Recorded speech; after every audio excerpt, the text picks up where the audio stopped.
150 years of key tempering stage, 200 years of foundation establishment, 500 years of golden elixir, 1,000 years of spirit nucleation stage, and then gifting. Nevertheless, it was worth it to make a breakthrough on the day of the upper limit. Zhu Fan, a modern man whose soul has been transmigrated into a dying beggar, is now an outer disciple of the Celestial Throne sect, striving to become a wielding life sage. He has become hostage to the system that gave him all the qualities to be on top of the world, but instead the guy has to languish his existence in the shadows.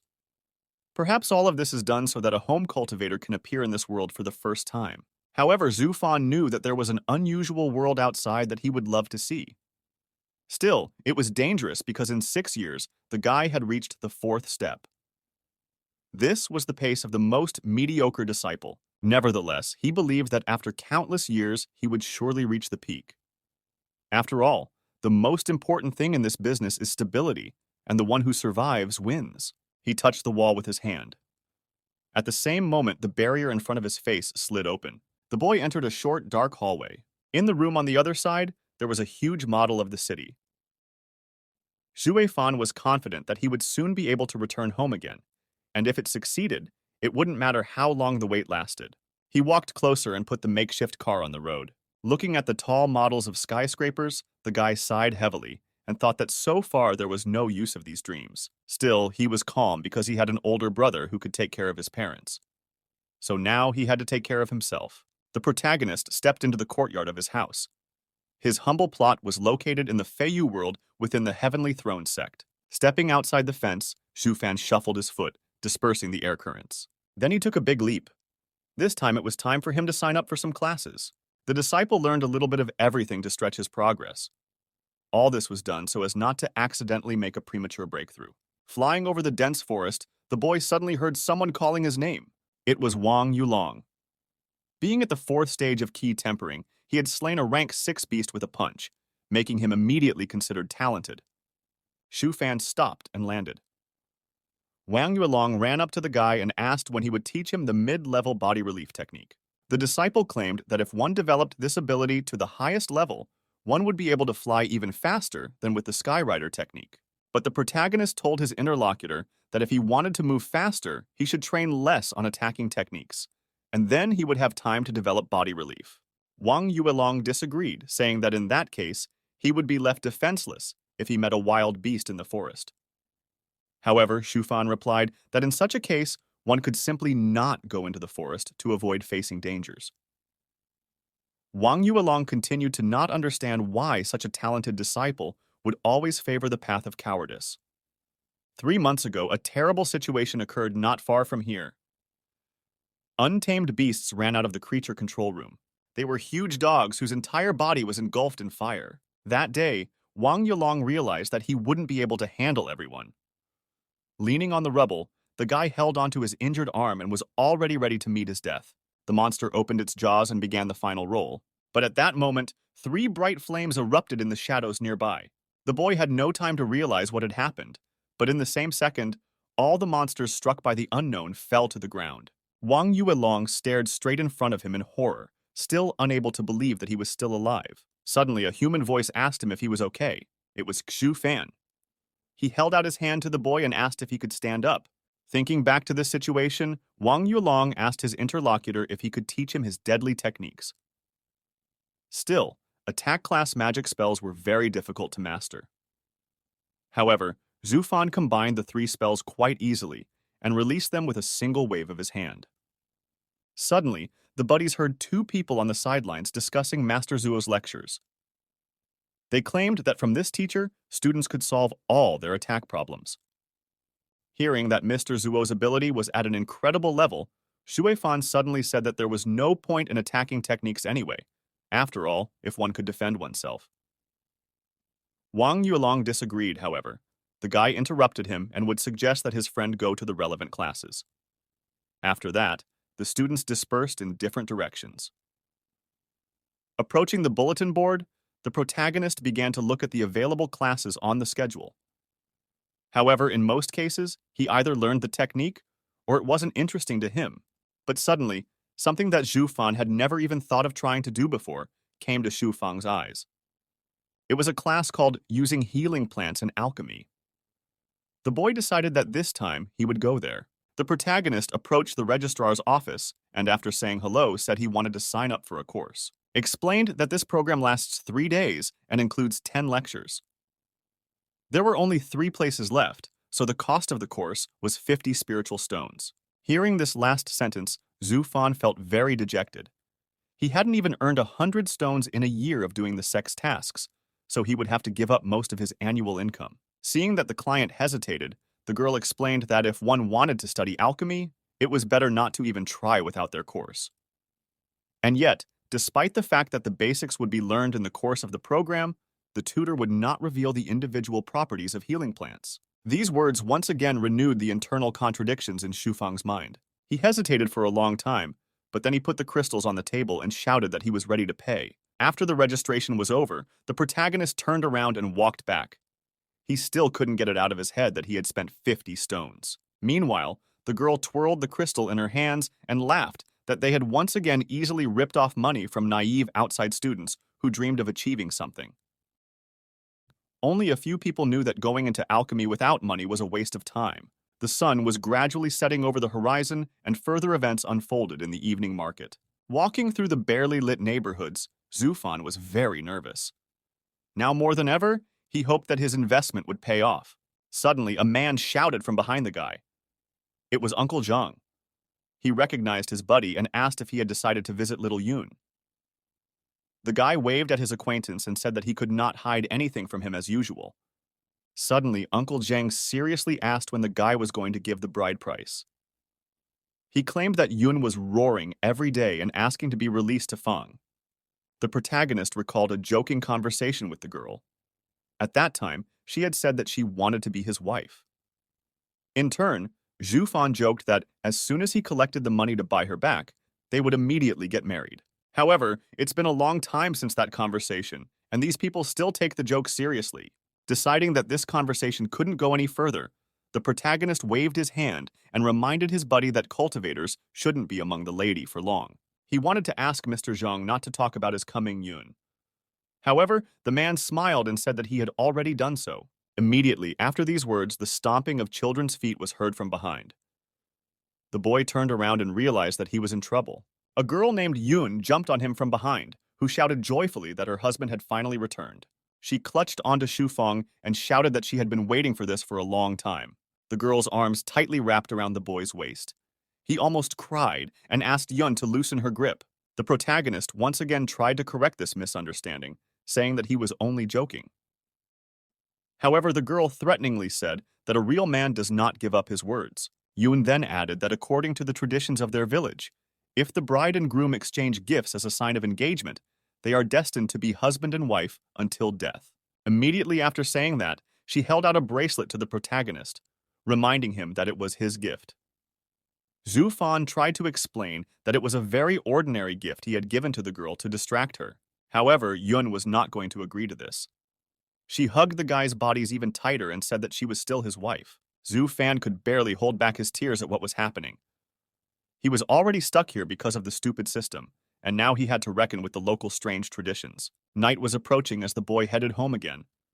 As he flew, he noticed something strange, not far from his house. Wang Yuelong stood on the ground and quickly waved his hand. He said that the guy should urgently see what he had obtained. On landing, the protagonist saw that his friend was holding one of the spiritual sheep specially bred by the sect.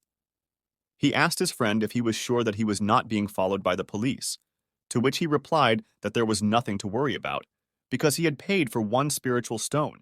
Realizing that there was nothing to worry about, Zhu Fan said that in that case, they could go in. The protagonist waved 2 fingers, and his house appeared right in front of him. Wang Yuelong stared in amazement at what had happened.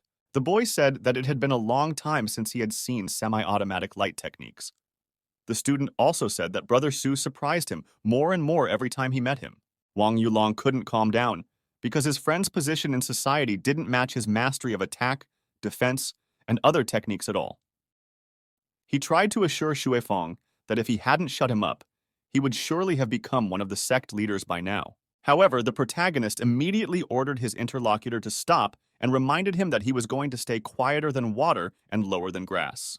The boy himself knew that he could already occupy one of the prominent positions in the sect. However, in this world, there is another principle.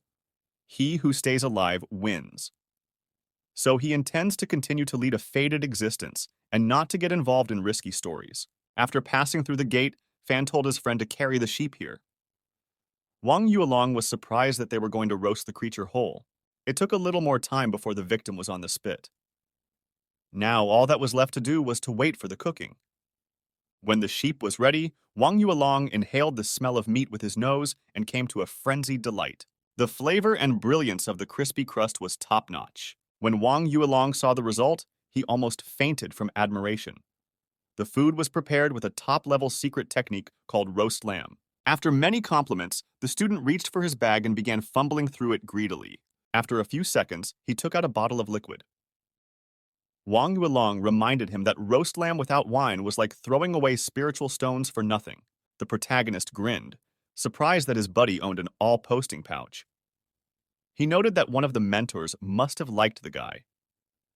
Wang Yuelong smiled and said that this wine was worth 10 times the price of a sheep. But suddenly, Zhu Fan abruptly changed his tone and turned serious to his interlocutor. He demanded that his friend tell him what had happened, because they were unlikely to spend such sums of money on an unremarkable day. The disciple smiled and realized that he would no longer hide anything from his friend. Wang Yuelong had decided to join the combat division, and the mentor who had noticed him was from there. He said that he wouldn't be able to come here again soon, so he decided to have one last feast. He then bowed his head sadly and said that he just remembered how Shu Fan had saved his life. Pouring the wine over the rim of the glass, Wang Yuelong said that the missions of the combat branch were very dangerous. He was afraid that he would be left with only bones, or he would be wiped out, and then they would never see each other again. Grabbing the glass, the protagonist said that you can't transfer wine for such dramatic effect. After a few more minutes of discussion, the buddies sat down and tasted the lamb. After a while, only bones were left on the plate. Wang Yuelong patted his stomach and said contentedly that if he had the chance to eat food from Shu Feng, then he had not lived his life in vain. Almost immediately, the lad left the house and ran toward town, shouting that he could not be seen off and would find his own way. But suddenly, a bolt of lightning flashed brightly in the sky and flew straight at Wang Yuelong. The disciple turned around and saw 2 jade spellboards in his hand. Realizing that he had been given such a useful thing, the boy glistened with happiness. He immediately bowed to his buddy, saying he would never forget it. In response, the protagonist reminded him that the one who stays alive wins. After Wang Yuelong left, Zhu Fan's face once again became sad. He hardly had any friends here. That was why it wasn't so easy for the guy to let go of the one he was most comfortable socializing with. He sincerely hoped he wouldn't lose this tomboy. After gathering his thoughts, Shu Fan went to the garden to water the flowers. Tired, the protagonist summoned the spiritual rain technique and lay down on the chaise lounge. With Wang Yuelong gone, he could once again continue his reclusive life. He had long ago bribed the assignment officer, so he would not be in danger of traveling outside the sect's territory in the coming years. Zhu Fan planned to cultivate alchemy and cultivate spiritual rice. With this, he planned to save up money and go to lectures to learn forging. After summoning streams of refreshing air thanks to the special spring wind technique, the protagonist breathed a sigh of relief. He realized that with alchemy and forging skills, he could live happily ever after. He didn't have any more plans. However, there was still another way out of this boring life. This plan was much more appealing, but practically impossible to implement. The universe he found himself in was simply vast. Even the classical texts of the Celestial Throne sect said that there were at least several realms of celestials. They are most likely to be located in the Great Heliocosm. In that case, it could be argued that Zhu Fan was currently in the Middle Heliocosm. Here, ordinary people coexisted with those who aspired to enter the realm of celestials. There were thousands of such worlds in total. Besides, in the history of the Heavenly Throne sect, there had already been mentors who had managed to enter the celestial realm for the first time. But there was one big problem in all of this. Fang would definitely not be able to do that anytime soon. It was all the fault of this half-dead system. There was no rebirth waiting for him if he died before the day of the upper limit. So now he had to live like a mouse to grass. All the while the protagonist was pondering, he was playing with a tame spirit. At some point, he got bored with the creature and used the spell bird slaying. There was a powerful explosion behind him, but he didn't even look at it. Right now, he had created a new spell out of nothing. However, it was of no use. Zhu Fan was certain that if he exposed himself, someone would definitely kill him out of jealousy. If a guy crossed someone at the foundation stage, let alone at a higher degree of development, he wouldn't even be able to defend himself. In such a state, he would have to last a few more tens or even hundreds of years. But suddenly, an incredible idea struck Zhu Fan. He was able to develop his own disciples and pass on his own spells to them. He would have people under his command for whom the teacher's protection would be the highest value. With strong disciples, Zhu Fan would finally be able to stop worrying about his safety. But first, he had to reach the 12th stage of key tempering. Suddenly, the system sent an emergency alert that a scanning attempt had been detected near the area, which was successfully blocked. It was one of the few pluses of the available system. When an outsider tries to find out something about the protagonist, a false image is projected in front of him. Thanks to this, the seeker doesn't notice anything unusual. After taking out the jade slabs, Zhu Fan decided to invent another spell out of boredom. He thought of 3 abilities and decided that it would be a good idea to synthesize them into a spell called Beast Summoning. The protagonist jumped high and grabbed a sparrow flying in a flock. He needed a vessel for the long-term storage of the seized soul's activity. Any bird would do the trick. Lowering himself to the ground, Zhu Fan began preparations to invent a hybrid spell. Before the final stage, he received a sparrow that resembled clay in consistency. After the bird's soul back into the body, Zhu Fan used incantations to impart hardness to the new shell and changed its composition. He ended up with a bird made entirely of ceramic. The sparrow took off and circled above its creator for a while. The result looked good. It remained to be seen whether such a trick would work on a werewolf. But suddenly the bird tried to swoop down on the protagonist, and not calculating the weight, crashed on his forehead. Zhu Fan thought that this was a dead end. He decided to accept failure and thought that when alchemy started to bring in money, he would try to buy a normal vessel. In this world of spiritless stones, one can't even take a step. Meanwhile, Wang Yuelong was on a mission in the forest outside the sect's territory. He looked fearfully in front of him, unable to believe the result. Then the guy raised his head and laughed loudly. He had once again managed to defeat his opponent with just one blow. This time, Brother Zhu had given him an even cooler spell.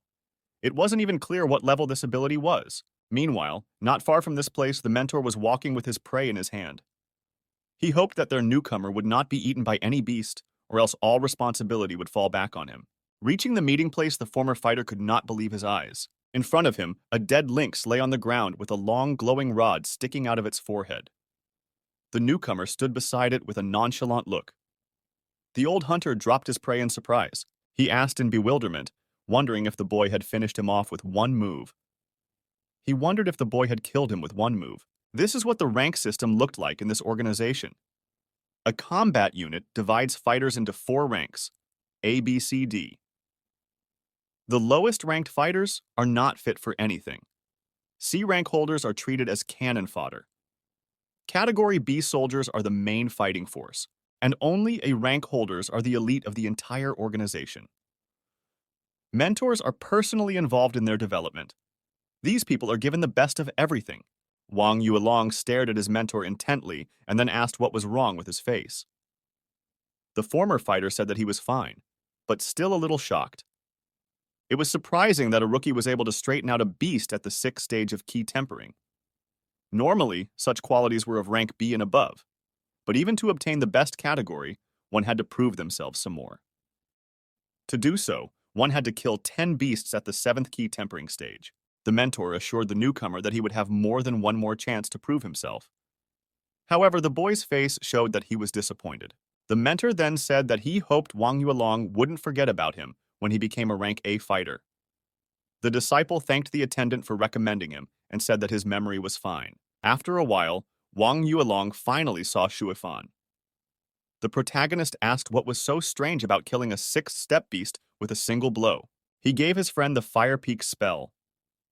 The peculiarity of this skill is that it slows down your heartbeat just before you throw it. This was what helped it hit the target accurately. Therefore, it would be strange if Wang Yuelong didn't kill the opponent with a single strike. The apprentice admired his friend's insight and again suggested that he join the combat squad.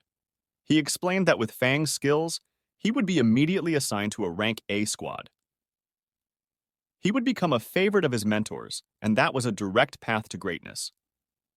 But the protagonist once again refused, adding this time that he does not like to kill. In addition, the risks of dying himself would be greatly increased. And even the high rank did not cancel the fact that the position of fighters in society is lower than that of masters, alchemy, and forging. Zhu Fan thought that if he were to reach the peak of the key tempering stage, he would not be able to break through to the next stage until the designated time. At best, he would be considered a hopeful person, until at some point he would be despised for staying in the same place for so long. Wang Yulong asked, wasn't the ability to instill terror in the hearts of others a dream for any man? He was confident that Brother Zhu, with his talents, would eventually be able to ascend to the celestial realm and become the 39th honorable ancestor of the Heavenly Throne sect. That being said, it was clear that Wang Yuelong also wanted to ascend there as a disciple. According to the rules of this world, if an almighty cultivator could endure the heavenly test, he would be allowed to take 2 disciples with him. The protagonist looked at his interlocutor in bewilderment and asked why he wanted to go to the realm of the Celestials. He was sure that life there was much worse than here. Wang Yuelong objected, saying that getting to the realm of the Celestials was the dream of any cultivator. Shu Fan looked at his interlocutor indifferently and said that it was only a goal for him. The guy prepared to use the ability and thought that he probably wouldn't want to live in the higher realm and die of boredom either. In the next second, he cut the meat carcass in half with one easy movement, which once again surprised his friend very much. Shu Fan told Wang Yuelong to eat more meat, because it was very beneficial for the 6th stage of tempering. Suddenly, the boy asked his strong friend if he wanted to take him on as an apprentice. However, the protagonist was not impressed by this prospect. He asked his interlocutor whether he had gone completely crazy and animal fat had clogged his brains. Swallowing another piece of meat, Wang Yuelong said that he came from a lineage of small-grade cultivators. Right now, one member of their family was at the golden elixir stage. However, he then added that one of his ancestors had even reached the spirit birth stage. The protagonist asked in bewilderment what all these stories were about. The guy replied that their clan was now in decline, but thanks to the travel notes left behind by those ancestors, the family members traditionally had a broad outlook. Feiyu belonged to the middle Chiliocosm, and the realm of the Celestials belonged to the Great Realm. Suddenly, Wang Yuelong's face darkened, and he admitted that his friend was right, and the realm of the Celestials was indeed a cruel place.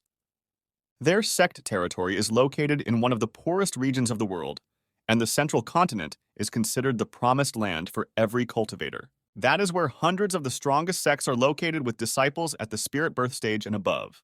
However, as was usually the case, even among the strongest, there were the best. The Heavenly Arrow sect is one of them. It is said to be the strongest organization in the world. Fan pretended to lazily sip his wine, but this information surprised him. He really didn't expect that his friend could have such serious knowledge in this area. Wang Yuelong added that the cultivators of the central continent had studied all the techniques and spells to their essence, and were now in the business of combining old techniques and creating new ones. Such people are called spellcasters. In terms of their status in society, they stand far above any masters. Wang Yuelong added that his ancestor had personally visited the Heavenly Arrow sect's guests. Therefore, based on his records, it could be said that Brother Shu had all the data to become a spellcaster. Wang Yuelong fell to his knees once again and started begging for his friend to take him on as a disciple. The guy claimed that there was surely no one in their sect capable of creating attack spells that could strike a beast 2 steps higher. Suddenly, a blue light flashed in the protagonist's hand. He lifted his interlocutor into the air with a light wind. However, Wang Yuelong was not frightened, and on the contrary, he was even more delighted. Fan said to his friend not to even dream of becoming his disciple. The guy is already over 18 and his time has passed for that. But in fact, an interesting thought did creep into the main character's mind. What if he really did become a spellcaster? Surely his talent would be enough for that. Seeing 2 fingers pointed straight at his forehead, Wang Yuelong was truly frightened for the first time. For a moment, he thought that his buddy had decided to kill him as an unnecessary witness. After that, The hand slowly reached up to touch the guy's forehead. Wang Yuelong cried and shouted that he promised to keep his friend's potential a secret, and then asked him not to kill him. Fortunately, his friend said that he would not kill anyone because he did not want to make a fuss about the unknown disappearance of a cult disciple. All this problem can be solved legally. Zhu Fan took his fingers away from his buddy's head, and then the memory editing ability was applied to his brain. The boy's gaze immediately faded, and he asked his friend where he stood. The protagonist replied that Wang Yuelong was talking about how he wanted to become a rank A fighter. The disciple said that was exactly what he meant, and then asked his interlocutor to teach him a few more interesting techniques. Fan smiled and said that he would be happy to help his friend. A little more time passed, and the buddies fell asleep outside, having had enough meat and drunk wine. The next day, Fan rushed to write down everything he remembered. This world was much more complicated than he had imagined. It turned out that his sect wasn't even close to being among the strongest. In addition, he had also learned about the spellcasters, although it was logical that skills couldn't appear on their own, and someone created them. The only thing that remained unclear was how far the central continent was from its current location, and what dangers could be encountered on the way there. But more than anything else, the boy wondered about something else. He couldn't figure out if he needed all of this. For now, Fong didn't see the point of going there. After thinking about it, he decided to take a day off and not train. Lying on the bench and chewing on a blade of grass, Fong frustratingly thought that if he had a computer with internet access here, being a lifelong sage wouldn't be so boring. In all this time, which seemed to last endlessly, he was already tired of clearing his mind and taming his desires. Suddenly, the boy heard an incredible rumble in the sky. When he looked out from under the canopy, he saw a ship of incredible size flying over his plot. It was a sailing vessel about 500 meters long. It was escorted on all sides by about 100 sentries at the Golden Elixir stage. Each of them flew on their own Firebird. In addition, there were smaller ships on the sides, about 300 meters each. The expedition was of an incredible scale, so it was logical to assume that they were heading for resource extraction. Xue Fan smiled and thought that when he learned forging, he would have his own ship. Suddenly, the system alerted about an intruder in the territory. The protagonist snapped his fingers, hoping that it was Wang Yuelong who had come again. His settlement returned to a state of visibility, and nearby, Fong actually saw his friend. He asked the guy what he was doing here, and shouldn't he be on a mission. However, Wang Yuelong did not answer the questions. He only limped and walked into the property. Only then did the protagonist notice that his leg was bloody. The newly minted fighter replied that he was injured while on a mission, so he had to take a few days off to recover, and he only came here because he wants to spend all this time with his friend. Fan angrily said as he gave Wang Yuelong the body relief spell. However, the protagonist quickly realized that his buddy had once again decided to go rogue. The boy scratched the back of his head and bashfully said that that beast had a strong defense, and only with strong spells could it be broken through. So he decided to go head-on again. Fang looked sternly at his talentless arc and said that his skills were irredeemably lousy. He once again began to teach his interlocutor that when fighting a stronger opponent, one should step back, take a stance, and use a long-range spell. Fang then asked if the guy had also forgotten about defense techniques. Wang Yuelong replied that in the heat of battle, he decided not to use them. He then affectionately asked his friend what to do with a beast that had strong defense and fast speed. The protagonist seriously replied that the boy should not seek answers to this question from a person who is a homebody and does not go out. After that, a tense silence hung in the air.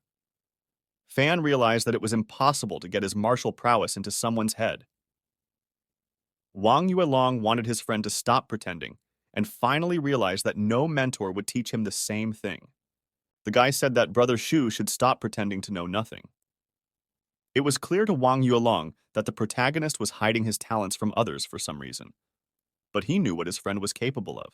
At some point, Fang gave up and said that he would tell him how to deal with such beasts. But in return, Wang Yuelong had to tell him all about the flying ships that had recently passed by. The boy said that he liked this exchange. The protagonist rose from his seat and muttered that in that case they had better start with his part of the agreement. He immediately swiftly swung his hand, and both boys were transported into empty subspace. Wang Yuelong stared at the strange illusion in a daze, unable to believe that this was only possible using a charm technique. Surely creating such a subspace would require the spiritual energy of all the disciples of the sect. Zhu Fan said that a friend would do a training battle right now. He also added that his spiritual energy would not be enough to maintain the illusion for a long time, so one should start now. Trailing off, Fan snapped his fingers, adding that Wang Yuelong would now face a fast beast with good defense. A second later, a stone mantis that had a 7th stage key tempering appeared in front of the newly minted warrior. The monster immediately pounced on his opponent, and the protagonist shouted that his friend had 15 minutes, after which they would analyze the flaws in his tactics.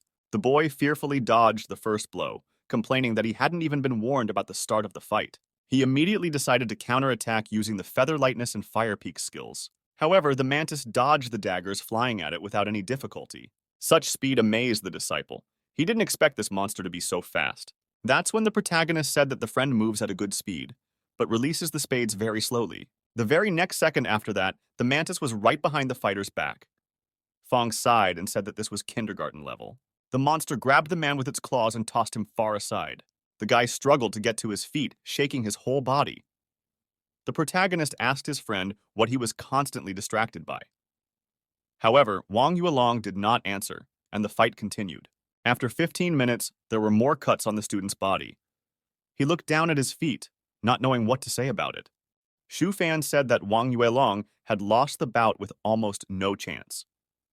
The boy completely lacked the ability to observe his opponent, notice his habits, and predict his movements. Abruptly putting 2 fingers to his friend's head, Fang said that every creature has its own habits, regardless of whether it was a human or a monster. That's why you need to understand one simple truth during combat. To defeat a fast beast, you must use a spell that seals its movements. You can only do this if you understand how your opponent is moving. If the fighter is at least a little attentive, he will understand exactly where to hit. Only if the boy could analyze the enemy's actions, the mantis wouldn't have been able to dodge those peaks. After the miss, Wang Yuelong's movements became jittery and frantic. Already at this moment, he had already lost.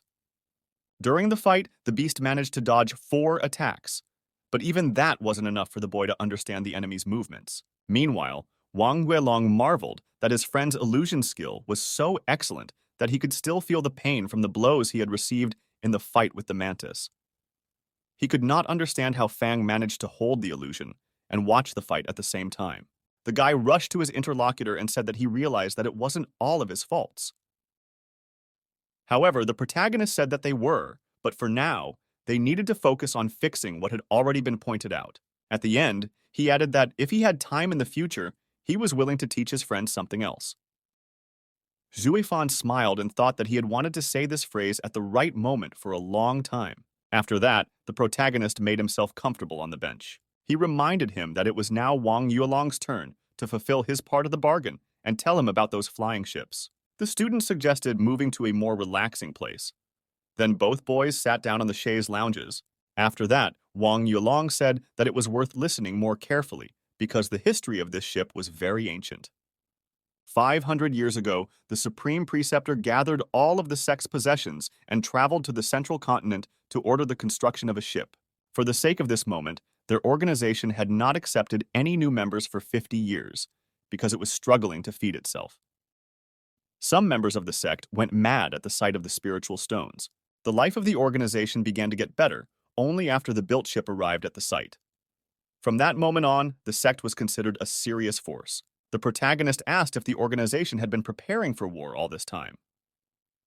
Wang Yuelong replied that it was all for the sake of resources. Half of the area of this world is covered by the so-called Great Sea. It is believed that the amount of resources there is as vast as the sea itself. In addition, it is believed that there are valuable treasures hidden in the depths, which in principle are not found on land.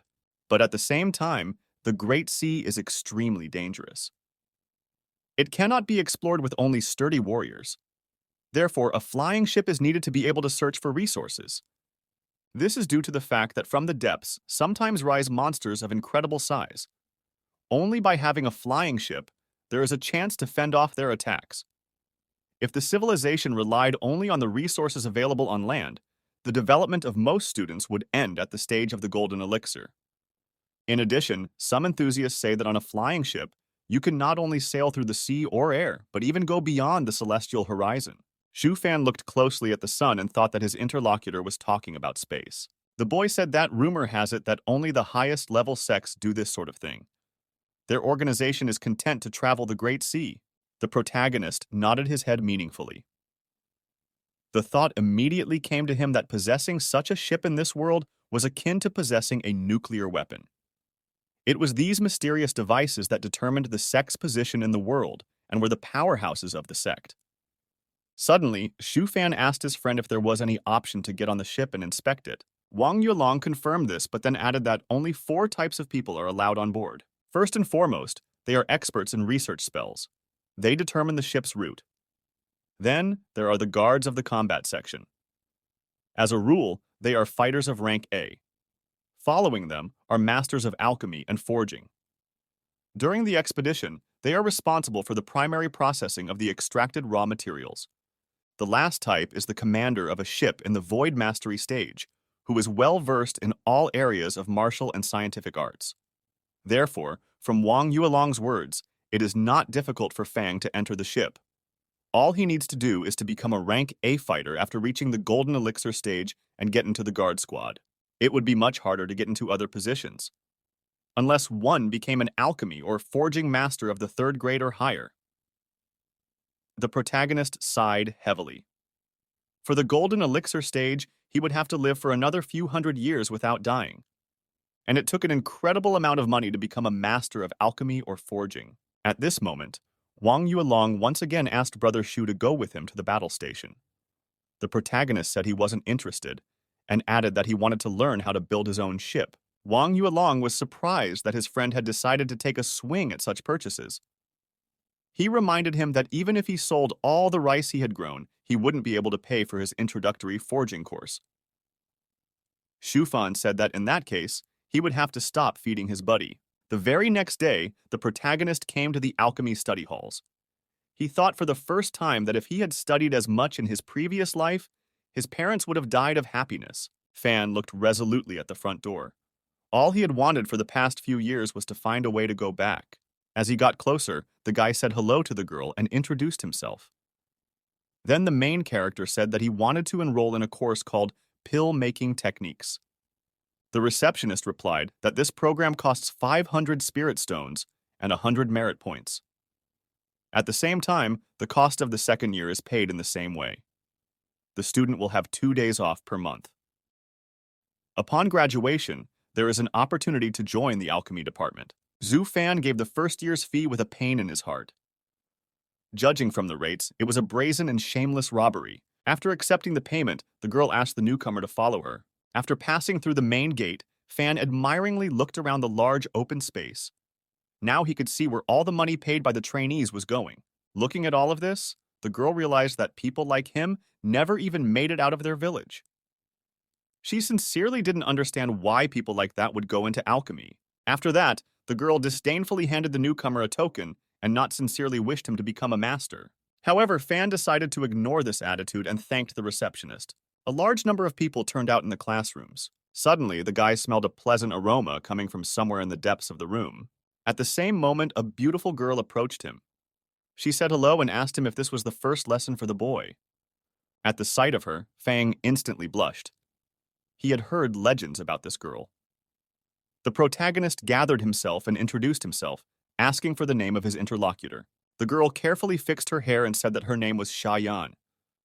She also explained that she only teaches here when her father can't show up for class. Fan mumbled something inaudible, and Yan asked him if something had happened.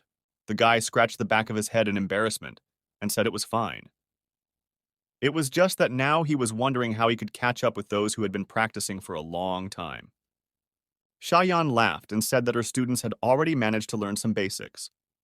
She then took out a jade tablet with the past materials and offered the new student a one-on-one study session after lunch.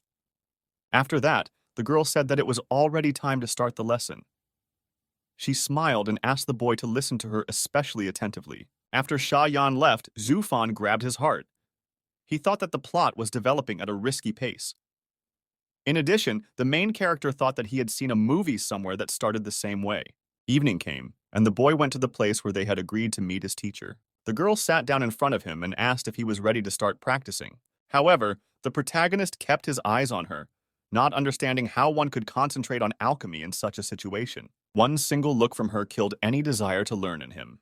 Shachin smiled and said that they would go through the methods of the initial processing of the spirit plants, as it was a very important part of knowledge in alchemy. It was what would determine the quality of the pills created.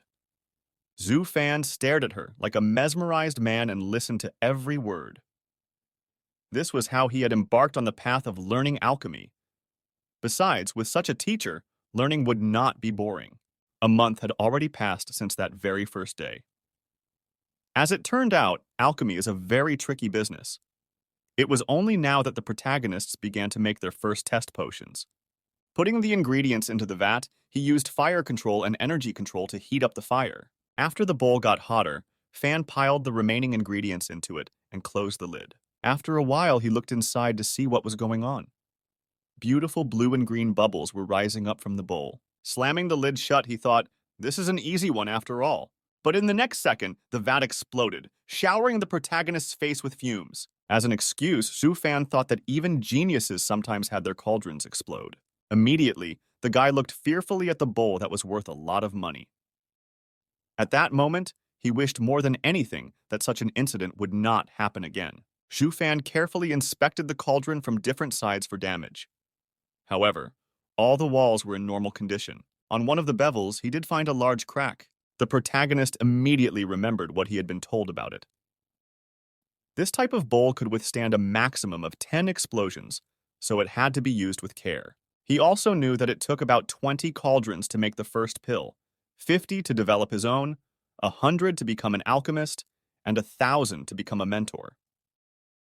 It is not without reason that they say it is not for the poor. But immediately, Zhu Fan thought that geniuses like him shouldn't be subject to such rules. He unrestrainedly began experimenting with various substances. However, the situation only worsened. A couple minutes later, the boiler exploded for the third time. Thus, there were about 7 attempts left before a new purchase. This time, however, he finally got something. After a few experiments, the protagonist figured out how to work with it. If the next batch was also successful, after deducting the costs, it would bring him 17.5 spirit stones, which was about 600% profit. This was an order of magnitude more profitable than completing sect assignments. This was how he realized that he was on the right path. Zhu Fan clenched his fists and decided that if he was going to do this, he should keep working. The next day, the protagonist came to the study halls. A professor named Sha Jintian, who was a core course instructor, recalled that yesterday he had assigned students to prepare a nutritional pill. He then asked who had done well in this task. As it turned out, no one was able to do it. The professor laughed and said that it was obvious from the faces of the newcomers that they had blown up more than one cauldron and had not prepared the pills. Still, he calmed the students and said that everything has its time. The newbies immediately started talking about how they almost killed themselves yesterday, and someone even blew up 2 whole woks. However, of all the listeners, it was Fan who caught the professor's attention. The boy became nervous, not understanding why Sha Jintian was staring at him so intently. Suddenly, the professor formed a noise screen and asked his daughter if she knew the student named Shu Fan well. Yan replied that he was the most ordinary-looking student who kept himself modest and didn't stand out in any way. Sha Jintian explained that this young man was not as simple as he wanted to appear. He asked his daughter to pay more attention to this student from now on. Upon entering the classroom, the professor immediately sensed that this boy had the scent of a ready-made pill coming from him. The girl asked what it was for. Covering up his true thoughts, the professor said that he thought this student had great potential. Sha Jintian also added that if his suspicions were confirmed, he would take the young man for personal study. Later that day, Zhu Fan was experimenting with pills at home. His cauldron still had 6 explosions to endure, so he had to try not to ruin it until he had money for a new one.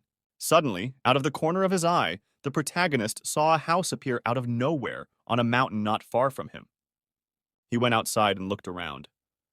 It wasn't clear why anyone would move to such a remote area and settle on a mountain. Suddenly, the guy saw something approaching him at high speed from the side of the house. When the object was right next to his face, Zhu Fan couldn't believe his eyes. It was Wei Yun who had ended up here for some unknown reason.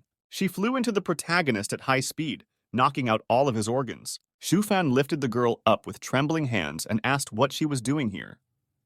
Yun added that she just wanted to check on her husband and added that she had already reached the 4th stage of key tempering. To demonstrate this, she jumped up again and smoothly flew into the air. Zhu Fan looked at it skeptically, not understanding whether she was showing off her cultivation or flaunting her skirt. Yun hugged the guy again, saying that the mentor had come upon a rare spirituality in her. He wanted to take her on as an apprentice, but she refused. The protagonist laughed and praised her. Suddenly, the girl said that she had flown here at the request of her father, who was still continuing to ransom her. Zhu Fan frowned and said that it was good news. The guy said it was late and Yun probably hadn't eaten in a while. He said he could cook something and the girl agreed. After that, the protagonist started making different dishes in hopes that Yun would get full and leave. Some time passed and the table was filled with various delicious food. But the main place was occupied by a large plate of spiritual rice. In the process, Zhu Fan said that he had wanted to talk about the topic of marriage jokes for a long time. He explained to the girl that she was like a little sister to him. The main character said that choosing a fiancé is the most important decision in any girl's life. However, he is hardly suitable for this role. After saying those words, Yun paused for a few seconds before bringing her wand to her mouth.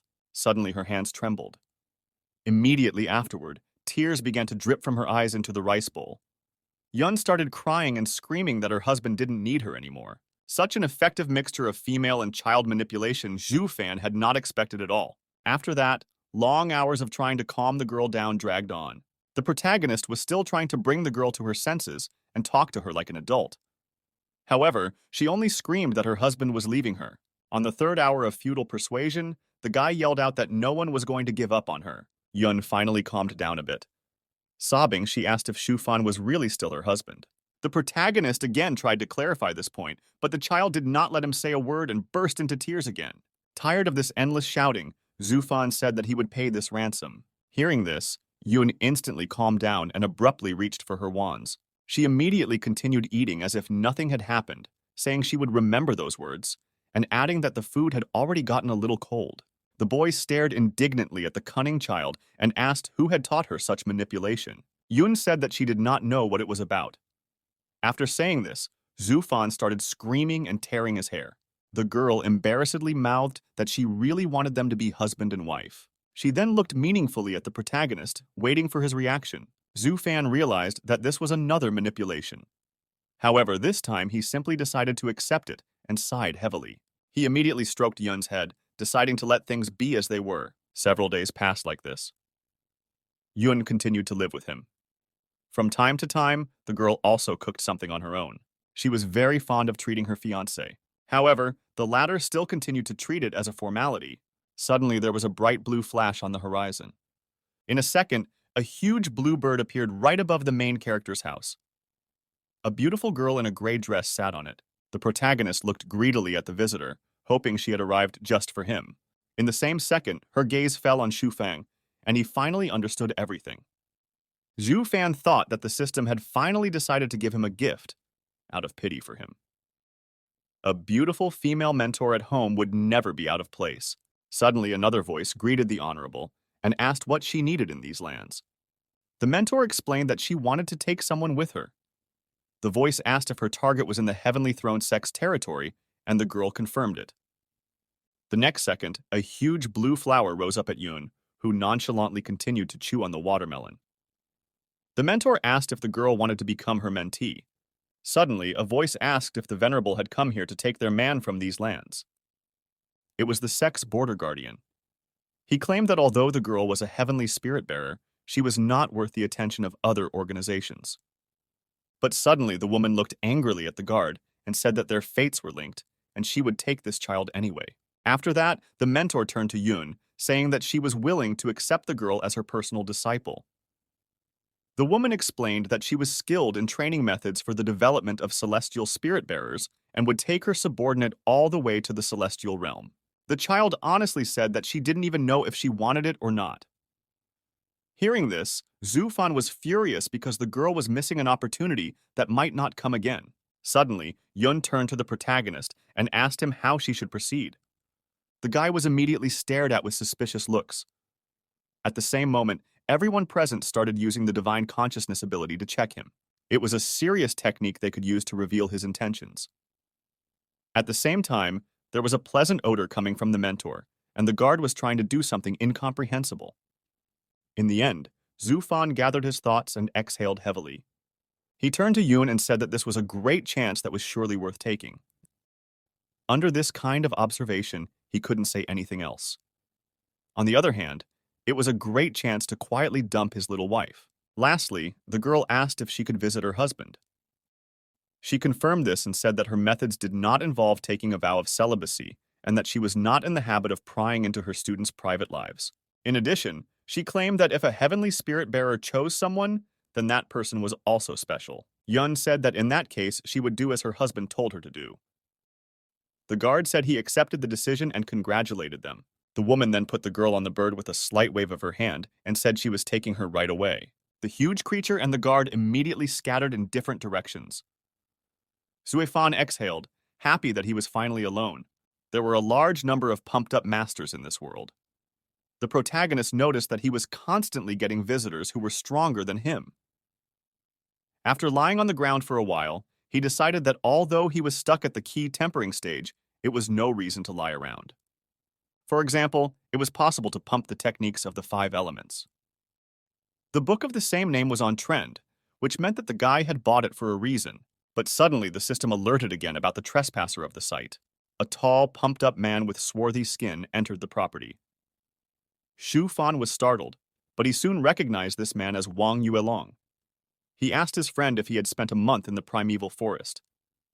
The apprentice grinned and explained that he had gone hunting in a very distant forest, where he only killed beasts of a level higher than himself. In the end, he managed to finish off as many as 8 of them. According to the sex assignment, he still had 2 more specific beasts to kill, but this task was too difficult for him. The protagonist realized that his friend had been through quite a lot in the past month. Wang Yulong said that every day he was on the verge of life and death. The 2 friends lay down on the chaise lounges again. The young fighter wanted to ask his friend for advice on how to finish off the remaining 2 beasts. When asked if he had met them, the lad replied that he had already managed to enter the fray, but had almost died there. The protagonist said he wanted a full description of these beasts. With a yawn, Wang Yulong narrated that the first was an earthbender. This monster had an unusual defense technique. When it realized that danger was approaching, it would immediately burrow underground. If one didn't finish off this creature within a couple of moments, there would be no more chances. The second was a blood cat. This monster was so fast that its habits were impossible to see. From the first throw, it almost gave Wang Yuelong a fatal wound. The guy asked his friend how he would do if he were in his shoes. Xu Fan got angry at his interlocutor because instead of progress, he just comes to nag for an answer. And then the protagonist decided to teach the careless fighter a lesson. He said that he has a technique that allows him to kill any creature with a single blow. Moreover, this skill was quite simple and consisted of just one move. Wang Yulong's eyes lit up, and he asked to urgently teach it to him. Xu Fan narrated that this technique was invented by a great thinker and master, and he only obtained it by luck. He then said he was readily available to show how it worked. The protagonist transported the 2 guys into subspace. He explained that he would now create 2 mantises containing the qualities described by Wang Yuelong. A second later, one of the monsters attacked Fang from the rear. However, he didn't even turn around and said that he would demonstrate how to use this technique to kill without looking. Before Wang Yuelong knew it, the protagonist swung his hand sharply and made a huge hole in the mantis's chest. While the young martial artist was stunned at what had happened, Zuifan said that no defense would save him from this ability. Wang Yulong's facial expression did not have time to change, but at the same instant, another mantis ran up to him from behind. At a great speed, it brought its claws to the guy's neck, preparing to cut it. However, the young fighter didn't even have time to realize anything before a green slurry suddenly poured down on him. When he looked back, he saw Xu Fan standing in front of him.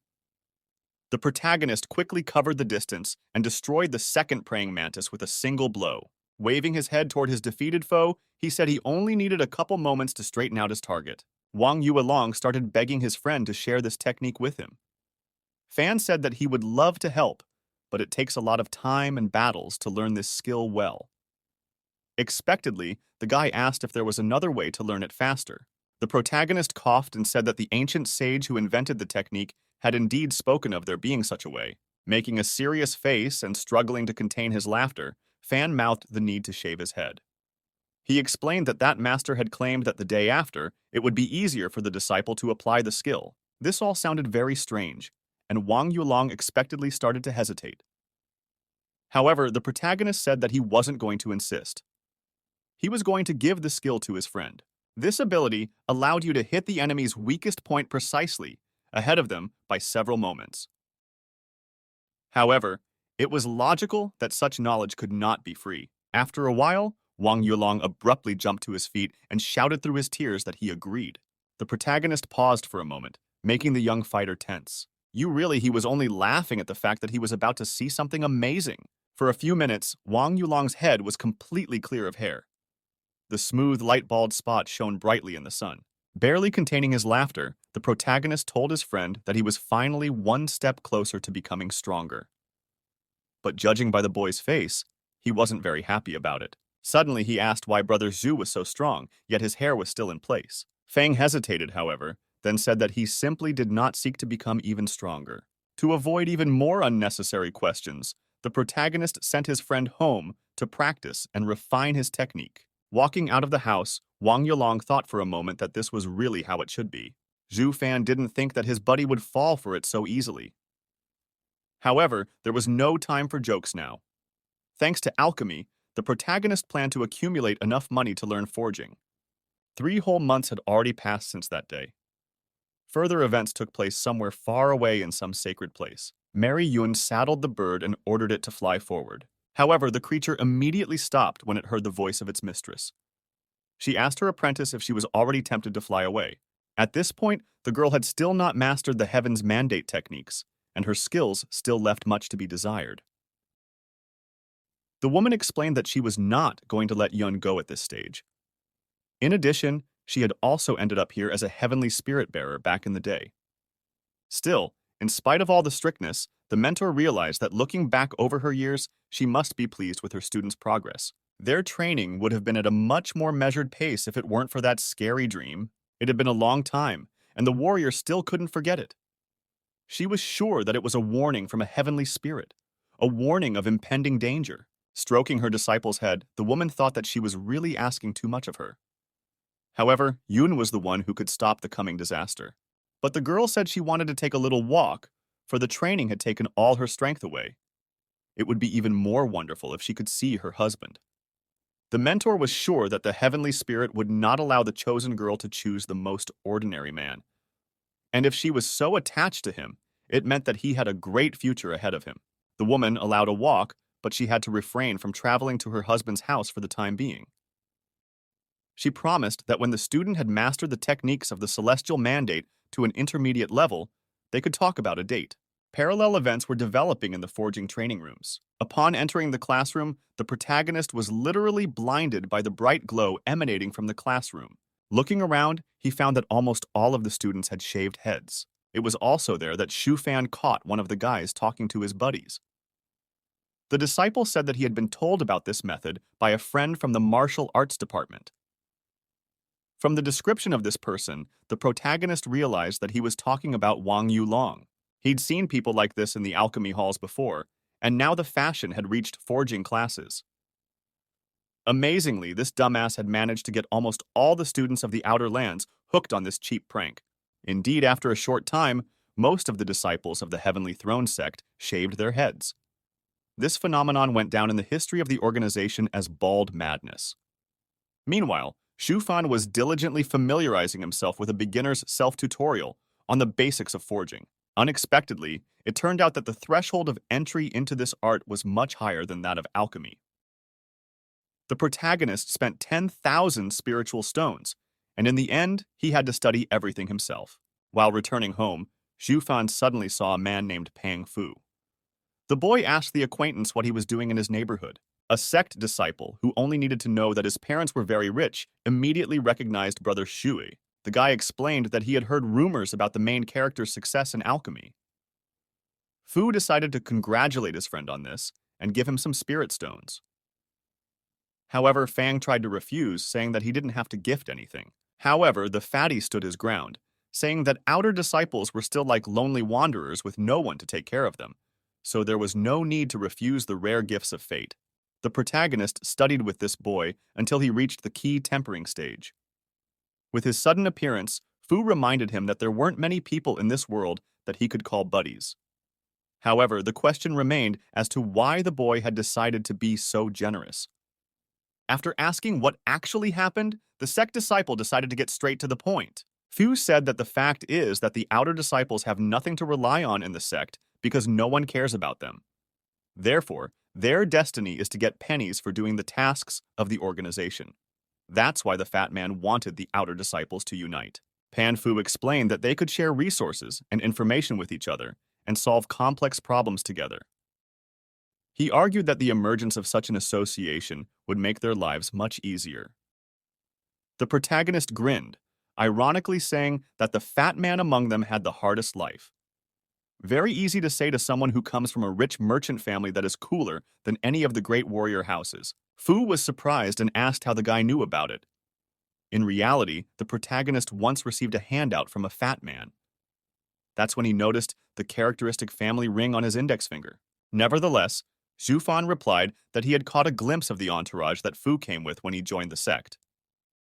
He then asked if the interlocutor wanted to form a semblance of an alliance. Noticing that his colleague was living quite well since he had spiritual tea, the fat man said that he wanted to gather 1,000 outer disciples at the same stage who could help each other. The protagonist said that he was interested, however, he wanted to know his benefit. Fu explained that first of all, the guy would get first-hand news of the sect. Secondly, he will gain useful connections. Among the outer disciples, there are many who would like to try their hand at alchemy, but they don't have the money to study, so they've been serving masters for years. Since the fame of Xu Fang's success has been around for a long time, he would be able to help the more backward disciples develop. In addition, they already had 40 candidates to join the battle squad, 2 promising alchemists and 1 apprentice forging master. Fu assured that they only needed to persuade Xu Fang to start blossoming. Realizing that this conversation would not just end, the protagonist agreed to help. The fat man smiled and said that he didn't expect any other answer. He then placed a blue ball in front of his interlocutor. Fan asked what it was, to which Fu replied that it was some sort of communication device. They were made by the same apprentice of the forging master. With this ball, the protagonist will receive the latest news of the alliance. Fu then handed the jade plaques to his ally and said that they would also be useful in the future. After that, the fat man said goodbye to his friend and said that they would see each other very soon. But no sooner had Xu Fan turned around than he suddenly felt that there was someone behind him. Suddenly, a female voice asked the guy if he had just received guests. The protagonist turned around frightened and saw Sha Yan in front of him. He said that he had only recently had a buddy visit him. The girl asked the disciple why he got nervous in such a case. After the recent conversation, the guy realized that the last person he wanted to meet at this moment was Sha Yan. At the same time, he was annoyed that he could only see girls like this on the internet before, but now he had to avoid them. The teacher asked the student if she could come in. A short while later, they were both sitting at a table in the courtyard, while Fang poured tea into mugs. During this time, the girl had been having intrusive thoughts. It had been going on ever since her father had ordered her to pay more attention to this student. Now it seemed to her that the simple observation was beginning to grow into something more. Turning around, Sha Yan slapped her cheeks and thought that she shouldn't get distracted and forget the purpose of her visit. Then she slapped her hand sharply on the table, which startled the protagonist a bit. The girl leaned toward Fang, who was at a loss for words at the same moment. The teacher asked her student in a gentle voice why he had suddenly decided to leave the alchemy department. The guy didn't answer anything, and there was silence in the air. Realizing that she had phrased the question wrongly, Sha Yan decided to ask in a different way. She asked Xu Fan why he didn't want to become her father's disciple. At some point, Sha Jintian became convinced of the young apprentice's talent and decided to take him on as an apprentice. However, as a result, the boy unexpectedly refused. None of them knew that in fact the protagonist studied alchemy only to make pills for sale. all this was done in order to earn the tuition to learn forging. This was doubly insulting to alchemists, as masters of these two arts look up to each other. Realizing this, Fan explained that he loved freedom and alchemy was only a source of income for him. Sha Yan began to insist that the student had a gift for alchemy, and if he was guided by an experienced mentor, there was a chance that he would be able to unleash his talent. Besides, this science is a vast sea of knowledge that can help one ascend to the heavens. Under the teacher's endless onslaught, the protagonist sighed and realized that it looked like he was going to have to tell at least some of the truth to get them off his back. Unexpectedly to the girl, he asked if she had been on a flying ship belonging to the sect. Sha Yan replied that she had once managed to be on board. Shu Fan explained that as soon as he saw this great invention, he immediately vowed that one day he would build one for himself. For the protagonist, alchemy was just one step in a bigger plan. That's why he didn't want to become Mr. Sha's apprentice, because then they would both be wasting time. Upon hearing this story, the young teacher's face changed dramatically. She remembered the day that had greatly affected their family. Back then, her older brother had left to learn forging and become the best master in the Heavenly Throne sect. The girl sighed heavily and wished the young apprentice to do his best to become a good blacksmith. She didn't say another word after that. Sha Yan opened the gate and headed back to the school. The protagonist looked sadly after her. He seemed to have succeeded in convincing the girl that freedom was priceless. Besides, Shu Fang needed to find an interesting activity that would bring joy in the next 150 years of the key tempering stage. Suddenly, the guy felt something begin to vibrate in his pocket. It was a magic ball handed to him by Pan Fu. The protagonist took out the communication tool and saw that he had 6 unread news items. He sat down on a stool and began to read the messages. They told of a portal opening for the first time in 50 years, a political visit from the allied sect's mentor, and the fact that the flying ship would return early with rich booty. But what amused Fang the most was the news that the sect's most beautiful female disciple had engaged in pair cultivation with a representative of a rank A martial practitioner. The protagonist thought that it was Wang Yuelong we're talking about. At the same moment, the system alerted to the trespassing of the area. The guy heard a girl's voice wondering if this Su Fan was really that cool. She was led under the arm by Wang Yuelong. He said that without this person, he wouldn't have achieved everything he has now. In addition, the guy asked Qiang Qiang to be more courteous when meeting, because for this person, it is not difficult to solve any problem at the snap of a finger. The girl smiled and said that she understood everything perfectly. There was that Mujun Qiang Qiang, who was the first beauty among all the outer disciples. As he approached the gate, Wang Yuelong called out to his friend and asked if he was home.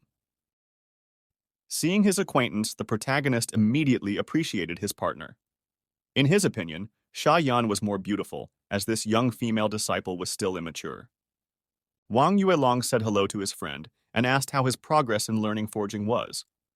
At the sight of Fanya, Qiang Qiang bowed and said hello. The protagonist asked the girl if she was really engaged in pair cultivation with his buddy.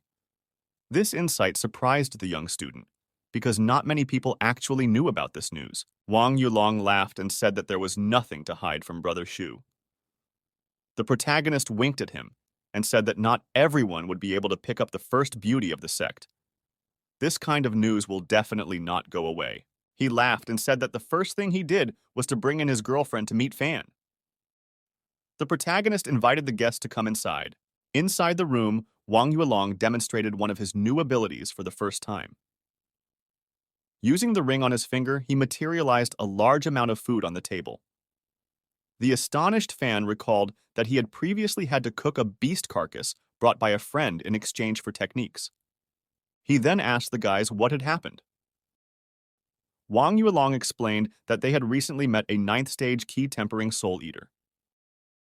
Qiang Qiang had picked up some kind of contagion while fleeing and was now sleeping very badly. In her dream, the evil force told her to go to the soul eater. No sooner had the guy finished talking about the problem than the protagonist immediately summoned some kind of blue orb that headed towards Qian Qian. After realizing the problem, Zhu Fan used an ability called aura cleansing. A few seconds later, there was a small flash above the surprised guests. Immediately afterward, an unknown entity of sinister appearance burst out of the girl's body. With a second shot, the protagonist had no problem dispelling the curse. He also called it a disgrace that Wang Yuelong, who was at the 5th stage of key tempering, had escaped from some soul eater and allowed his girlfriend to be infected. Qian immediately felt an improvement in her health and thanked her savior. The girl was surprised that some strange guy possessed a high-ranked purification technique. The protagonist explained that he started practicing this skill from idleness and eventually smashed it to the perfect stage. The girl admiringly told her boyfriend that this Shufan was indeed incredibly strong. She offered to take him with her to open the portal.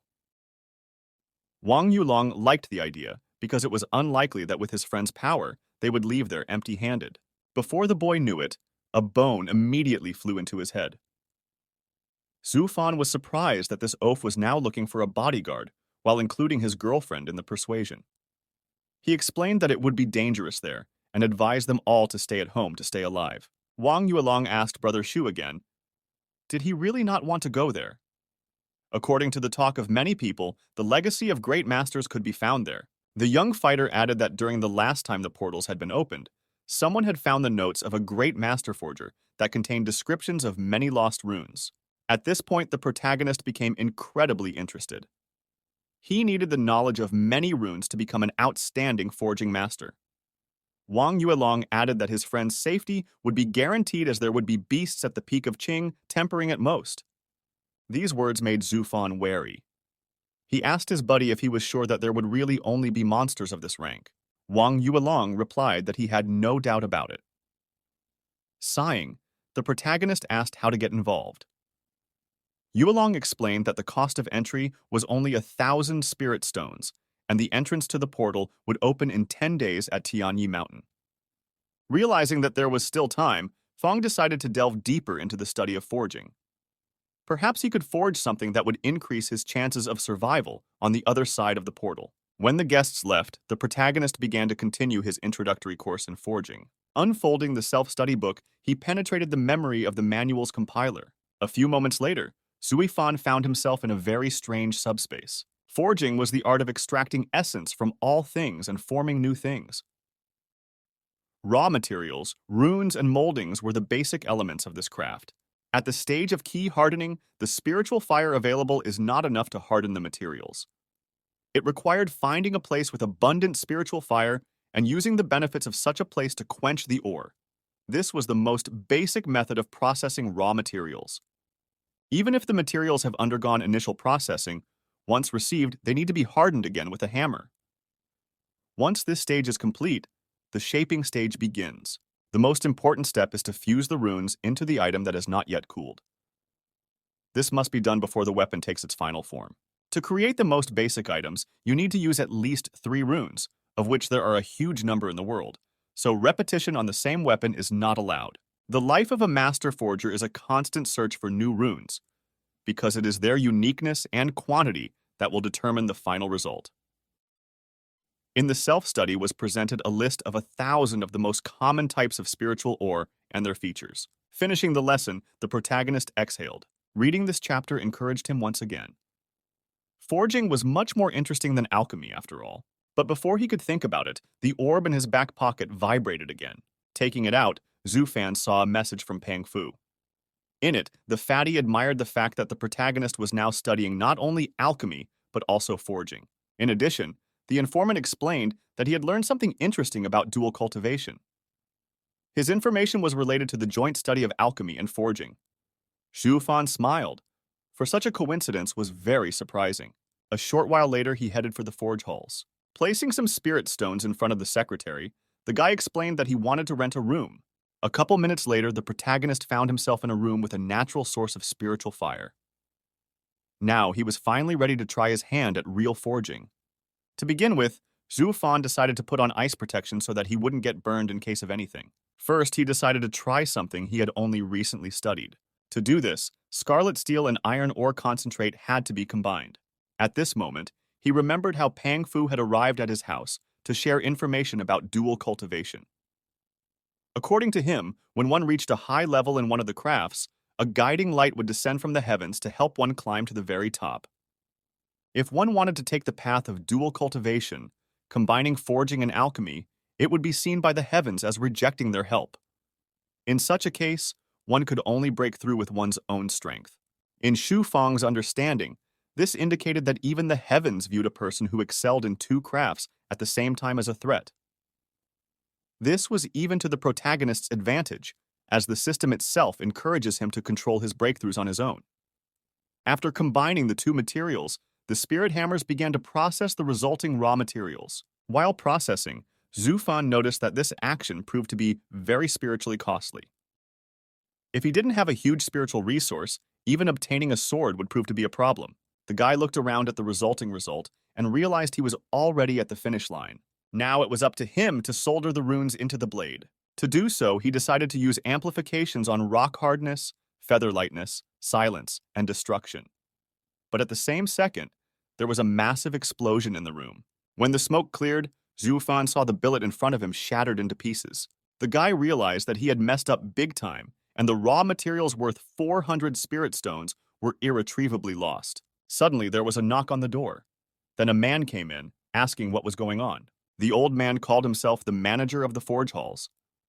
He saw the frustrated apprentice in front of him and realized that this was his first time. Realizing that he was facing a professional who understood a lot about this matter, Xu Fan said that he wouldn't let the old man go until he succeeded. After this conversation, the long hours of trying to obtain the first sword dragged on. After a while, Wang Yuelong and his girlfriend were flying in the Tianyi Mountains, heading towards the secret portal. Suddenly, something whizzed past them very quickly. Looking closer, Wang Yuelong saw a very familiar figure flying nearby. It was Xu Fan flying on the sword. The main character didn't understand why these two were torturing the poor crane.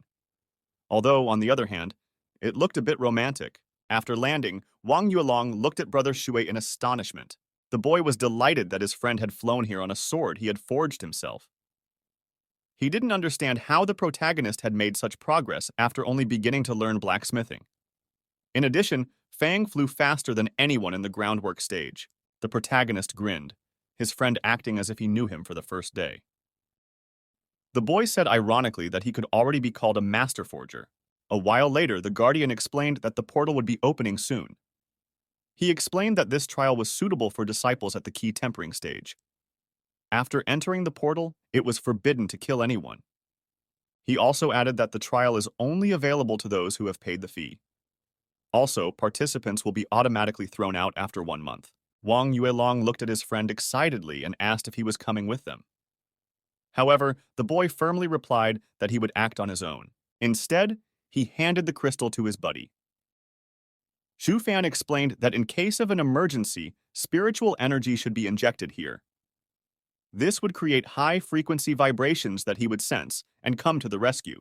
Wang Yuelong didn't have time to thank his friend before he immediately rushed into the portal. After all, Sui Fan had been faster than lightning lately. Meanwhile, the main character appeared on the other side of the portal. This space had a very pure spiritual energy that took one's breath away. In addition, the entrance was surrounded by a forest that had grown in a very fertile environment.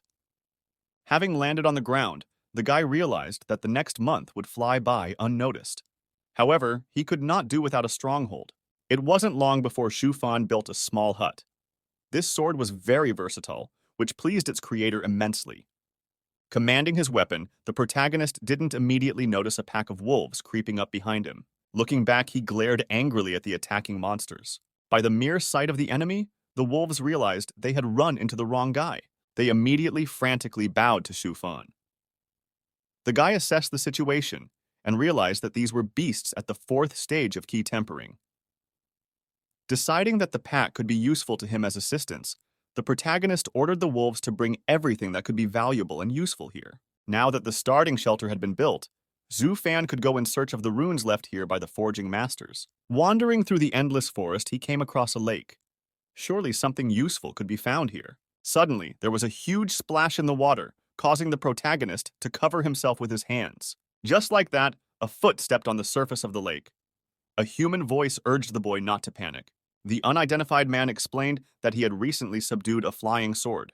Xu Fan remembered that he was not alone here, and someone from the sect had already gotten here earlier. He congratulated the man across from him, however, then took a closer look at him. The sect disciple introduced himself, calling himself Ye Xiao Yao. He had a soft and casual voice and had just subdued one of the artifacts. Zhu Fan couldn't find a place for himself from what he saw. This handsome man looked so attractive that he looked more like the protagonist than the protagonist himself. Nevertheless, the guy held back his emotions and, bowing, introduced himself. After that, he once again took a closer look at the random person he met. Xiao Yao seemed to be favored by the heavens, as the portal had just opened and he had already obtained a large booty. The sword looked very valuable, perhaps even a divine weapon. Xiao Yao said that he was glad to meet him and headed towards Shufeng. The protagonist thought it was a bit strange, but he stayed where he was. Suddenly, Xiao Yao held out a pearl to his interlocutor and said that he wanted to share in honor of the acquaintance. Zhu Fan understood that the meaning of this gift was that he was taking the pearl and pledging to keep his mouth shut, not telling anyone about the rest of the loot. But then the boy had a seemingly crazy thought, and it had to be tested immediately. He started pelting the counterpart with questions related to his dimension. For example, whether Xiao Yao had watched the Battle of Chosin Reservoir, whether he had heard the phrase, "all rivers flow eastward," and whether he had learned some poems from Korean literature. However, the outer student who didn't understand anything asked if his buddy didn't like his gift. Zhu Fan smiled and said that he understood what this was all about. Immediately after that, he deftly snatched the pearl out of his interlocutor's hands as well. Xiao Yao explained that he was very happy that his gift had been accepted. Meanwhile, Shu Fan thought that from now on, he should stay as far away from this character as possible, because protagonists were not always lucky and sometimes got into dangerous situations. Xiao Yao deftly jumped up on his sword and waved his hand, saying that perhaps their paths would cross again. In the next second, he was speeding away at an incredible speed. Zhu Fan exhaled and hoped that this was their last encounter.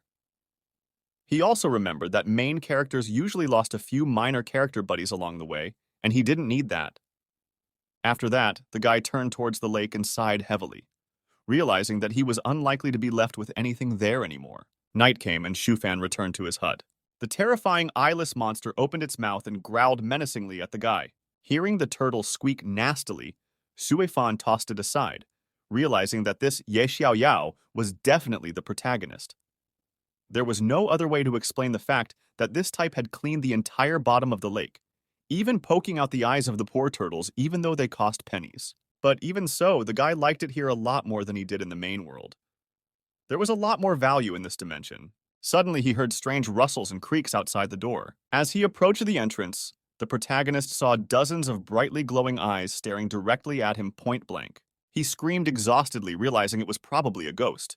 But at the same moment, dog-like monsters ran into his house, looking at Fang with kind eyes. The pouch that one of the creatures brought contained a small amount of useful resources. The protagonist was surprised that the monsters he had accidentally tamed could work so efficiently.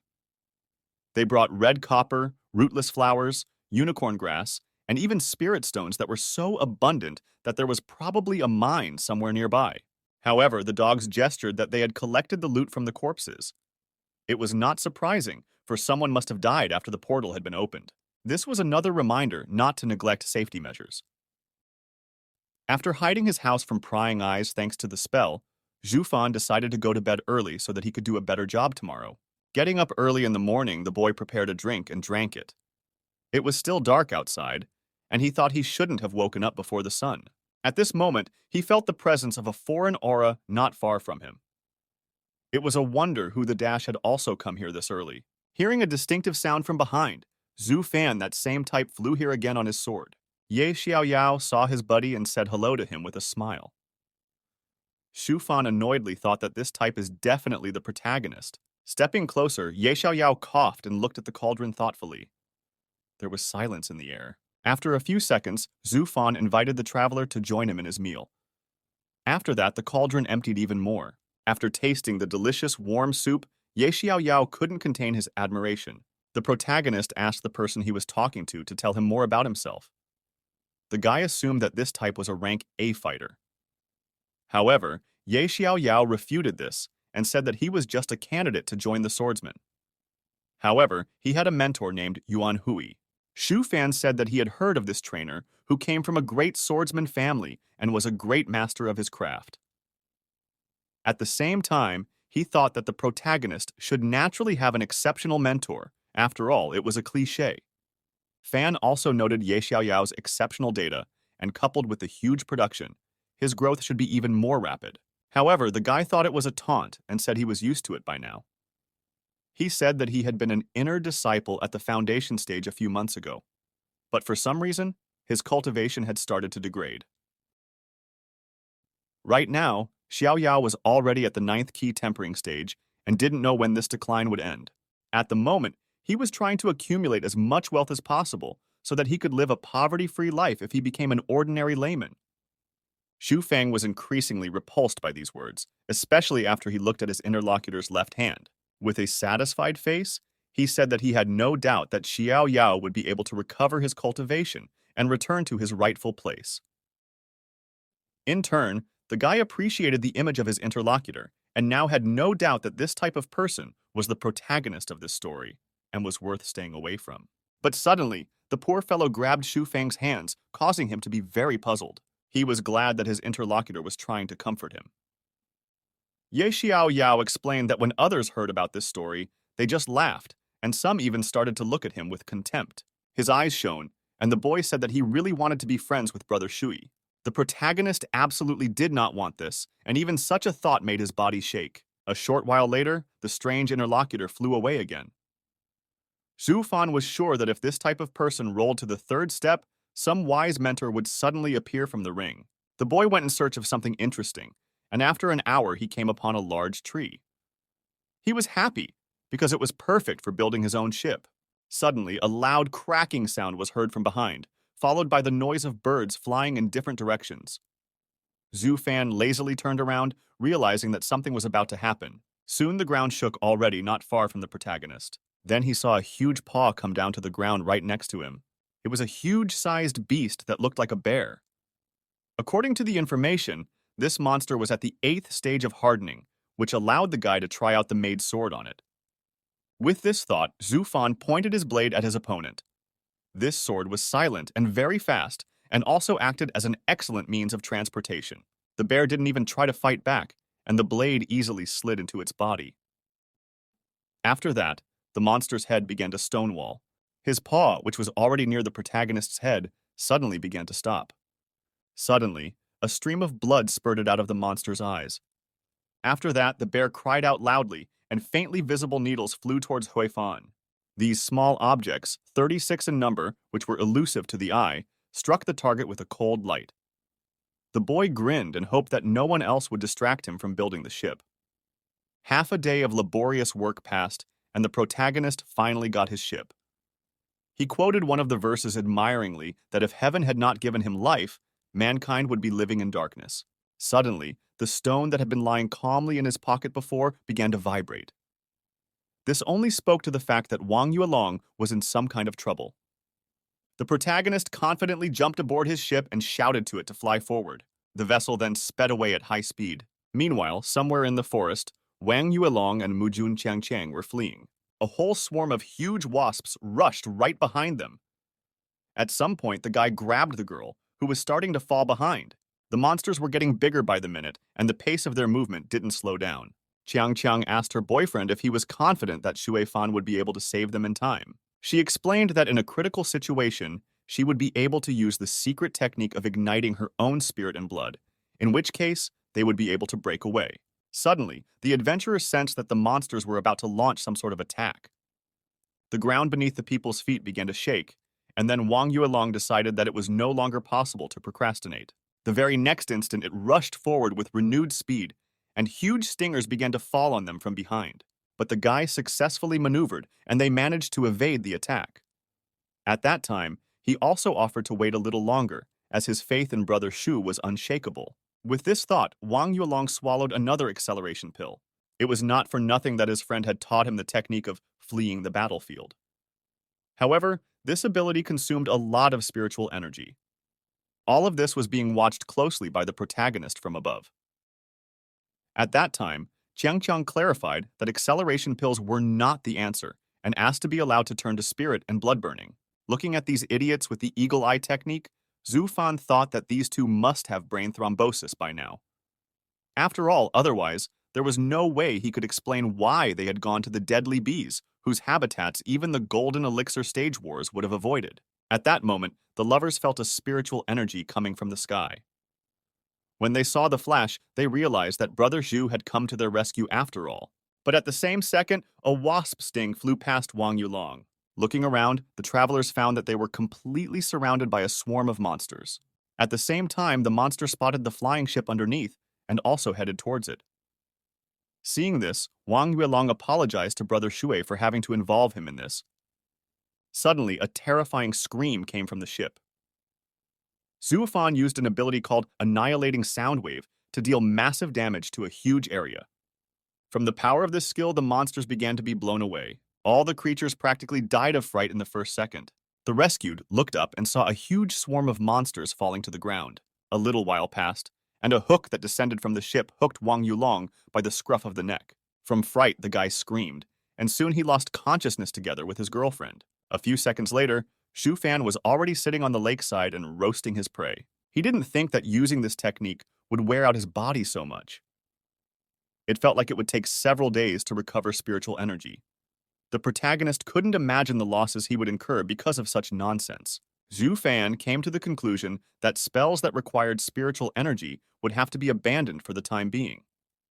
However, skills that utilized mental power were still available. Around this moment, Wang Yulong gradually began to come to his senses. The boy shouted out in fright that he had really gone to the underworld after all. Shu Fang replied that he had set up his friend because of his stupidity, and he would have to go through all the circles of hell. However, this would not happen today. After waking up, Wang Yulong tearfully realized that he was still alive and Brother Shu had saved him again. After that, the guy rushed to his lover and started breaking her, trying to bring her to her senses. The protagonist tossed a bottle of mixture to his friend, saying it was something to drink. Fang explained that after the concussion and the sound wave, their brain function was impaired. Although it was actually a first-rate sedative elixir, each vial was worth 600 spirit stones. Wang Yulong pounced on his friend who had once again saved his life with tears and gratitude.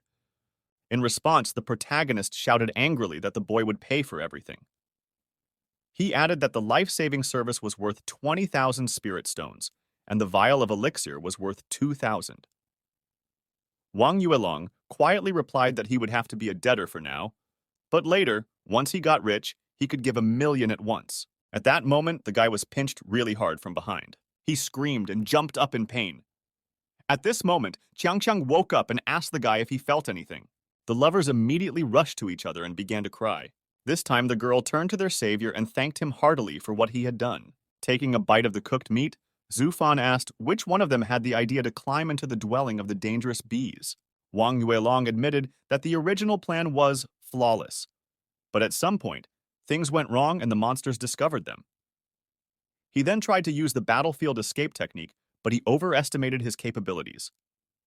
Xu Fan irritably asked why they were going there. The guy explained that it was all about the honey from these bees, which had unique healing properties up to and including life extension. Wang Yulong explained that Qiangqiang's mom had once participated in the war, where I acquired a chronic disease. Deliver the honey, he hoped he could help his girlfriend's mom cure the ailment and finally ask for Qiangqiang's hand in marriage. Zhu Fan immediately realized that it was most likely a matter of ransom. He asked his friend if his image from a potential A-rank fighter wasn't enough in his mother-in-law's eyes for a wedding. Wang Yuelong explained that he was already so satisfied that the ransom amount was reduced from 2,000,000 spirit stones to 1,000,000.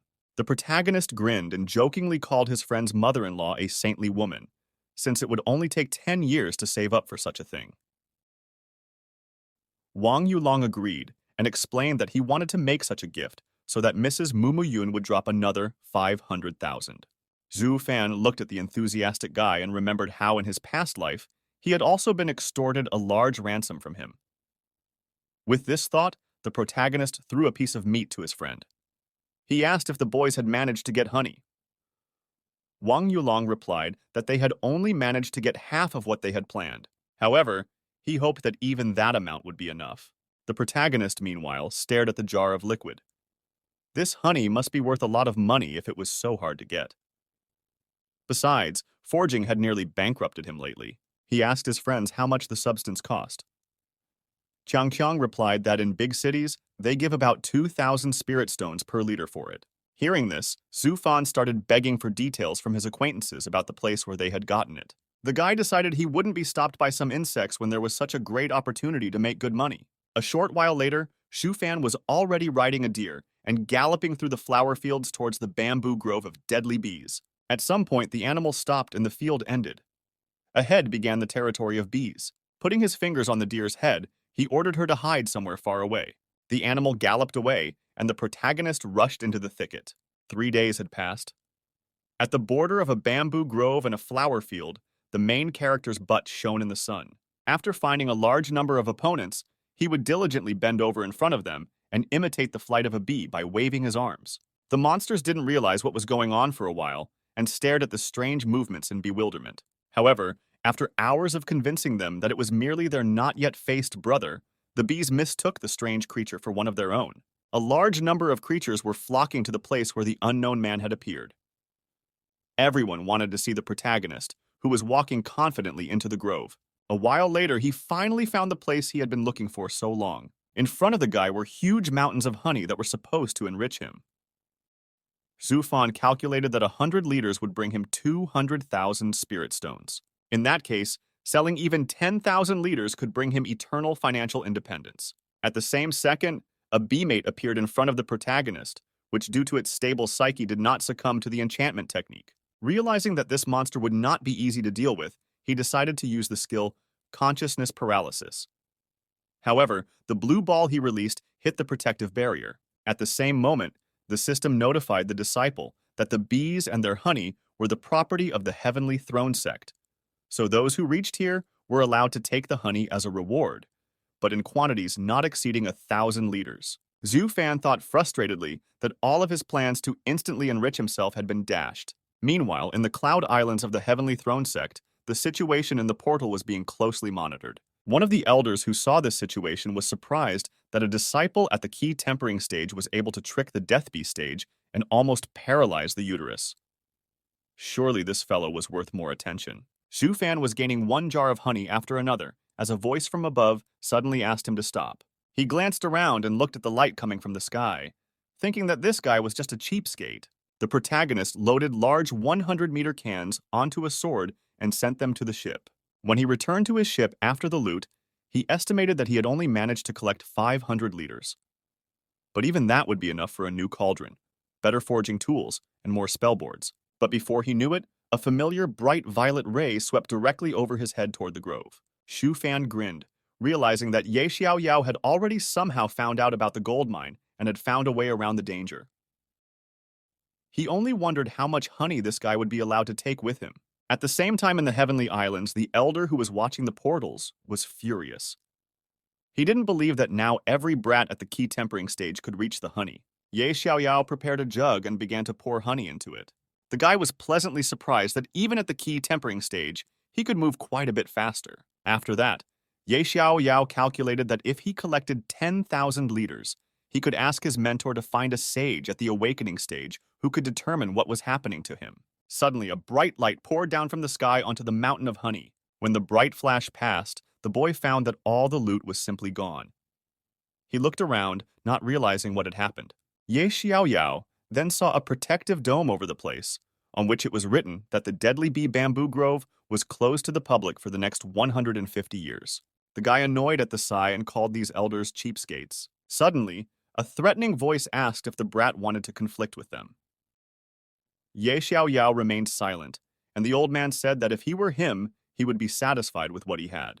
At the same time, the protagonist arranged a kind of cruise on a flying ship. Almost until the portal closed, he traveled the dimension, finding new mountains, streams, and deserts. On the last day of the journey, the system notified that Zhu Fan had reached the Grand Master's manor. From the name, it was clear that a man who artificially mastered alchemy once lived here. However, the protagonist was still furious as well. This time, he was looking for the forging master's manor and came across the exact opposite. Nevertheless, there was only an hour left before the portal was closed. The situation was like the old saying, "I tried to plant flowers, but they didn't bloom." In the meantime, I stuck a willow branch in the ground, and it grew into a shady tree. After failing to stumble upon the legacy of the forging masters, Zhu Fan still looked inside the building. Inside was a library with a bunch of valuable spells.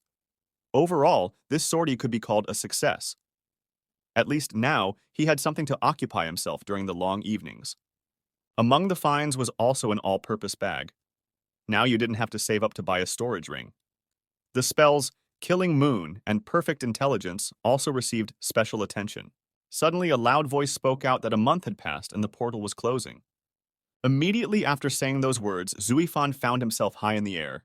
He looked down and saw directly below him the vast abyss into which he was now about to fall. However, the timely application of body lightning techniques helped to avoid an unfortunate fall. As he was going downstairs, Shufan saw Wang Yuelong and Mujun Qiangqiang flying on a bird. His friend waved at him and said that he could treat him to something at the inn. The boy felt that he owed a debt of gratitude to his savior. Upon hearing this, the protagonist immediately grabbed one of the tablets he had found and silently read it. It was a digestive spell that would speed up the digestion of food, allowing the nutrients and spiritual energy it contained to be better absorbed and strengthen the body and spirit. After that, he turned to his friend and said that in that case, he was ready for something to eat. In reality, Zhu Fang's plan was to eat as much food as possible, which Wang Yuelong had promised to pay for. A few days passed after the portal was closed. By then, the honey of the deadly bees had already been sold at a good price. The medicinal ingredients would be enough to make several cauldrons of first-class pills. After that, the protagonist planned to get some auxiliary raw materials from Pangfu to try forging something serious.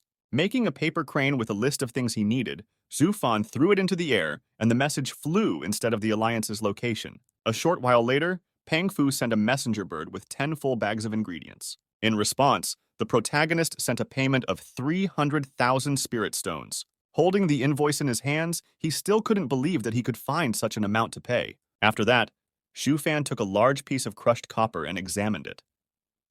It looked like it was a very high-grade ore. Now the guy was ready to go into a long recluse and do forging until he was blue in the face. A full 3 years had passed since that day.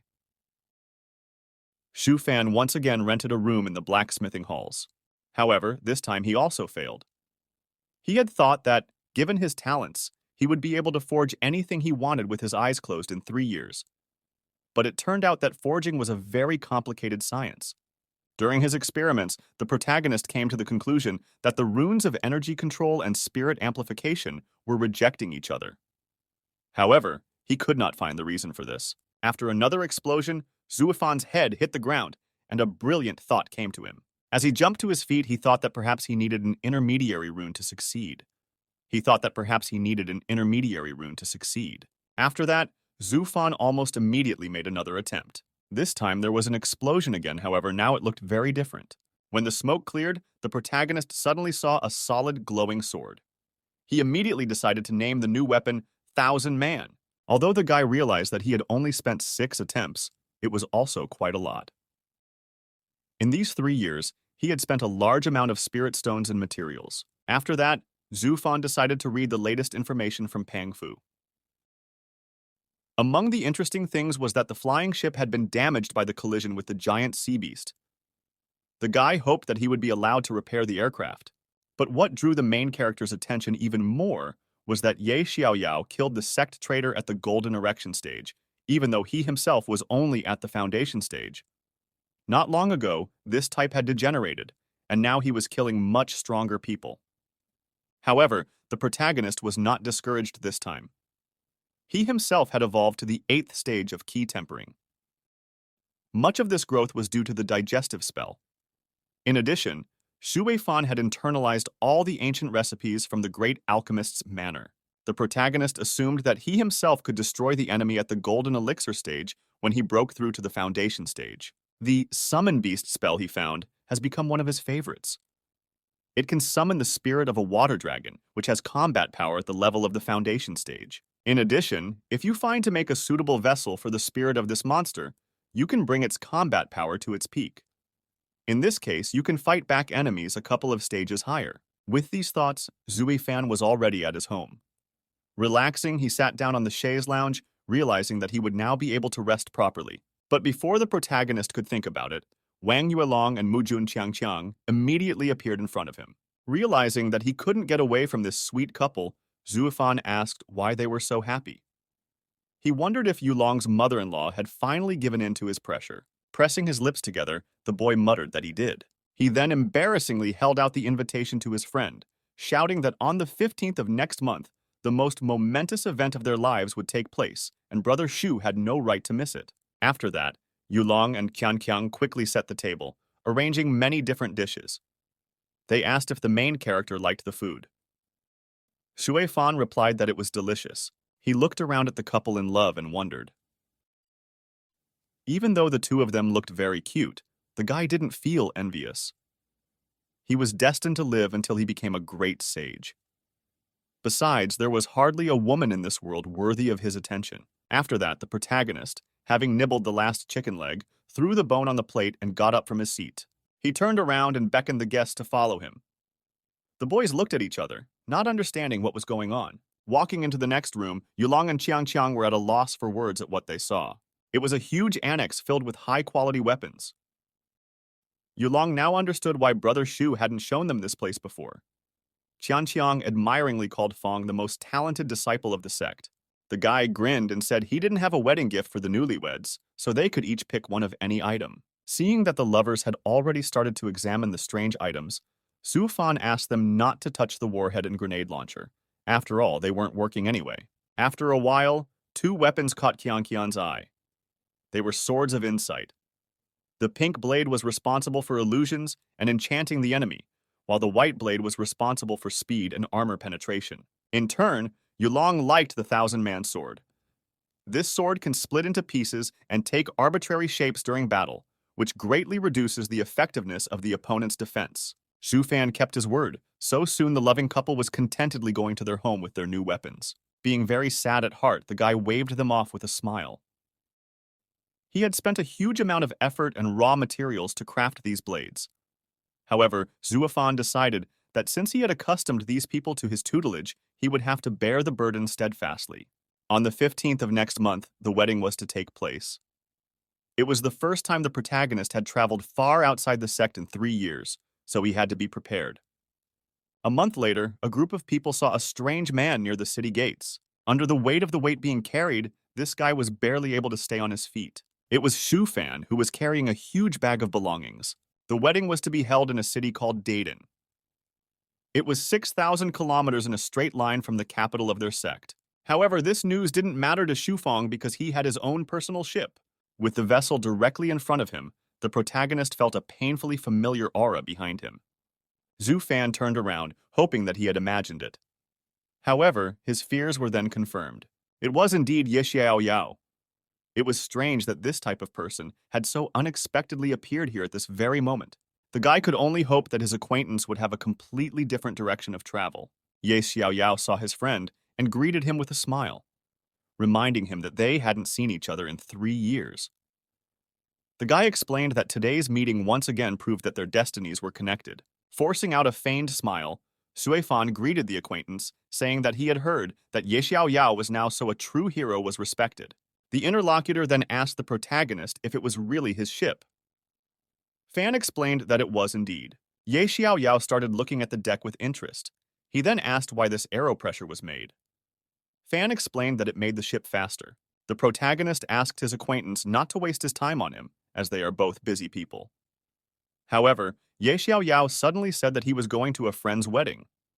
After that, he asked his friend where he was going. Realizing that things were much worse than he thought, Fan asked if this friend's name was Wang Yuelong.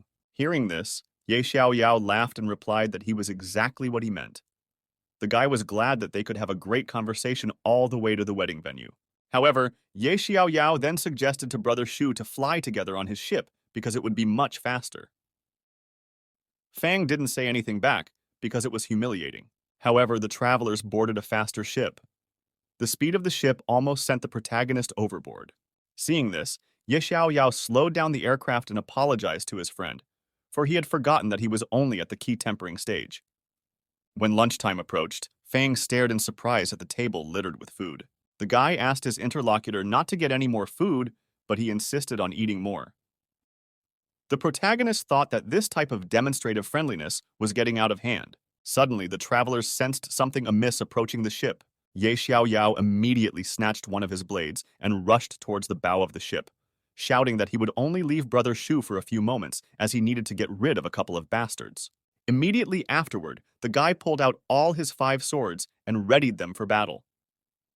Looking at the fire burning brightly ahead, he wondered if these idiots had completely lost their fear. The travelers had no sooner flown away from the Heavenly Throne sect than they were already ambushed. The hero was greatly surprised that this guy had 5 swords of different elements. It was already like obsessive-compulsive disorder. Meanwhile, right in front of the ship, there were 5 people sitting on a huge dark cloud. Looking at them, Zuefan thought that he had originally assumed that this would not be an easy walk. Right now, the main character wanted to go back to that day more than anything else, and then he would definitely find a way to scare off that intrusive boy. At this moment, Ye Xiaoyao apologized to his friend for involving him in this. He said that he would distract those scumbags at the Golden Elixir stage to himself, and then send the ship with the protagonist to its destination. The guy assured that these people came after him, so they were unlikely to chase after Suefan. The protagonist immediately thought that if he flew alone, they might catch up and finish him off. At that very second, all 5 bandits pounced on the ship at the same time. Ye Xiaoyao raised his hand and prepared his blades for battle. The guy had already killed one scumbag at the Golden Elixir stage not too long ago, so he was confident that he would succeed now as well. With that thought, he created a huge rune in the sky, which immediately began to emit a bright light. The bandits asked the poor guy if he had decided to scare them with this cheap trick, but in the next second, Ye Xiaoyao faintly waved his hand, and his ship rushed away from this place with tremendous speed. The leader of the raiders ordered a subordinate named Lei Shi to catch up to this puppy at the key tempering stage, finish him off quickly, and return. He tried to stop the fleeing scum by shouting that he couldn't escape a fair fight. But at the same moment, a ringing blow rang out from the blade of one of his swords. The remaining opponents told the brat not to even hope to try to save his buddy in any way. Ye Xiaoyao realized that the situation had now become completely stalemate. However, the guy tried to calm himself down. He had to keep his emotions in check and concentrate on the course of the fight, leaving aside his worries about his friend's fate. That's what his coach had taught him in his time. After that, Ye Xiaoyao gave his opponents a serious look and said that none of them would leave here alive today. Meanwhile, the protagonist, sitting aboard the ship, was contentedly sniffing aroma sticks and praying that the heavens would give him another chance to never leave the sect's territory again. But at this moment, there was a bright red flash from behind, and Shu Fan realized that his prayers would not be answered. Seeing his opponent, Lei Shi grinned and realized that today's walk promised to be easy. The protagonist prepared a summoning spell, realizing that this fight would cost him dearly. The dragon soul suddenly burst out of the ship and caught the attacker off guard. In the next few seconds, the monster took on a physical shell. Lei Shi made no secret of the fact that he didn't expect such a thing from a disciple at the key tempering stage. In response, the protagonist suggested that they should not fight and disperse peacefully. He really didn't want to get into a fight, since the guy had once spent 5,000 spirit stones to extract energy from them. This dragon should have been enough for 15 minutes of fighting. However, Lei Shi confidently shouted out that he would not accept such an offer this time. After that, the worm that was wrapped around his body rushed towards Xuefang. However, the dragon intercepted the monster with its paw and crushed its head. The creature's carcass fell to the side of the ship. In turn, the dragon's spiritual energy level increased dramatically, increasing its rank to the equivalent of the Golden Elixir stage. Looking at the boy's frantic face, the attacker didn't understand how such a weakling managed to pump the summoned creature with so much energy. Meanwhile, the protagonist ordered his minion to kill the man. The dragon pounced on Lei Shi. Meanwhile, Shu Fan rushed away from the place, shouting that he would make 10 more of them when he returned home. Taking advantage of its superior power, the monster effortlessly tore apart the human body. Being practically crushed by the dragon, Lei Shi shouted that these cheap tricks wouldn't help slip out of the hands of the Golden Elixir stage warrior.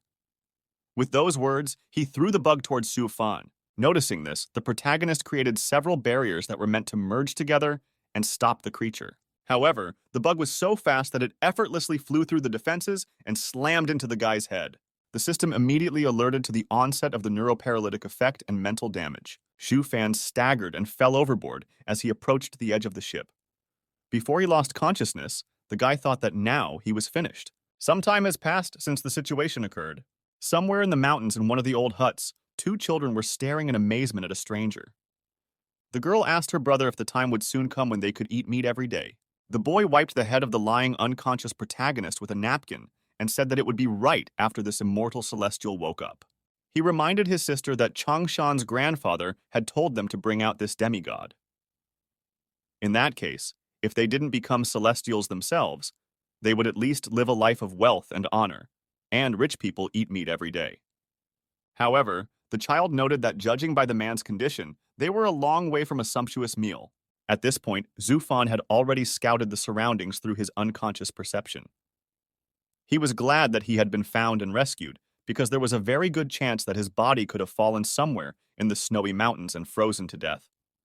All this was also preceded by an incredible battle with a soul-eating worm, which took place half a month in astral space.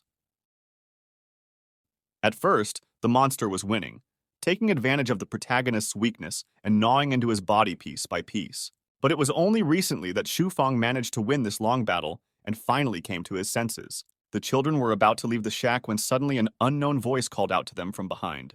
The main character smiled and said that the guys wouldn't get much of a tip for the massage. At that moment, the little boy remembered his grandfather's instruction that after the man from heaven woke up, they should immediately start beating their foreheads against the ground until that celestial agreed to accept them as his disciples. Only then could their lives be considered settled. The children immediately fell to the ground and asked the unknown man to accept them as his disciples. Shufang was completely surprised, as he had never heard such talk before. The protagonist realized that he would have to create a mysterious atmosphere so that he would definitely be believed. He pulled the children's hands off the ground and asked them to stand up. Zufan then assessed their abilities. The girl had 3 spiritual life roots, while the boy had 4. By the standards of this world, they would be cannon fodder at best. However, these kids are remarkably decent, as nothing was missing from the main character's Omni bag. After that, the guy asked why the kids wanted to become his students. Those simultaneously replied that they wanted to eat meat every day. Such a straightforward answer struck Zufan to the core. It was very cute and further validated the honesty of these kids. Zufan said that he liked this answer, and added that there was something else left to figure out. Guy lifted the children up and used a spell to make them both fall asleep. Then he put the boys to bed. Before the final verdict, he had to check their fates. Only after that could the protagonist decide whether to become a mentor or not. In case their abilities were not enough, the guy was ready to provide these children with a trouble-free life. After that, Zufan sat back down comfortably and examined his hands. It was time to assess his own condition. Although he had finally managed to get rid of the soul-eating worm, but the monster had managed to cause serious damage. Now it would take at least 6 months for the protagonist to recover. Clenching his fist, he decided to make a promise to himself. Putting his foot on his leg, Shufan decided not to leave the sex territory for the next 10 years. But what was more important was to stay as far away from this Ye Xiao Yao as possible from now on. With this thought, Zufan took out a mug and a teapot from the bag. He poured himself some tea and decided that he would need to make more battle dolls when he returned. It was still the most effective way of defense for him. Suddenly, the door to the hut opened, and the same old man named Changshan appeared on the doorstep. His body trembling, he looked at the awakened celestial. Without a moment's thought, the man knelt down and prostrated himself before the demigod. But the protagonist used the same technique to pull the old man's hands off the ground and set the man on his feet. Zufan clarified that there was no need to fall on one's knees in front of him, as it was up to the guy himself to thank his saviors. Then he asked the old man what he wanted most of all. Changshan replied that he had no son or daughter, so he wanted him and his wife to live to a ripe old age without sickness or sorrow. The boy thought it was a very practical but complicated wish. At least part of this request he could fulfill. Shufan held out a vial of liquid to the old man. He explained that there were 10 longevity pills, which should be taken 1 every 2 years. He also promised to take both of his children into the sect and take care of them. Changshan looked at the boy and girl lying on the bed in surprise and asked what had happened to them. The protagonist replied that he had sedated them himself to test the potential for possible acceptance as a disciple of the sect. Realizing that he'd better stay out of the way now, the old man bowed again and left the shack. Shufan thoughtfully looked down and sighed heavily. Sometime later, he decided to finally find out the results of the test. Two balloons with information about the children appeared in his hands. The boy will live a long life and die at a very old age in the circle of his loved ones. He will live through a lot of things, but not his soul will remain unchanged. The girl, on the other hand, was much more interesting. She could reach serious heights in cultivation because she had good data for it. Afterward, the main character petted the children, saying that once they woke up, their lives would no longer be the same. Meanwhile, Wang Yulong was sitting in the Heavenly Throne Sect's territory near the gate leading to his friend's courtyard. The boy with shaky hands thought about his missing brother Shu. He was annoyed that something had happened to his friend the one time he had left the sect's territory to attend their wedding. Qiang Qiang served a plate of food to her newly married husband and asked him not to worry so much, for they both knew that Shu Fan was so strong that he could move mountains. The girl assumed that the protagonist was now somewhere healing his wounds and would be back here soon. Wang Yulong asked not to be consoled, for he was entirely to blame for his friend putting himself in such danger. The guy told his wife that he would wait for Shu Fang until he returned. Wang Yulong explained that he had prepared a special envelope for his friend to hand to him personally. The girl glanced understandingly at her inconsolable husband, but there was nothing she could do about it. She made herself comfortable next to him and said she would wait with him in that case. Meanwhile, the protagonist went to see the representative of the Heavenly Throne Sect. He said that these children met the standards of their organization and gave them a special identity card, recognizing them as Shu Fang's disciples. After that, the travelers boarded a ship and traveled to the sect's territory. The boy excitedly asked his mentor if it was really very difficult to become like him. The protagonist smiled and explained that if the disciples listened to him carefully, their path to cultivation would be much easier than his. At the same time, he really liked this boy, as his naive questions coupled with his caring and responsible nature only added to his cuteness. Meanwhile, the girl was restlessly running around the side of the ship looking for food. The boy asked excitedly if this meant that he and his sister would be able to eat meat every day. Shu Fanya laughed very loudly and said that in their sect, one could eat meat at least 3 times a day. Suddenly, Wang Yuelong, who was sitting on the ground, saw a flash in the sky, characteristic of his friend's ship. He excitedly jumped to his feet and saw brother Shu, who after many days had finally returned. Wang Yuelong immediately ran up to his landed buddy and started saying that he had already thought of the worst outcome. Shu Fan said that he was fine and added that the worst thing that happened to him was missing his friend's wedding. The boy said that it was nothing because the most important thing was that the main character was alive. At the same time, his attention was drawn to the children standing nearby. Wang Yuelong then pointed his finger at the frightened guys and asked who they were. Hearing no answer, he was startled that a friend had managed to give birth to 2 children at once in 2 weeks, which had already grown so much. Qiang Qiang looked at her husband like an idiot and said that it definitely couldn't be. Zhu Fan scratched the back of his head and said that these were his disciples. Then he wanted to introduce the children to his friend, but only now he realized that he didn't even know their names. Turning around, the guy awkwardly asked his charges for their names, but the boy suddenly said they had no name yet. That's because, according to the ancient tradition of their village, a name is only given when a child finds a spirit plant. The protagonist wondered about this oddity. However, he quickly found a solution. The guy explained that from now on, the children would carry his surname. Pointing his finger at the boy, he said that he would be called Shu Gang. In turn, the girl the protagonist decided to name Shu Yuexian. Both children fell to the ground and thanked their mentor for giving them their names. After that, Zhu Fan decided that the disciples needed to change their clothes, as it was better for them to not walk around in wrappings here. The main character formed 2 small pink spheres in the air. These objects suddenly rushed towards the surprised students. Immediately, energy began to pour out of each ball. Not a second later, both students immediately changed into their new uniforms. Mujun Qiang looked at the previously unseen magic in surprise and asked what kind of spell it was. Shu Fan explained that he created this skill when he was bored and called it a closet ball. Inside, fabrics are stored, allowing you to change your outfit in an instant. Qiang Qiang was very interested in this invention and asked Brother Shu to sell her one for spirit stones. However, the protagonist said that he could give the orb to his friend's wife for nothing. Having obtained an interesting object at her disposal, the girl immediately experimented, creating a new, beautiful dress. Zhu Fan immediately cried out in panic and asked her to create something else. Seconds later, Qian Qian was wearing another dress. However, it too turned out to be not very decent. The next few attempts looked a little more decent, But Zhu Fan still couldn't separate himself from the intrusive thoughts. At one point, he clutched his eyes hard and shouted that he couldn't look at it anymore. The girl asked why they didn't like the options presented.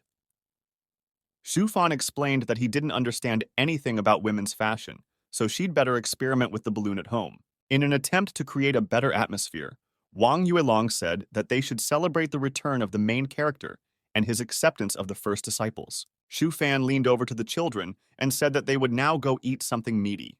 The satisfied disciples headed inside the courtyard. At the same time, Wang Yuelong reached into his pocket. He took out a red envelope and held it out to his friend.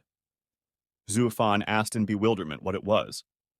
However, Yulong only replied cryptically that the guy knew what it was for. Not knowing what to expect, the protagonist nodded in response and took the mysterious gift. A few days later, blacksmithing halls. As Zhu Fan stretched, he realized how troublesome it was to be as talented as he was. He had barely recovered from the attack, and he was already receiving orders from Brother Wang Fu. But anyway, the guy now has enough money to create a whole army of fighting dolls. At this moment, an old man who approached him from behind asked the boy how he wasn't ashamed to waste his time on commercial orders in such a difficult period when the sect needed every blacksmith. Seeing him, Zhu Fan was afraid that some powerful old gaffer was now angry at him. Was he going to have to live on his mountain from now on without a trace? Meanwhile, looking at the boy, the old man remembered how not long ago, the sect leader had ordered him to find at least one blacksmith skilled in engraving runes. The man certainly didn't expect that, wandering down the street with his head down, he would come across such a treasure. His mission accomplished. After bowing before the honorable man, Zhu Fan told him that he had been attacked outside the sect 2 weeks ago and was on the verge of life and death. The guy had only returned a couple days ago and had to fulfill some urgent orders to avoid setting his brothers up. Apologizing to the old man once more, he promised to familiarize himself with the sect's assignments tomorrow. After listening to the boy, the old gaffer confessed that he had wronged him in vain. Then he asked Fang what he had forged today. Holding out a case of weapons he had forged to the elderly blacksmith, Fang showed his work to his mentor. What the elderly man saw shocked him. This guy is good at basic runes, and his engraving is quite original. The tempering, smelting, and molding are also on par. Considering that he used an external source of spiritual fire, the result is very good. However, there couldn't have been any other result. Xu Fan has a rich imagination because he used to love playing sandbox games. Realizing that this boy could in the future become one of the greatest masters of forging, the old blacksmith decided to take him under his command.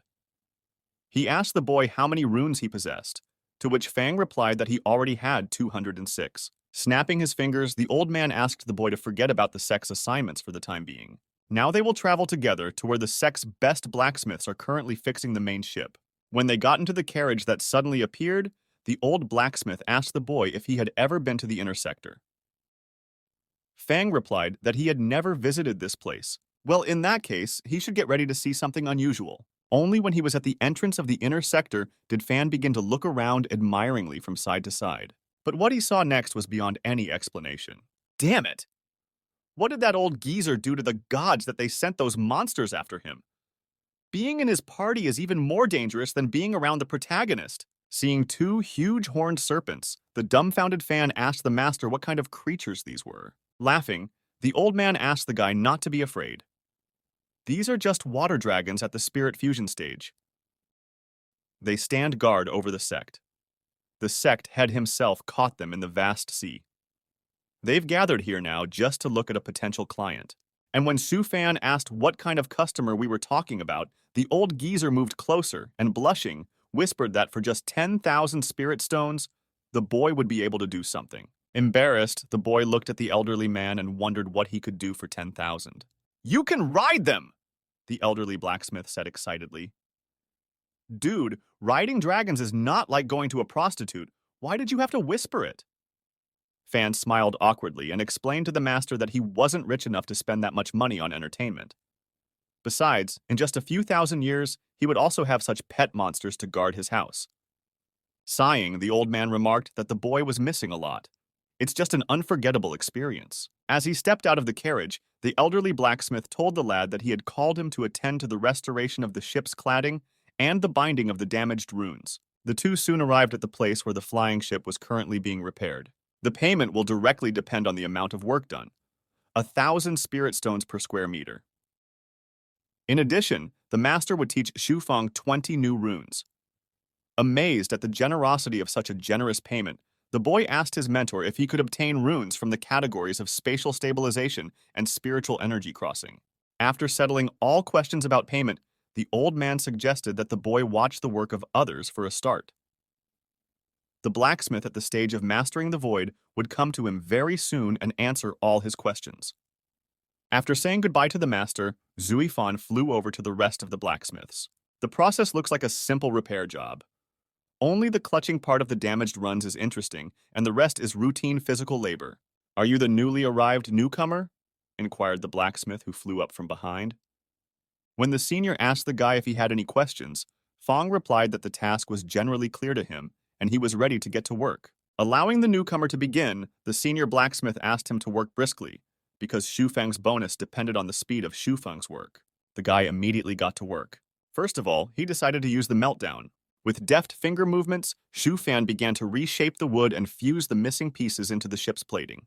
The senior blacksmith who noticed this could not understand how the newcomer could work with such speed, especially since he was self-taught.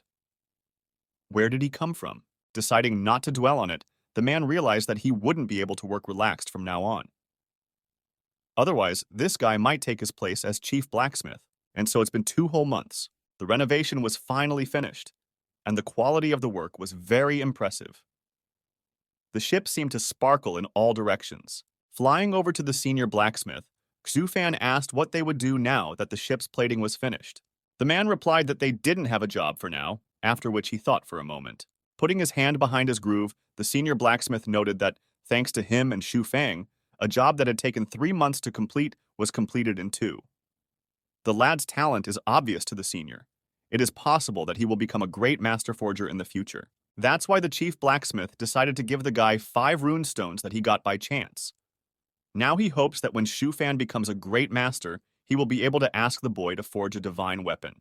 Laughing awkwardly, Fan thanked his buddy, promising that he would be the first on the list. However, the guy realized that he was only 120 years away from the basics. And by the time he became a great master, this dude would be long dead.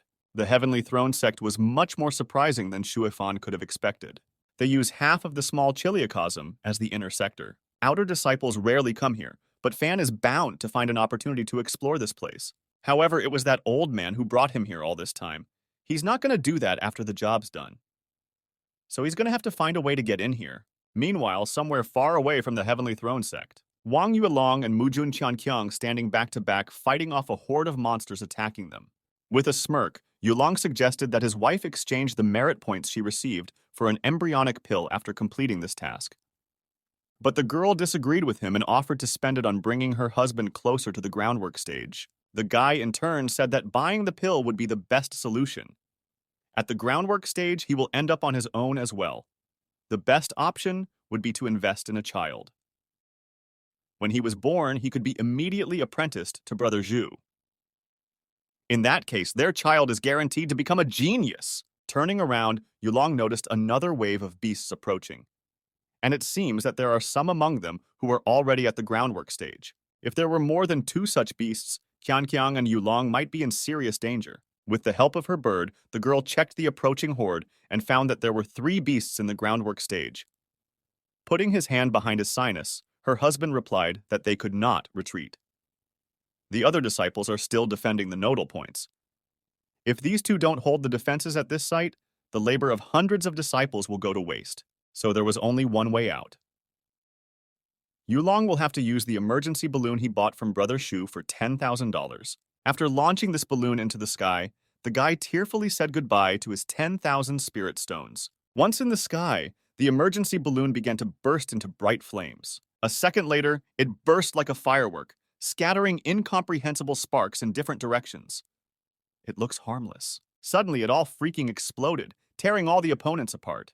Looking at all of this from behind a rock, a dumbfounded Yulong wondered why the hell Brother Shui didn't warn him about such a powerful shockwave. A huge crater formed at the spot where he had hurled the emergency balloon. Sitting down beside him, the annoyed guy realized how great it would have been if Brother Shui was also in the combat division with them. He could finish off the three beasts at the foundation stage with a single wave of his hand, and Yulong himself wouldn't have to spend 10,000 spirit stones. Qianqiang, on the other hand, asked her husband not to sigh like that.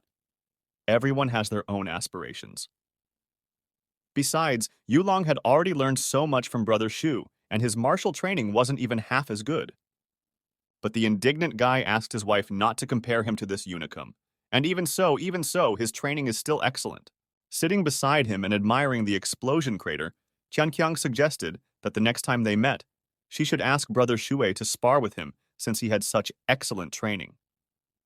It would be interesting to see if he could last longer than 3 seconds. Saying that she was underestimating him, and he could even last 5 seconds, Yulong noticed something strange. Some sort of green glow appeared in the explosion crater. Seeing the stone lying on the ground, Yulong immediately realized what it was. Judging from the color, smell, and density, it is an iron ore enriched with spiritual energy. With enough enriched iron, you can make armor that will allow you to fight on equal terms with the enemy at the golden elixir stage. After thinking it over, Yulong tossed his wife some sort of pouch and began to descend into the vortex. Waving his hand to the girl, the guy asked her to hold this pouch while he mined the ore. If beasts suddenly appeared during the foundation stage, Qianqiang would be able to fight them off with this item in her hand. Soon, the two of them returned to the sect and noticed that Brother Shu had suddenly decided to move for some reason. Zhu Fan explained to his friends that since he had students, he had to move to a bigger house. But of course, the guy had to hide the real reason.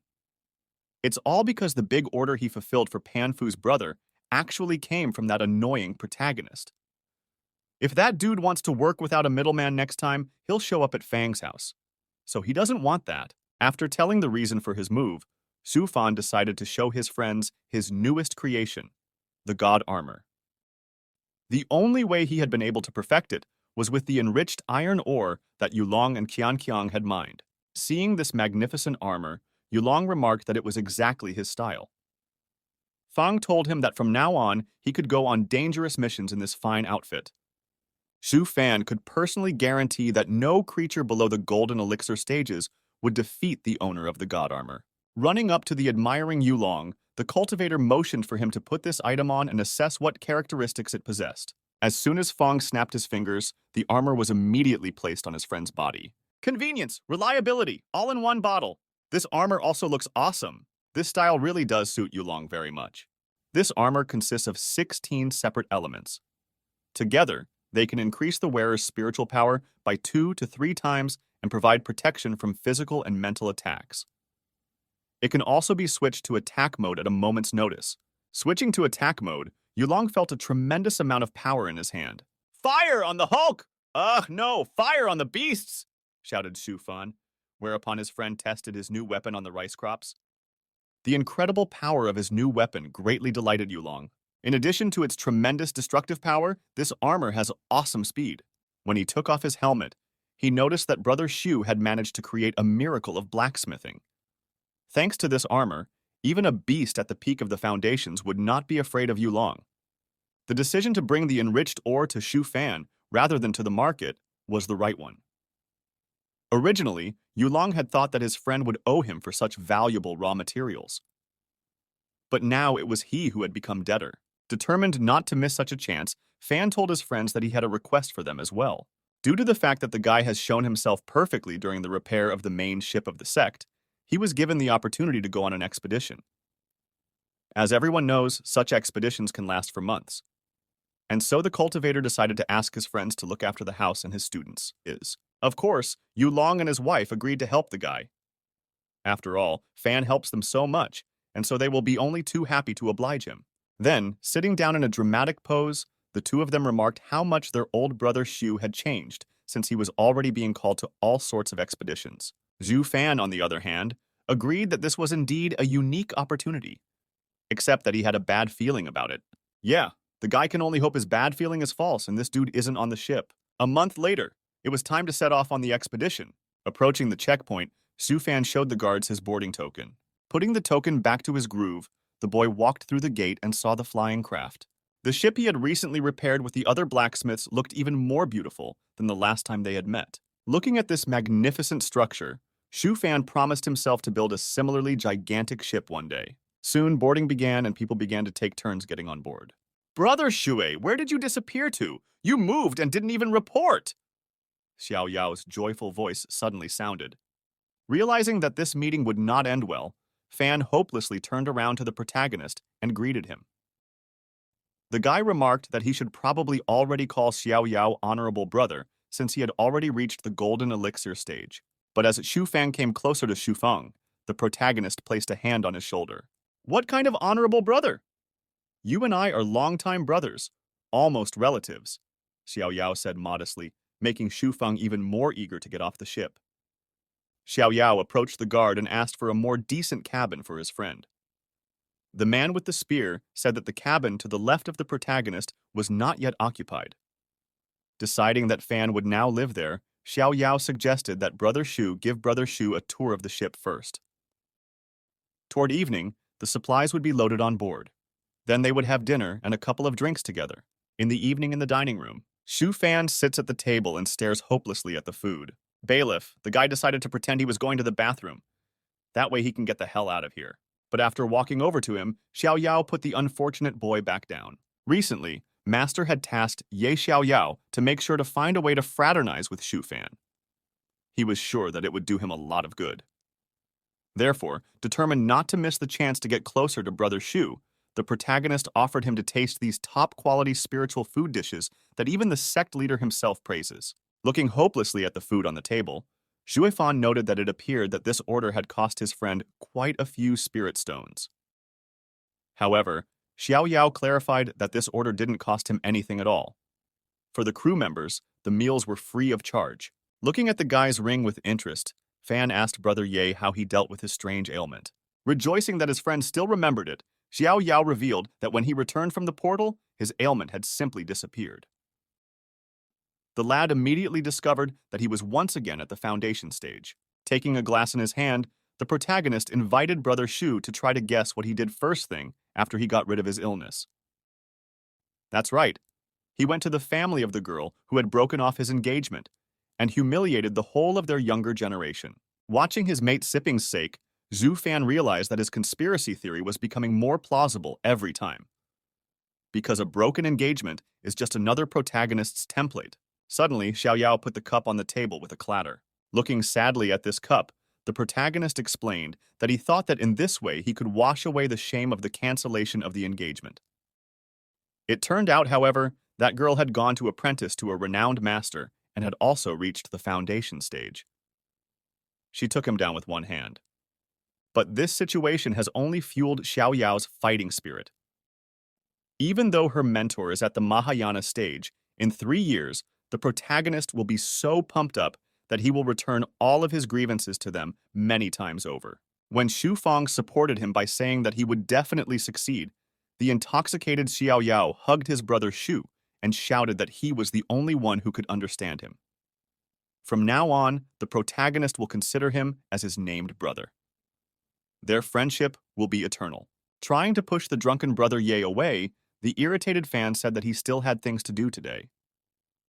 But Xiao Yao didn't want to let his buddy go. What could be more important than swearing eternal friendship to each other? Shu Fan explained that while repairing the ship's cladding, he had noticed that the most important runes were located on the inside of the ship. In fact, the guy had decided to undertake this expedition in the first place in order to study them in detail. But now he's just wasting his time drinking sake with his brother Ye. Hearing the conversation about runes, Xiao Yao was visibly interested in it. Suddenly, someone approached Shu Feng from the back and placed a hand on his shoulder. "I didn't expect someone at the qi tempering stage to have such a keen eye," an old man said, looking at the boy ominously. "Would you like to apprentice with me?" Hearing these words, Zhu Fan looked at the stranger perplexedly. Who is this dude anyway, and what is he doing here? Laughing, the elderly man noticed that his future disciple's intense spiritual energy and stable mentality were quite high. He had the potential to become an excellent blacksmith. And when the old man asked the guy how he ended up on this ship and what branch he was from, Shu Fan, scratching the back of his head awkwardly, explained that he didn't belong to any branch and was on his own for now. Scratching his beard contentedly, the elderly blacksmith asked the boy if he would like to be part of the forging department. However, Xu Feng had completely different plans for his life, and so he immediately came up with a plan to make this old geezer get away from him. Rising from the table, the boy thanked the old man for the offer. But after bowing, Fan explained that he was actually a level 1 alchemist. He was only interested in runes out of idle curiosity. After listening to the boy, the old man tisked unhappily. Another alchemist? Blacksmithing is what a man should be passionate about. The old blacksmith muttered under his breath as he walked away. After saying goodbye to the old man, Suifan exhaled a sigh of relief. If the guy joined the forging department, then he would no longer be able to enjoy a free life as he did now. Even the preparation of pills would have to be done in secret. And when he doesn't break through to the foundation stage after dozens of years, he'll be a disgrace. Brother, it is a great blessing to be called by such a serious master to be his apprentice, said some creepy creature in Fang's ear. Bouncing away from Xiao Yao, the frightened Fang dumbfoundedly shouted out, "What kind of bad habit is this dude of sneaking up from the back?" At this rate, this dude would give him a heart attack one day. Apologizing to his friend, Xiao Yao asked why he didn't just refuse the master. Why did the guy make up that he is an alchemist? Turning around to his mate, Xu Fan clarified that he wasn't making anything up. He really does practice both alchemy and forging. This is not a common occurrence, so Zui Fan didn't talk about it so as not to raise more questions. But no matter what, the guy is not going to stray from the path of dual cultivation. He will definitely succeed in both crafts. And when a boozy Xiao Yao finally finished spewing rainbows, Fan warned him that he wanted to take a little walk around the deck. And while the drunken protagonist watched his friend leave, the ringmaster who flew up to him once again pointed out that this guy isn't so simple. If his apprentice were to fraternize with this man, it would definitely be good for him. Thus, Xiao Yao and his wise ring mentor stared admiringly at the back of the epic departing Fang for a while longer. After a while, a huge serpent appeared out of the clouds. Standing on the deck, Fan, who was watching this spectacle, marveled at the size of this majestic creature.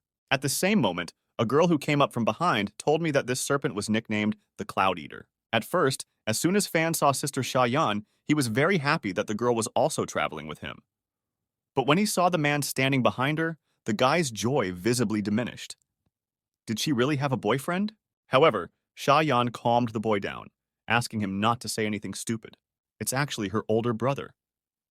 He works in the forging department and is a level 1 blacksmith.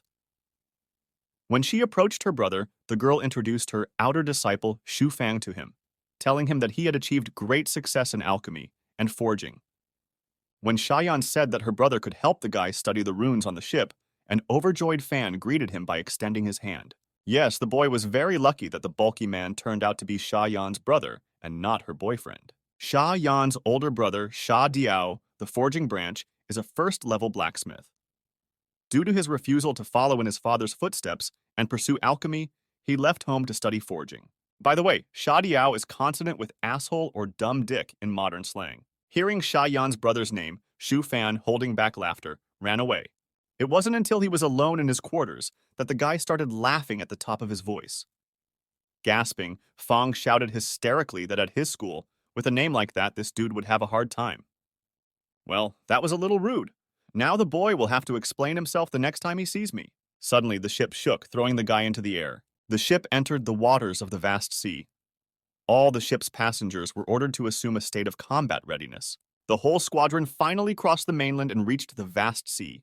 A truly mesmerizing view. Warships with artillery! That's what a man should be passionate about. More than anything, Xu Fan wanted to see these cannons in action. Suddenly appearing next to his brother Xu, Sha Diao noticed that apparently he and this guy were thinking alike. This is what men should forge, isn't it? Meanwhile, looking at the big man in surprise, Fan couldn't understand why the hell everyone in this world had this bad habit of sneaking up and suddenly starting a conversation. Of course, a lad could forgive Shayan for that, but this dude should stop. With an awkward smile, Fan apologized to Brother Sha for leaving so abruptly when they met. He had just had a thought, so he decided to write it down before he forgot. With a hand on his friend's shoulder, Sha Diao realized what he meant. Sometimes, if you don't catch the thin thread of inspiration, it can slip away irretrievably. Then, with an admiring glance at the boy, he asked if he thought fate had brought them together on purpose. They had both given up alchemy for forging. And when Diao asked the boy to share the idea that had struck him, so that they could refine it together during the discussion if necessary, Fang said there was nothing to it and waved his hand. Acoustic rune, resonance rune, optical rune, and concealment rune. After thinking about what he showed him, Brother Shu, Sha Diao realized that he was trying to create some means of remote communication. These are the most ordinary runes that can be connected to the most ordinary spiritual iron. However, without external support, the devices can only be connected at a distance of no more than 100 kilometers. With an interested look at the bulky man, Shu Fan realized that this dude knew a thing or two. Afterward, he told Brother Sha that this was not all. With another wave of his finger, Fang fused a few more runes into the already finished concept. Seeing what the result was, Sha Diao was stunned. What is this? What was the need for these runes on the outside of the device? In the end, while the big man mumbled something to himself, Fang decided to let him have time to digest. "I've got it all figured out," suddenly shouted the blacksmith. Running up to Fan, Diao grabbed his hand tightly. The runes along the contour form a structure that ensures the transit of transmitted information. In theory, having a sufficient number of transit nodes, it is possible to connect devices at much farther distances. Fang's idea was so clever. Diao didn't even realize how cool it was at first. Today, the bully was convinced that Brother Zhu was a true genius. It would take more than one person to come up with such a complex rune structure. Meanwhile, while the two were discussing Shu Fang's new device, the ship landed on the water. The squadron's warships found their first target, and one of the guns immediately began charging the attack. The main ship only fired one shot at the prey. Immediately afterward, riders on Firebirds flew from all the ships. The enemy had already been killed, and the only thing left for them to do was to get him out of the water. Soon, the riders fished out a huge blue whale. The warriors who ride the Firebirds are called the Golden Patrol. While Fang watched the team's smooth work in admiration, Diao remarked that a light but large catch at the beginning of an expedition was a good sign. Very soon a crowd gathered on deck and everyone began to discuss the catch. This giant shelf whale, from the looks of it, is in the cavity exploration phase. The catch really deserves all the praise it gets. But in truth, the meat of this whale is dangerous to humans, and this kind of beast can only be eaten at the golden elixir stage and above. While the men were discussing the captured whale, Zuofan thought about the ship's cannons. It was incredibly effective, since it only took one shot to kill a beast at the stage of mastering the void. At this moment, looking at Brother Shu, Diao realized that this was the first time he was seeing the operation of the cannons. That's all right, he would soon get used to it. They are actually only auxiliary guns. If the fleet encountered monsters at the crossing or Mahayana stage, it would be a sight to behold. The main cannons of the 9 warships will fire on them. After hearing stories from Brother Shah, Fan immediately imagined how in the future he would build himself a fleet and lead such expeditions as well. Therefore, the guy decided to ask the bulky man how much it cost to fire the auxiliary cannon. Sha Diao, in turn, said that if he tried to calculate it in spirit stones, the price per shot was about 100,000. However, this was a paltry sum compared to the potential profit. If the whale is sold in parts, it would be at least 500,000. That was when Shu Fan realized that he was still a long way from his dream. He would have to work for a month for one shot. However, Sha Diao also said that a single shot from the main cannon cost as much as 500,000, but it was only used for beasts not below the crossing stage. This finally killed Shu Fan's desire to have his own fleet. He couldn't even imagine how much he would have to save up for it. 3 days later, the Sect's war fleet was still adrift in the vast sea. In a matter of days, Fang had realized one irrefutable truth. It is blacksmiths who are valued most here, and the Sect clearly spares no effort in cultivating them. How did the guy get to this point? Well, just based on the fact that he was on this ship as a novice blacksmith, he was given at least 30,000 spirit stones worth of resources. Seeing Brother Shu sitting on one of the ship's auxiliary guns, Diao called out to him. With a wave of his hand, the bulky man apologized to the boy for just telling his mentor about his idea. The old man was very interested and now wanted to talk to Su Fan personally. Of course, Zue Fang was angered that his friend had ratted him out, but he decided not to show it. The lad had to follow Diao, but he still didn't want to receive attention from another master. As he approached the door, the boy realized that judging by it, it wasn't very spacious inside. Meanwhile, Xiaodiao took out a pass from his pocket and attached it to a special panel. When the door opened, Fan saw a huge room. How was this possible? The difference in size between the inside and outside was unimaginable. Could it be that there were some special space expansion runes used to construct this building? The two of them walked across the room and found themselves at the door to the mentor's chambers. As soon as Fan stepped inside, the master sitting on the chair asked him if he was the guy who had come up with the original way to communicate remotely. The old man then remarked that the boy had a very lively mind. The master himself had already thought about the possible realization of Shufang's idea. If 36,000 transit devices were to be installed throughout the continent, then using the new rune structure, the entire continent could be covered with communication. The communication devices already available in the sect are even suitable for this purpose. And if they are modified a little, it is even possible to start a dialogue with an optical image. Sighing, Zufan realized why the master wanted to do this. The grandfather just wants to communicate with his grandchildren via video link. Well, that's cool. At the same moment, the master offered the boy to become his apprentice. After all, Shufang has the talents necessary for a blacksmith. And while the boy tried to understand why all these old men were trying to be his mentors, a nearby bulky man suggested that his friend should agree. Xiaodiao's mentor is one of the best masters in the forging department. Even the sect leader holds him in high esteem. However, after bowing, Zhu Fan told the master that he didn't want to waste his time. The thing is, the guy is on the path of dual cultivation, so he simply can't devote all his energy to forging, and judging by the master's reaction, he disliked that answer very much. No. Soon the expression on the old man's face changed and he laughed. With his hands folded, the mentor said that he liked the boy's sincerity. So he decided to ask whether Shufang was more interested in alchemy or forging. Without hesitation, the guy replied that of course he would prefer forging. After all, only forging can arouse a man's passion. Then, placing a hand on the boy's shoulder, the master promised to transfer him to the inner sector if Fan wanted to become his apprentice. But in order to do so, the boy would have to give up alchemy.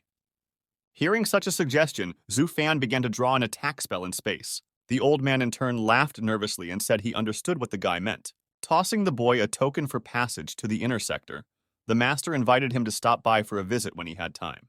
After thanking the master for being so generous, Zhu Fan turned around and left. Kneeling down in front of his mentor, Diao shouted that Shu Fan was still young, and he was not yet capable of realizing what he was giving up.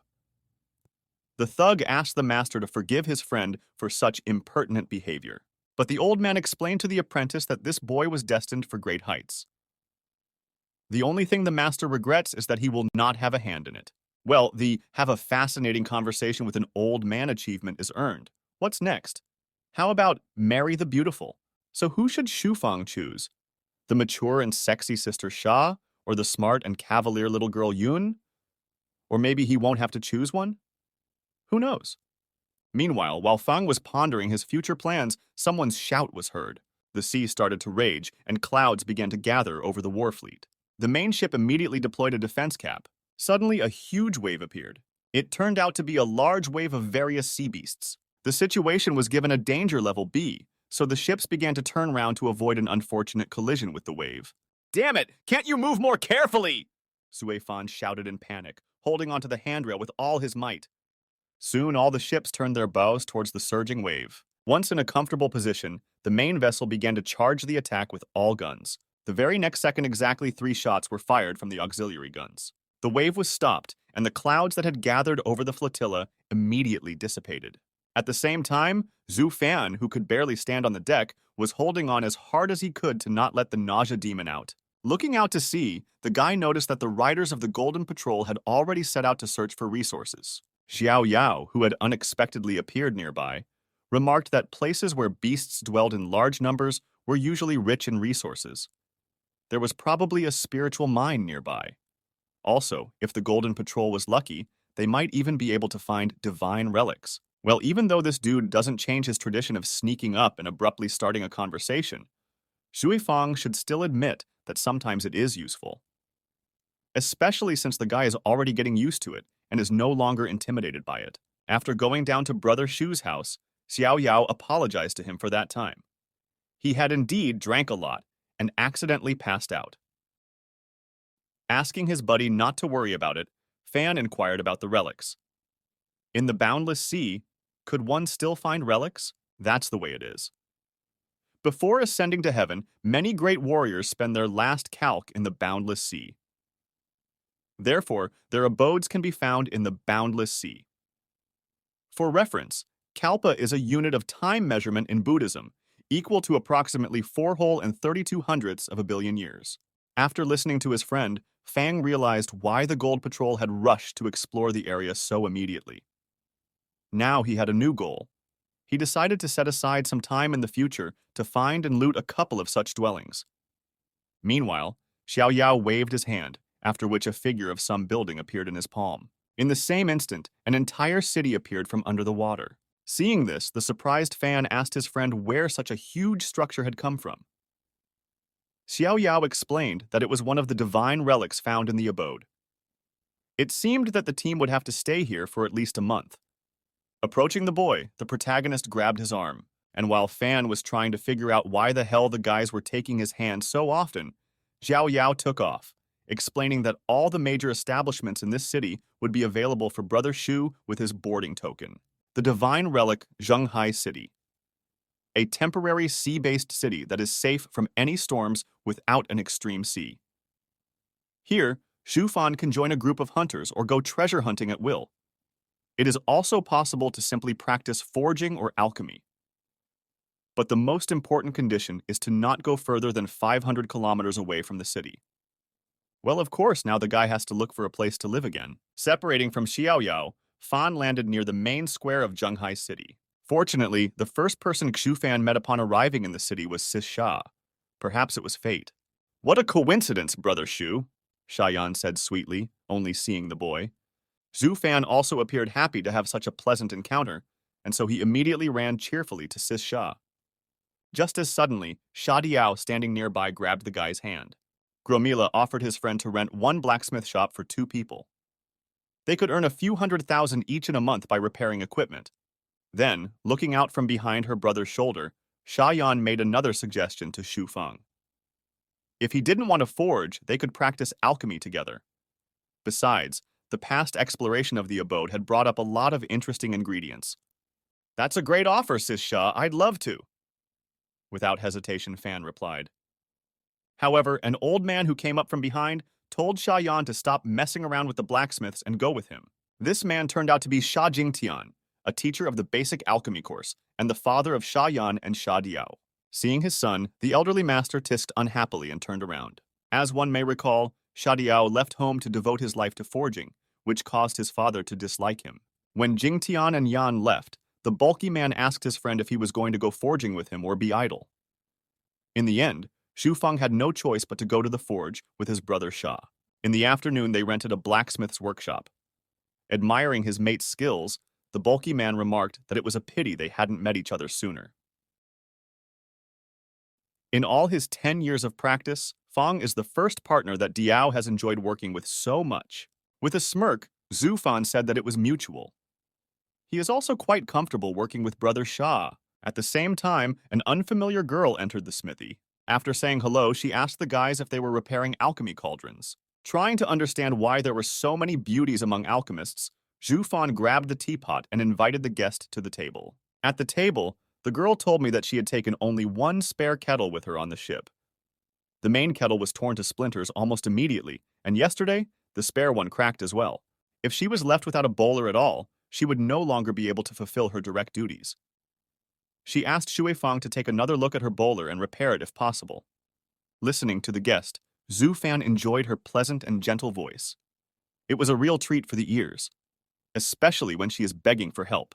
When the customer handed her cracked bowler to the boy, he remarked that it could still be repaired.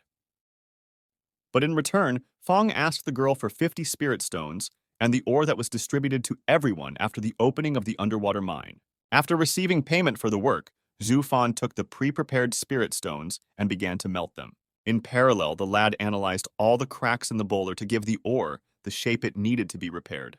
After heating up the spirit stones and ore, the boy immediately froze them into suitably shaped shards. Then, after putting the cauldron itself on the fire as well, Shufan began to match the finished shards with the cracks. Finally, the lad decided to reinforce the bowler to his satisfaction. An order from a beautiful woman, after all.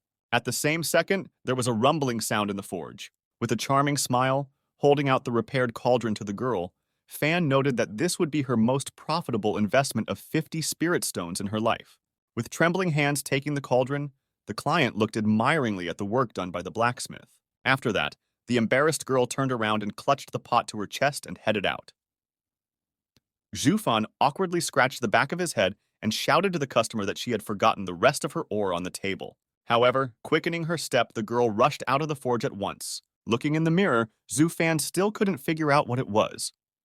Was he really that scary? A month later, the guy was still sitting in his forge forging different items to order. Looking at Brother Shah with a weary look, the boy reminded him that they had been forging and forging for a whole month.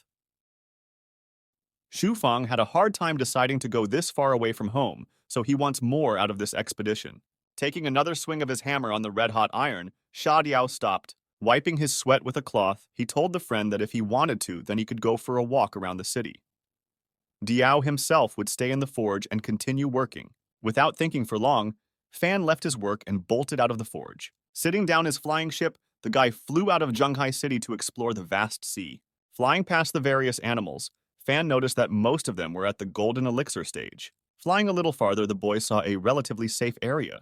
After placing the submarine he had created beforehand there, Zhu Fan decided to conduct his own expedition. First of all, to ensure his safety, the guy activated the stealth runes. In a previous life, to go underwater in an observation submarine as a tourist would cost a lot of money. But in this world, Zhu Fan can become a scuba diver for free. After already about half an hour, the boy went down pretty deep under the water. And even with the searchlights on, the visibility was terrible. At this depth, it is very dark, which makes it impossible to see anything in the distance. Looking at the water pressure readings, Zhu Fan noticed that he was 50,000 meters below sea level. Now it's time to embark on a treasure hunt. Just for this moment, Zhu Fan had brought along a spiritual energy sensing module, a night mode optical navigation module, and a living organism detection module. While the guy was contemplating how he could best use these things, a huge monster swam by him with a deafening roar. At this unexpected appearance, the boy almost lost his breath. Meanwhile, there was Qiao Yao, who happened to be swimming nearby, who had purposely provoked some hulk. Sailing away from the enemy at full speed, Xiao Yao asked the aged swordsman if he was sure that this monster needed to be killed. In response, the angry old man from the ring shouted at the boy to call him Immortal Swordsman Emperor. Of course, the protagonist did not cross the aged swordsman and asked what he should do with this huge fish. Realizing that his request was not taken seriously again, the old man from the ring told his disciple that this swordfish was a real find. Its backbone is like a sword created by nature. If it was taken out, tempered and shaped, it could be a first-class divine weapon. Also, such a sword would be able to absorb energy from the surrounding metals. Even if Xiao Yao were to ascend to the Great Heliocosm, he would definitely need such a weapon. Well, Xiao Yao realizes it himself. But at this moment, the fish is hunting him, and the guy is running away like a game. There's no way he can beat that monster now, but the ringmaster explained that he wouldn't put his apprentice in danger without a plan. The thing is, his mate is nearby. If Xiao Yao swam up to him now and started fighting with the swordfish in front of his eyes, Fang would definitely help him. Abruptly, turning around and reflecting the enemy's strike, the protagonist shouted that this was a shit plan, not a plan. Right now, Zhu Fan was only at the key tempering stage. If anything goes wrong, the two of them will both die. However, the old man from the ring said that this boy should not be underestimated. Right now, the disciple only needed to trust his master's insight and follow his advice. When Xiao Yao obtained the swordfish spine, he would be able to turn it into a divine weapon in just 50 years using the Immortal Sword Emperor's methodology. Gritting his teeth in hopelessness, Xiao Yao realized that he had no other choice. Now it's time to put his friendship with Brother Su to the test. Meanwhile, Zhu Fan continued to quietly collect the various shells and jewels littered at the bottom of the sea without disturbing anyone. With each passing second, the guy was realizing more and more what a genius he was. He would make a bracelet for storing items out of ordinary deep-sea oyster pearls, and he would use the pearls enriched with spiritual energy to produce super armor. But suddenly, the boy's joy was interrupted by a chill running down his spine. It was a very familiar sensation of impending shit. Realizing that nothing good would come of this, Fang decided to get the hell out of here quickly. But it was too late and strange sounds were heard behind. In the next instant, Shu Fang's submarine began to be washed away by an incomprehensible sound wave. When Fang fell on the submarine's windshield, he saw a wounded man asking for his help. Though, Sui Fan had guessed even earlier that it was Xiao Yao who was the culprit behind this crappy feeling. Well, the guy couldn't do anything but let this poor guy on board. Once inside, the wounded Xiao Yao turned to Brother Shu. He told his friend that there is a swordfish outside and it is almost dead. If he could kill it, then Xiao Yao would reward him and take only the backbone of the whole prey. Thank you in advance, the protagonist muttered, after which he fell to the floor without strength. Zhu Fan, like this for a while longer, just stood there and stared at the body of his friend lying unconscious. What the hell is a thank you in advance? I haven't agreed to anything yet! Sui Fan shouted in rage, still not realizing what was even happening. But in the end, the guy had to get over it. According to the classics of the genre, anyone who crosses the protagonist or refuses to help him soon leaves the scene. So Shui Fang had no choice but to finish off this enormous thing quickly. After a while, the wounded monster saw a strange man nearby. A guy in a powerful outfit swam out of the submarine and prepared for battle. A swordfish at the golden elixir stage isn't exactly an invincible opponent for Chu Fang. But as it was, the guy would rather not leave his cozy submarine. For allowing this monster to disturb Shu Fan's serene foray into the boundless sea, the guy decided to unleash all of his strength on it. No, for starters, the boy wanted to mess with his victim a little. Swimming the swordfish from the back, Fan began to circle around, confusing his opponent. Laughing, the guy realized that this behemoth was finally confused and could no longer keep track of his movements. In that case, it was time to use one of the strongest illusion spells, Miranda of Spears. This technique creates a 360-degree blind spot for the enemy. However, when the effect of the skill dissipated, Fan noticed something he definitely didn't expect to see. That little fish just disappeared. Where did it go? At the same moment, it came to Shui Fang's attention that he had just been tricked.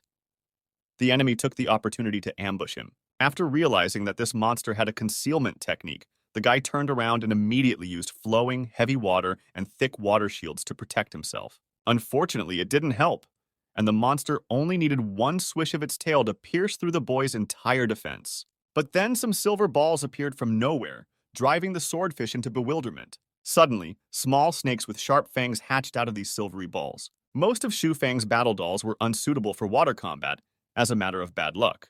However, even such small snakes were able to help the guy divert the enemy's attention. After gathering spiritual energy from the surroundings, the boy created many doppelgangers using the external cloning technique.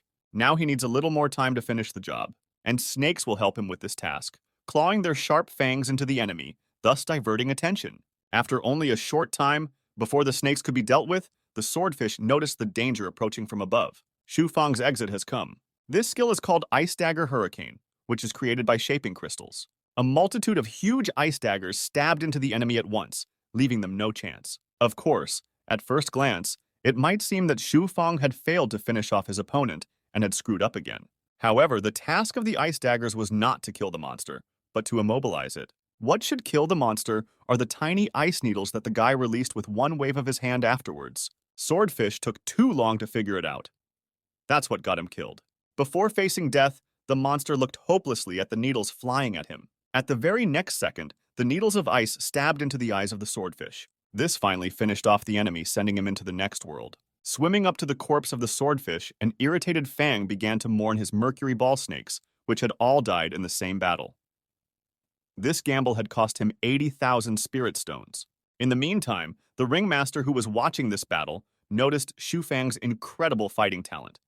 It's not even close to what that moron Xiao Yao has. Undoubtedly, if this guy was a stage hire, he would have finished off the swordfish in no time. Back at his sub, Fang put some kind of pill in his friend's mouth. Not even a second later, Xiao Yao woke up screaming about the terrifying swordfish. Scrambling off the floor, the guy started apologizing to Brother Su for getting him involved. Throwing himself into his mate's arms, Xiao Yao asked if he was okay. In turn, Shu Fan, trying to push his snotty friend away, said that he is fine. Then explained to the protagonist that he had put the swordfish in this small bag. Looking at the pouch in surprise, Xiao Yao couldn't immediately believe that Fan hadn't escaped, but had actually finished off this monster. Hoping that the protagonist would give him a brotherly gift, Shufan reminded him that they are friends, so he couldn't do otherwise. Realizing what this guy was getting at, Xiao Yao gave him his storage ring, which could hold up to 333 cubic meters. Snatching the ring out of his buddy's hands, Fang pretended to be very embarrassed to accept such an expensive gift. But of course, that wasn't true. After all, a storage ring with such a volume could only be forged by a master who was fully proficient in space expansion runes. You couldn't buy such a thing at the market. Suddenly, while the two guys were rejoicing in their victory over a powerful enemy, an unknown portal opened in space and began sucking all matter into itself. The submarine washed ashore. What happened? Weren't they just underwater? After going outside, Xiao Yao said that if his intuition is correct, they had somehow traveled to the small heliocosm. Now, if the guys managed to get out of here, they would have to report this place to the sect leadership. For such information, they would not go unrewarded. However, the place looks long abandoned. Perhaps it had already been looted many times before Xiao Yao and his mate came. But Fang, who was standing with his back to his friend, said that they should lament their lost profits later. After all, there was a threat looming over them now. Turning around hopelessly at Brother Ye, the boy wondered if he still had the strength to fight. Having also noticed the approaching opponents, Xiao Yao realized that things were not good. Wary, the protagonist asked the old swordsman to report on the situation. The immortal Sword Emperor said that the guys had indeed fallen into the small heliocosm created by a single swordsman at the crossing stage. Xiao Yao himself would only be able to leave this world after he had fully recovered. The old man also learned that it was possible to find the swordsman's legacy items in this world. But they are damaged and only have research value. Yeah, a swordsman's legacy isn't a bad thing. But unfortunately, the old man from the ring warned his apprentice that it would take a full 10 days for him to fully recover. The boy would have to try very hard not to die and ruin his brother Shu during this period. Sighing, Xiao Yao walked over to his friend and said that his strength hadn't recovered yet, and so they should find a place to hide. Saying that it was too late for them to hide and they needed to scramble away, Fang summoned his flying ship. While trying to escape from the pursuit, Zhu Fan noticed that the enemies were getting bigger and bigger by the second. Then, looking at the meditating Brother Ye, the guy asked if there was an option to get out of here. In response, Xiao Yao only sighed and explained that it was impossible right now. The protagonist will only be able to find a way out when he's fully recovered, but that will take 10 days. At the same moment, coming up from behind, Fan placed a hand on Brother Ye's shoulder. Then these 10 days, I will protect you, Suifan spoke confidently. Cheering up, Xiao Yao asked his friend to correct his direction a bit. If they flew a little to the right now, they could find the dwelling of a great swordsman, inside which his legacy was supposed to remain. Well, from today onwards, Zhu Fang would have to participate in the main character's ascent again. Damn it, let's not let anything happen. After a while, the two friends had already flown to their destination. Now, they just had to get to the Crown Hall. Jumping off the ship, they made their way into the right room. There, they were greeted by a Yunsheng swordsman imprisoned in a stone statue. The master asked his guests to make themselves at home in his humble one. He also said that he would be happy to share items of his heritage with them. Perhaps in the future, their fates would cross in the greater heliocosm, and they could become friends. But the two guys just ignored the old man and started taking everything out of his little doghouse. Meanwhile, a huge horde of enemies was already flying toward the Crown Hall. The birds are on their way, and luckily, Xu Fan and his friend managed to nab everything. The enemies are giant purple birds. It doesn't seem like a big deal, but the sheer number of them is very stressful. Boarding the flying ship, the two buddies began to fly away from the great swordsman's dwelling. After analyzing the pursuers, Zui Fan noticed that most of them were at the key tempering stage, while the rest were at the foundation stage. Of course, there are also a couple of giant birds that have reached the golden elixir stage. After putting on his armor, Fan warned Brother Ye to be patient for a bit, because the ship would start to shake soon. After that, the guy made some hand seals, activating the creation and cloning skill at the same time. Behold, Feathers! This is who you're gonna have to fight! While Fan was showing off the clones he had created, the ring mentor explained to his disciple why he had said that Shu Fan was not so simple. His main advantage was his ingenuity, which was astounding. Of course, at first glance, it may seem that the boy has created ordinary fighting dolls of a strange-looking kind. But that's not true. They have intelligence. They, of course, are not as good as living people, but in battle, they can provide serious support. And now, one of the battle dolls was already preparing to show its might. With a bow shot, Shufang's creation blasted away a huge portion of the enemy forces. Many burned birds fell dead to the ground. Seeing this, Xiao Yao shouted in delight that Brother Shu's puppets were just some kind of miracle. In terms of their strength, they are at the foundation stage. Looking at his friend, the protagonist asked if he could make a battle doll at the golden elixir stage. However, even though Xiao Yao was the protagonist, Fan decided not to give him everything on a platter for free, but to sell his creation at a 25% discount for only 290,000 spirit stones. Of course, if he wanted to, he could create a puppet at the golden elixir stage, which would only require the corpse and soul of a beast at the spirit birth stage. Xiao Yao laughed awkwardly and said that he was broke and a beggar. Fang, in turn, was surprised that the protagonist had no money. In any case, even though Fang has some very powerful puppets on him, for his level, this challenge would still be quite difficult. 5 days later, the situation took a most unfavorable turn. All the foundation stage puppets that Shufan had created had broken in battle. In these 5 days, he had wasted all of his hard-earned money. Rising to his feet, Xiao Yao asked Brother Shu to hold on for another 5 days until he recovered. "All right, Brother Yi, recover in good health, take your time." An eerie voice was suddenly heard. Yes, at this moment, Zhu Fan was filled with resentment and indignation. And you could even say that for a while he literally lost his mind. Coming to the edge of the ship, Fang looked frantically at the enemies and used the technique of killing the feathered ones altogether. The guy doesn't seem to know when he came up with the technique. Perhaps his overflowing resentment overcame his mind, and he started improvising. Long story short, Zhu Fan went on a rampage, beginning to pummel the enemies with powerful explosions. The shocked Xiao Yao, watching this, couldn't understand why he couldn't even come close to being able to do something like this when he was at the key tempering stage. Even at the golden elixir stage, he couldn't even do this. Still not believing what was happening, the protagonist asked the old swordsman if he had ever met someone who was tougher than Brother Shui at the key tempering stage. The ring mentor replied that he had come across such a person in his life's journey. Right now, Zhu Fan would be able to give battle to the enemy at most at the gold elixir stage. This was a serious achievement, but someone could destroy wars at the spirit birth stage. Hearing this, a bewildered Xiao Yao asked if such uniqueness really existed. When the boy said that he would like to see such a person, the old man promised that one day he would definitely meet him. This is the one to whom the immortal swordsman emperor must take revenge. More specifically, this is who Xiao Yao will have to avenge for his mentor. In response, the protagonist said that the old man should go to Brother Shu for that.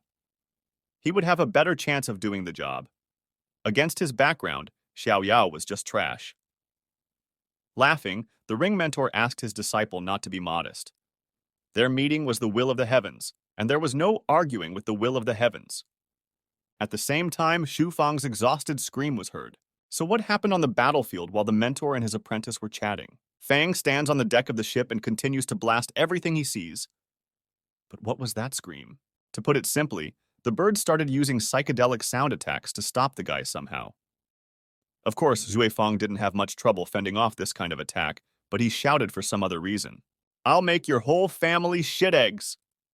That's what one of the birds said to the boy. How the hell does this creature get such twisted threats in his head? Zhu Fan tried to imagine how such a thing was possible, which caused him to scream. This guy couldn't take it anymore. That bitch got personal. So the boys are going to have to show her their balls now. Let's see if this bird can survive that. In the next instant, the bird that had said such a profanity was blown to pieces. Seeing the remains of their comrade falling to the ground, the other monsters were quite freaked out. "How do you like my kernels? Do you want some more?" A distraught Zhu Fan said eerily. The guy decided not to stop there and immediately activated the deployment mode of the artillery battery. Oh, when Fan broke through to the foundation stage, he would be able to beat up Xiao Yao himself. In the future, no one would be able to resist this monster. 5 days later, when the protagonist finally regained all his strength, the exhausted Fan called for a submarine. The two friends easily managed to escape the small chiliocosm, and they found themselves back in the vast sea. Arriving back in Zhenghai City and stopping by the local tea house, Xiao Yao thanked Brother Shu for saving his life. As a reward, the protagonist allowed Shu Fang to keep all the loot for himself.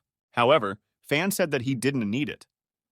This area doesn't pique his interest, and in case of anything, the guy would contact Xiao Yao himself. Sadly lowering his head, Xiao Yao explained to Brother Shu that he had no idea how he could thank his friend for all of this. This is it! Zhu Fan had been waiting for this guy to say this phrase for a very long time. With a wave of his hand, Fan said that he had been tormented by a question for a long time. So perhaps, as a more accomplished cultivator, Brother Ye might know the answer. Of course, the protagonist did not refuse his friend, and promised that even if he did not know the answer, he would certainly help to find it. With a smirk, Zhu Fan said that he wanted to know if there was a 13th stage of key tempering. Or is it that after the 12th stage, there is always necessarily a breakthrough to the next stage? Of course, the ringmaster never told his dummy about it, so Xiao Yao wouldn't be able to give an answer, which Zhu Fan himself also understood. But does this kid really know about the existence of the immortal swordsman emperor, and was actually addressing him? That's right, Fan is counting on a hidden mentor. This trip made the boy realize that stomping around at the key tempering stage for decades was not an option for him. Pensively looking out the window, Ye Xiao Yao asked the old swordsman if there were any key tempering stages higher than the 12th. But the ring mentor was in no hurry to answer for some reason. The master took offense at his disciple for continuing to call him an old swordsman. Then, falling on his knees, Xiao Yao awkwardly asked the great divine swordsman emperor to tell him the truth. Sighing, the old man said that that would do as well.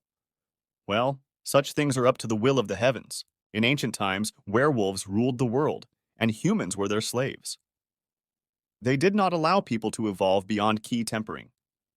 As soon as someone broke through to the foundation stage, they were killed immediately. Humans have lived in such conditions for tens of thousands of years. Year after year, people developed a system to circumvent the restriction on their cultivation.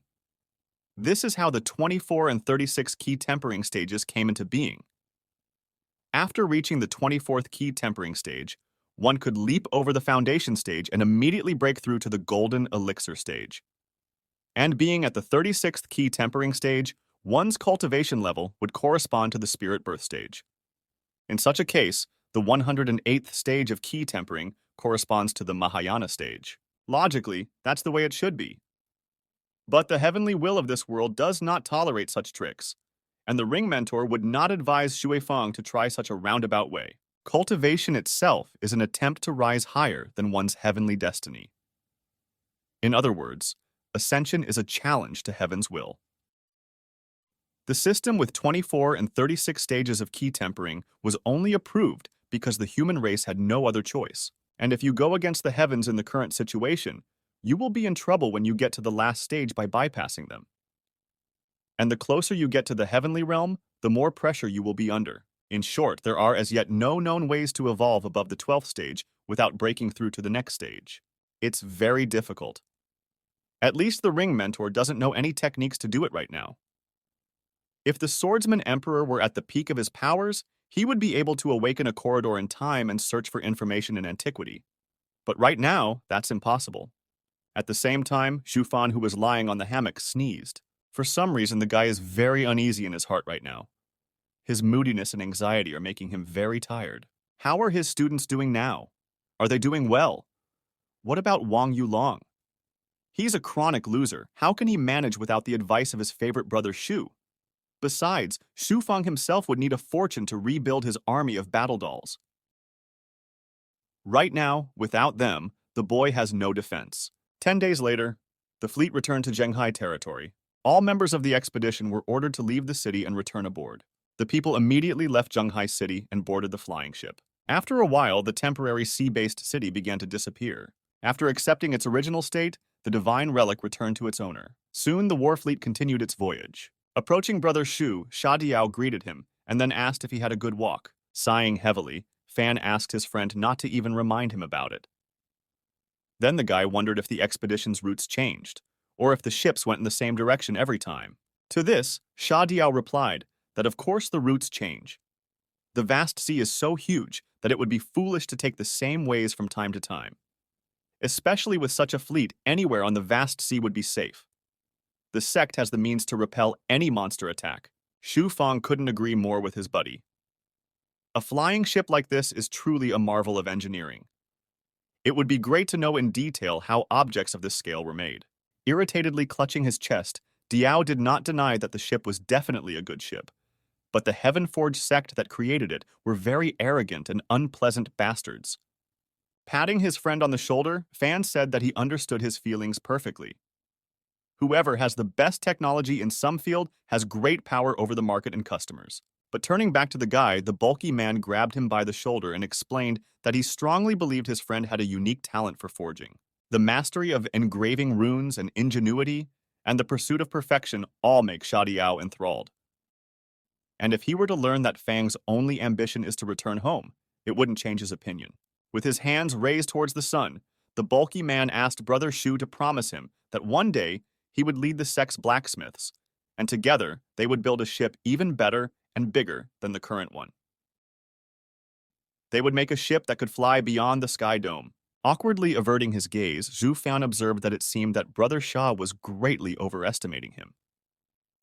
The guy was definitely not capable of such a thing, and even if he was, by the time he succeeded, Diao would have long been in an endless sleep. "You're certainly capable," the bulky man said confidently, standing with his back to his buddy. With a thumbs up, Diao revealed that his mentor believed in Brother Shu and predicted that in just 100 years, he would become a legendary person who had the greatest influence on the forging world. Of course, Xu Fang is very pleased that such a great master and his disciple think of him in this way. Except that their expectations are based on the ignorance that after 100 years, the guy will still be at the key tempering stage. Realizing that there was an urgent need to change the subject, Fang wondered if there was any progress on the case of his invention. After thinking for a while, Diao said that it was likely that after returning to the sect, the blacksmiths would be able to put Xu Fang's design into practice. Perhaps one day, everyone in the sect would have such a means of communication on their hands. So, the guy could have no doubt that he would be generously rewarded for it. In the future, the various information transmission devices already in existence could be thrown away and replaced by Xu Fang's universal communication device.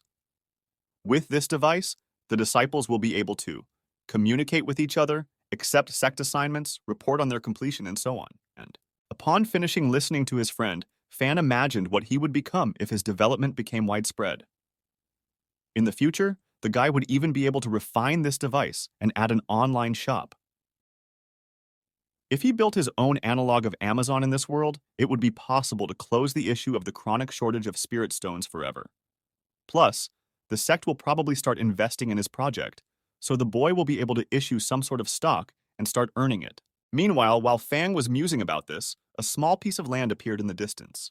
The guy immediately used the eagle eye technique to see what was on that island. There he saw only a small building, but he couldn't see anything else. Turning back to his friend, Fang asked what that island was. However, Diao explained to his buddy that it was not an island, but the top of a turtle shell in the Mahayana stage. And as soon as the thug said that, a brilliant idea popped into his head. Grabbing Brother Shu's hand, the joyful man asked if he had ever tasted sea acorns. They live by attaching themselves to the surfaces of rocks, plants, and including giant tortoises. The thing is, sea acorns are especially delicious in this region, and they are probably already available in the dining room. Upon arriving at the dining room, the two friends ordered themselves this local delicacy. Tasting the sea acorns, Zhu Fan struggled to hold back a scream from the incredible spiciness. At the same time, two girls approached their table. It turned out to be Sis Sha and the same alchemist girl who had come to Xu Fang's smithy with the cracked cauldron. Diao motioned to his sister and asked where their father had gone. Sha Yan said that his father's favorite pot had exploded, so he wasn't even in the mood to leave his quarters. To think that a third-grade alchemist's cauldron had exploded. Laughing, Sha Diao decided to try and go to this poor guy and troll him a little. However, his sister dissuaded him, reminding that their father's cultivation level is much higher, and he would just hang her brother by his ears from the ceiling if he did so. Agreeing with his sister, the bulky man pulled out a brand new and very sturdy bowler. The man asked Shayan to give this to their father, because Sha Jingtian would never turn to blacksmiths for repairs himself in his life. If the girl is afraid her father won't accept the gift, have her say she traded the thing from a friend. Watching this scene, Zhu Fan also remembered his father. His dad always threatened to beat the son with a wooden stick if he messed up too much. However, he had never been able to use the stick. At this moment, the guy was distracted from his thoughts by the girl Shayan had come with, thanking him and saying that her cauldron was better than before after being repaired. Her name is Qian, and she is the favorite daughter of a martial branch mentor nicknamed Warrior. Smiling lustfully, Shu Fan asked the girl how she was going to thank him for it. Embarrassedly covering her hands, Qian promised to take the bowler to the Chamber of Commerce for appraisal after she returned and pay the boy the difference. Hearing their conversation, Shayan advised her disciple to be careful about flirting with her sister. After all, this girl was the favorite daughter of the martial warrior's mentor. If something happened to her because of Shu Fang, the guy would definitely be in trouble. I can't even imagine what the voivode will do to him. These words were enough for Shu Fang to shut up and continue to nervously eat sea acorns. He had once before had the chance to meet a warlord. The guy especially remembered his axe. This monster dulled it on purpose so that it would break the bones of his enemies instead of chopping them. The embarrassed Qian in turn pounced on Sisha, asking her to stop talking nonsense and embarrassing her. And so, Shufan was once again faced with a philosophical question with two choices. Who to choose, Shayan or Qian? But no, why torture yourself like that? There's a third option. Choose both. Now that's more like Shufang. Courageous and determined. With a wink at the boy, Shayan suggested to stop fooling around. The fact was that she was greatly admiring the repaired cauldron, so she had brought Qian here so that she could once again thank the blacksmith who had done such an impressive job. Awkwardly clocking the back of his head, Zhu Fan explained that there was nothing special about it. He had only expended a bit of spiritual energy, and Qian had brought the raw materials with him. At the same instant, the guy felt a call for help. Wang Yulong seems to be in trouble. What a bad time. Meanwhile, in the sub-district of the Heavenly Throne Sex, dressed in special armor, Wang Yulong is running away from someone at full speed. First of all, the guy's job is to report the situation to the leadership rather than fight. This neighborhood is under the jurisdiction of the Celestial Throne Sect, but the werewolves are at home here. But the worst part is the monsters here are incredibly attractive and can influence the mind. So one of the werewolves just now tried to stop Wang Yulong, ask the handsome boy if he doesn't like her. The guy couldn't do anything about this ruthless power, and so as soon as the monster asked to stay, Yulong immediately stopped. Only after a few seconds, coming to his senses, did the boy realize what had happened.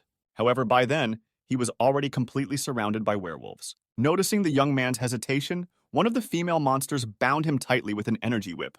As the werewolf girl approached the handsome man and began squeezing him, she asked him if he still had any tricks up his sleeve. Yulong tried to resist the temptation and warned the monsters that if they killed him, the sect members would find out very quickly, identify all the werewolves, and skin them. But such words only turned the monster woman on. Licking her lips, she explained to the boy that they had no plans to kill such a handsome boy. They only wanted him alive. Then, taking off the guy's armor, the werewolves asked him to go with them, promising to give him a real paradise on Earth. In the end, Wang Yuelong was unable to match the charms of these beautiful monsters. Shui Fan, who came out on deck at this time, remembered that Yulong had often been in deadly predicaments, but he had always managed to survive. Seems like since he called for help, right now this guy is in real trouble. Sighing, Fan realized that he would only have to deal with this when he returned to the sect. Of course, he didn't expect to have to pull this poor guy out of the shit again, but there was nothing he could do about it. Deciding to enjoy his well-deserved rest a little longer, the boy headed toward his friends, whistling a song. Unfortunately, not everyone could afford to have such carefree holiday with his friends. While Shu Fan was having fun on the expedition, Wang Yuelong was having fun with someone in the Heavenly Throne Sect's sub-district, shaking the sakura trees with sweet moans. 3 days later. A Do Not Disturb sign hangs at the entrance to Shu Fang's room. The matter is as follows, Ye Xiaoyao muttered, placing the glass on the table with a clatter. In ancient times, there were cultivation techniques of 13th stage key tempering and above, but they are all lost now. Furthermore, it was better not to even try to resort to such practices, as otherwise, one might incur the wrath of the heavenly will. In such a case, Sui Fang might end up in a bad way. Sighing, the still sleepy Fang realized that most likely what Xiao Yao had just told him was indeed true. Laughing, the guy said he understood. Besides, he asked it purely out of curiosity, and not even for himself. Ye Xiao Yao in turn only exhaled a sigh of relief. Of course, Fan had lied to his buddy. In fact, he was going to look into it as soon as he got home. If such manuals really existed, the guy would get to the bottom of it, no matter what it took. Suddenly, Xiao Yao grabbed the boy under his armpit, deciding to treat his friend to a delicacy in gratitude for saving his life. To make a long story short, this guy once again took Shu Fang to eat damn sea acorns. A month later, the war fleet returned to the Heavenly Throne sect's territories. Just upon noticing their mentor, Sui Gang and Sui Yuexian ran up to him, rejoicing at his return. Walking beside Zhu Fan, the children asked if he could take them with him next time. After all, if they were not around, who would take care of the mentor? In response, the guy gave Shu Gan a powerful flick, asking the disciple if he had practiced while his mentor was away. Holding his head, the kid revealed that he had been practicing hard the whole time, which his sister also confirmed. Then, grabbing the girl by her pigtails, Zhu Fan decided to elicit the truth from her. "You wouldn't cheat on me to get your brother off your back, would you?" Fang said creepily, while the girl tried to explain that she couldn't be pulled by her pigtails since she was already grown up according to Qian Qiang. Letting go of Yuexian, the laughing mentor grudgingly conceded her point. But then, after saying that he changed his mind, the guy grabbed her again and ripped off her pigtails, shocking Shu Gang, who was standing to the side. The angry girl in turn kicked the master's knee with all her might. "Mummy, my leg, mentor, I hate you!" The fleeing Yuexian shouted in tears, hitting Shu Fan's bronze leg hard. Looking contentedly into the distance, Fang realized how nice it was to be back home. He asked Gon to call Uncle Yulong and Aunt Qian Qiang. It's about time to throw a banquet to celebrate the return of everyone's favorite mentor. Soon everyone gathered together around a table and began to celebrate. While the adults drank sake, the children played and showed tricks. Then, Shu Fan amusingly painted Shu Gong's face with special indelible paints. After the banquet was over, the students went to bed and immediately fell asleep. For the first time in months, thanks to the fact that their mentor had returned, these children could relax and sleep with their eyes closed. They're full and asleep, and they also say that they are already big and not children. Shu Fang lovingly looked at his disciples. "Now, as for you, you must be desperate creatures for daring to possess my friends," the guy added, addressing Yulong and Qian Qiang standing behind him. Showing his true nature, the werewolf in Yulong's body offered the handsome guy to come to their side. When they were done with their business here, they could leave Shui Fan in charge of this continent. It's tempting, isn't it? However, unfortunately for them, becoming in charge of the continent is overly ambitious for Fang. He absolutely doesn't care what these dudes' plans are. They dared to inhabit the bodies of his friends, which meant the conversation would be short. But the werewolves themselves were not going to give up. They put on their armor and said that if the boy didn't want to do it the hard way, they would do it the hard way. As Zhu Fan suddenly abruptly appeared beside them, he placed his hands on the werewolves' shoulders. "Didn't you understand anything about me from Wang Yuelong's memories? Do you really think you can defeat me with the armor I designed myself?" Even though Fang said those words in a rather creepy manner, the werewolf in Yulong's body was not embarrassed at all. After promising that they would have time to get to know each other better, the monster said that the boy wouldn't have long to persist. In the same second, he activated his special illusion skill. In the blink of an eye, Su Fan moved to his past home. Behind him, he heard the voice of his future wife. Overjoyed that her husband had returned, little Yun threw herself into his arms. Wei Yun told the guy that the food was already on the table, and the water for bathing was also heated. What will Xu Fan choose first? To bathe or to eat? Or would he prefer to get right down to the sweet stuff?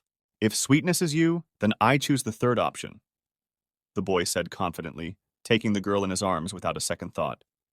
Going into a more secluded place, the boy placed Wei Yun on the bed. Looking at Shu Fang with embarrassment, little Yun noticed how impatient he was today, and the guy really wasn't going to hold back for long.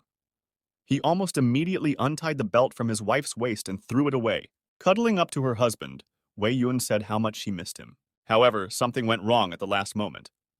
The illusion dissolved, and Shui Fan was actually an observer rather than an actor. The guy almost made the werewolves in his friends' bodies start mating with each other lying on the floor. The monsters, who were shocked by this turn of events, couldn't understand how this dude had attacked them with their own chip. Sui Fan himself asked the uninvited guests why they were stopping. He was actually planning to watch a live show without intermission. He decided not to wait for an answer, and directed the energy into the foreheads of his friends, thus expelling the werewolf souls from their bodies. Almost instantly, Yulong and his wife came to their senses. The two of them immediately threw themselves into Su Fan's arms in tears, thanking him for another rescue. At the moment when Yulong was captured by the three fox werewolves at the golden elixir stage, he thought of killing himself.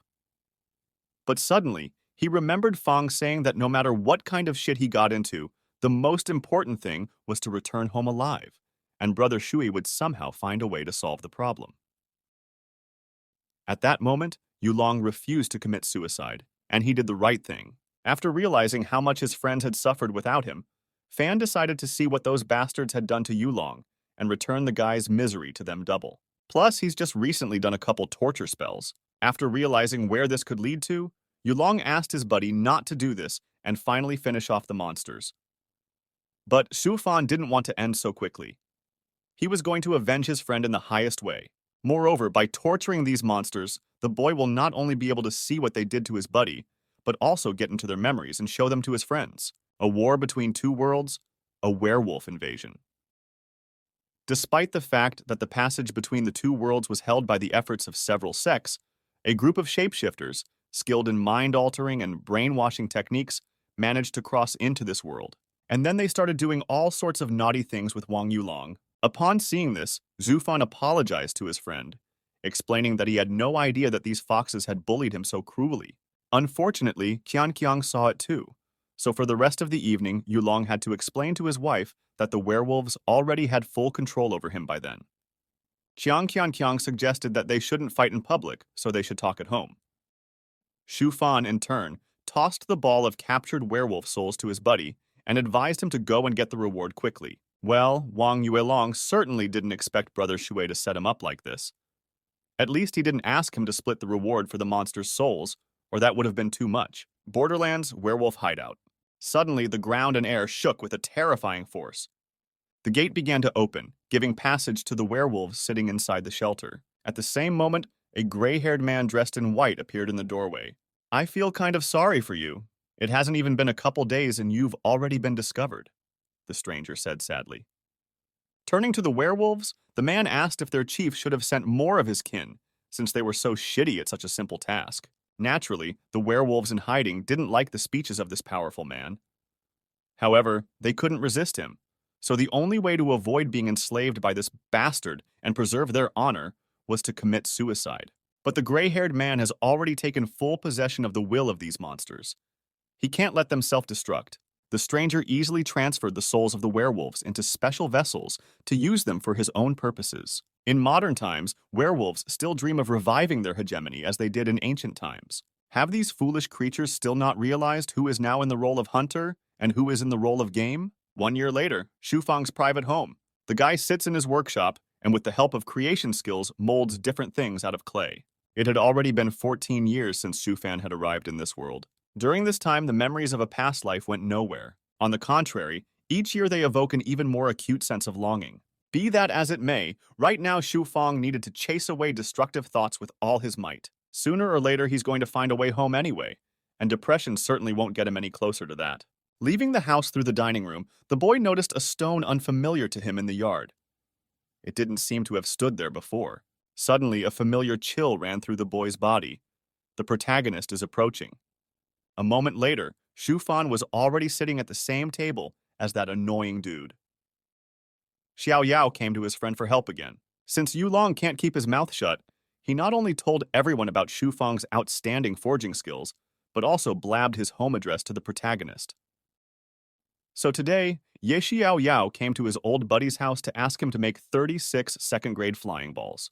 The thing is, Xiao Yao has been studying the fluttering dragon sword formation a lot lately, and to use it, you need a high-end weapon. And if Brother Shu helps, then perhaps the protagonist will break through to the spirit birth stage very soon.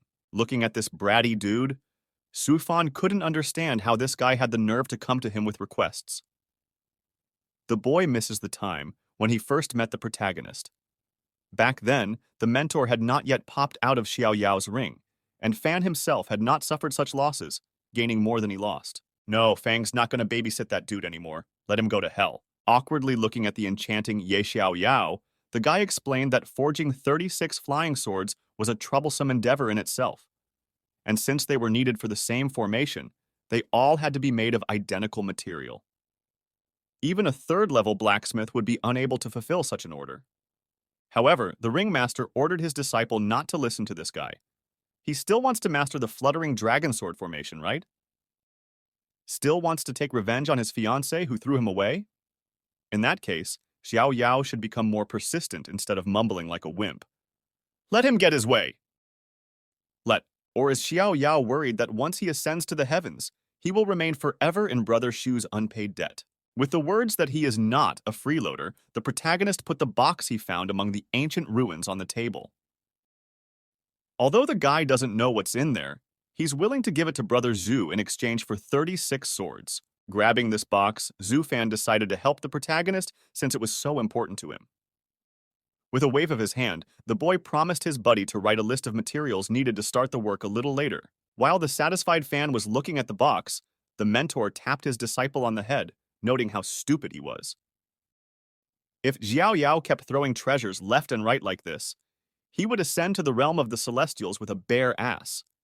He'd be better off with his cunning brother. When the frustrated protagonist left the grounds of the private house, Zhu Fan noticed that this box really isn't that ordinary. This was the first time he had seen such runes. This time, the guy will definitely not be left at a disadvantage. Standing up from the table, the boy looked slyly at that strange rock at the entrance to the dining room. Stepping closer, he abruptly grabbed an item of decor.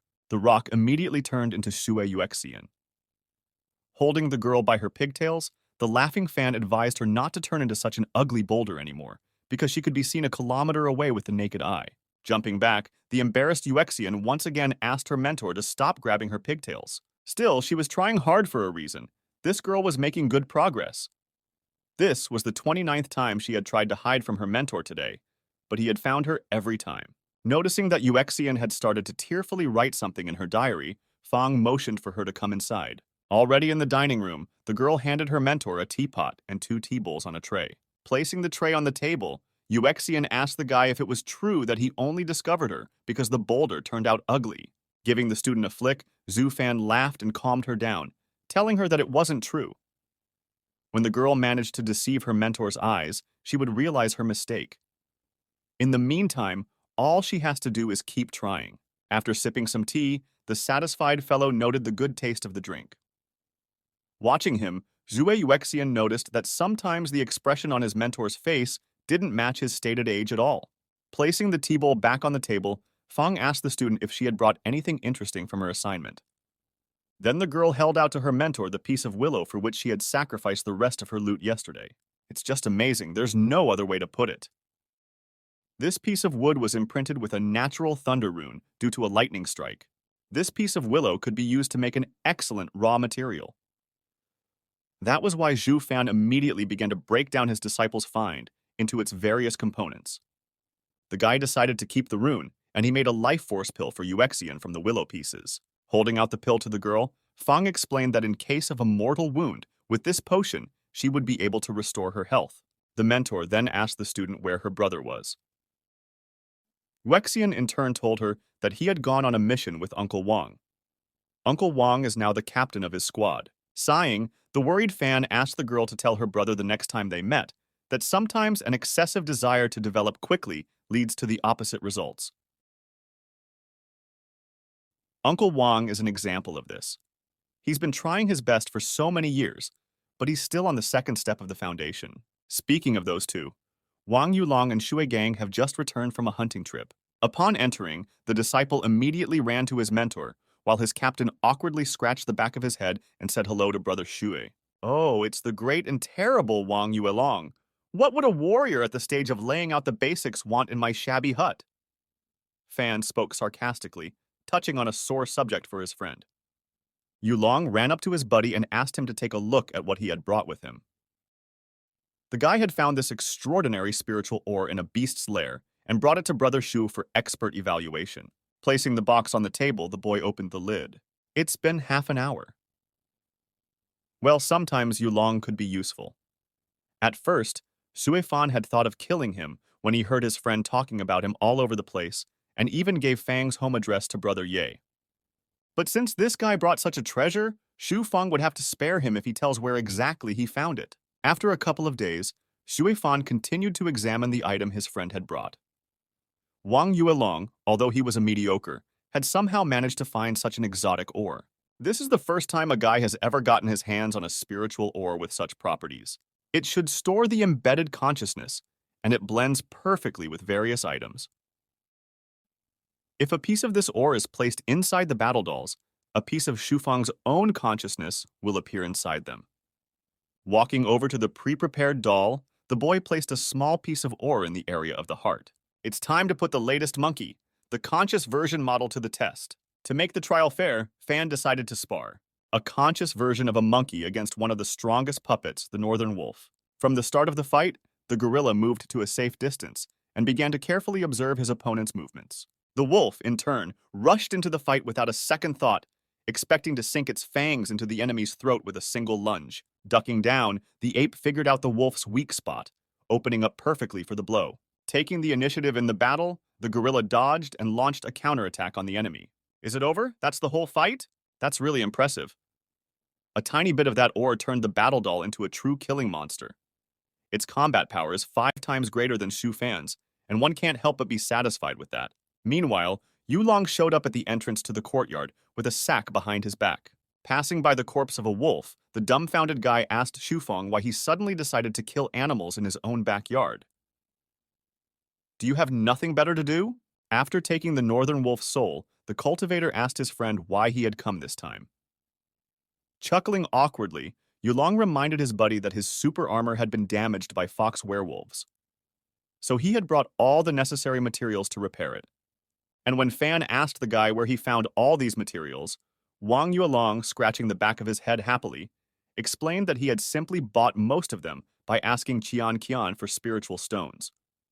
Apparently, since she hadn't been stingy, she was already willing to ask her husband after this agonizing year. However, Zhu Fan advised his friend not to get excited so early. He knows that 20,000 kilometers away from here, there is a sect of 100 flowers. The sect's female disciples are said to be very attracted to men. As soon as they get a more or less handsome guy, they immediately begin to seduce him, even if he is thrice married. Yes, Wang Yulong himself has heard about the 100 Flowers sect. A comrade from his branch had gone to them and never returned. Then, his mentor went there to pick up his disciple, and in the end, he came back barely alive. Grinning eerily, Fan asked his buddy if he still didn't understand what this whole conversation was about. After entering the house, the guy advised Yulong not to go there under any circumstances, and even if he somehow got there, at least let him think of means of defense. And before Brother Shu closed the door in front of him, Wang Yuelong said that he understood, and then he remembered that he wasn't even going to go there. Then, what was the point of this whole conversation in the first place? Yulong, you'll need to go to the 100 Flowers sect soon, ordered the mentor, pointing his finger at his doomed disciple. Trying to hold back tears, the boy asked the master if he could go nowhere, but the mentor replied that it was out of the question. A joint experience exchange conference is scheduled with the 100 Flowers sect in a month's time. The heads of the sects will personally reward the excellent students, and since Yulong is his master's favorite disciple, his mentor will not let him miss such a chance. Remembering Brother Shu's words and imagining his wife's face as she stabbed the tomatoes to death, Wang Yuelong crawled over to his master in despair and shouted that he was a family man. He can't go there. Grabbing his apprentice's head, the master agreed that with a face like that, it was indeed dangerous to let him go there. That's why the mentor decided to help him. Poking the snotty kid in the head, the man asked him not to worry about it anymore. In the meantime, the protagonist once again stumbled over to Brother Shu and started asking for cheaper sword creation. With an annoyed look at him, Fang explained that he had already cut the cost of production to a minimum. The guy could only make a digging stick even cheaper. Sitting across from him, Xiao Yao once again asked Brother Shu to think of something else to save money on. The thing is, the protagonist doesn't have 100,000 spirit stones, and he definitely won't have any in the near future. Sighing, Zhu Fan realized that this dude was probably the poorest protagonist in history. Where are his millions, valuable items, rare swords? The old swordsman had handed over a very powerful yet extremely costly formation to his disciple. It was good that Shu Fang had been brotherly to him. The question that arose was, had Xiao Yao not accumulated any savings in so many years of doing tasks for the swordsman branch? Well, the protagonist may have accumulated millions over the years, but he was constantly spending everything he earned. The old swordsman needs resources to recover The 6 main swords need to be pumped regularly, and there are 12 auxiliary swords as well. In short, Ye Xiaoyao asked his friend to give him at least 3 days, and he himself went to the nearest pawn shop. Before the protagonist left, Shu Fan advised him to live more modestly, then suggested that he try his luck further away from the sect. There was a better chance of finding something of value there. However, now Qiao Yao has nothing left but to take out a microloan for a year, leaving his jewelry as collateral. Seeing Xiao Yao shamefully taking out a loan, the old swordsman asked him not to dare mention his name when the disciple was in the great heliocosm. Actually, only drunks go to pawn shops. At the same time, Shu Fan, humming a little song, opened the window in his office and got to work. It took him quite a bit of effort to get the seal off the box. It's all right, but now the guy will finally see what treasure the protagonist gave him. Reaching out his hands to the box, the boy unlocked the lock and lifted the lid. A bright light illuminated his face, and the object lying inside gave the lad a genuine shock. Meanwhile, still in the pawn shop, Xiao Yao began to search behind his groove for his jade ball for illumination. Not finding it, the protagonist scratched the back of his head in bewilderment and asked the old swordsman if he had seen the balloon. In response, the swordsman emperor only chuckled slyly. "What the hell?" Looking at the box irritably, Zhu Fan said. When he took out the strange object from the box, he noticed that it looked like an ordinary jade ball for lighting. Would anyone put such a small thing under such a strong defense? It was clear. The bastard mentor from the ring had taken the treasure out of here and replaced it with a ball. Annoyed, tossing the jade ball onto the table, Zhu Fan realized that he had been tricked. What's the big deal?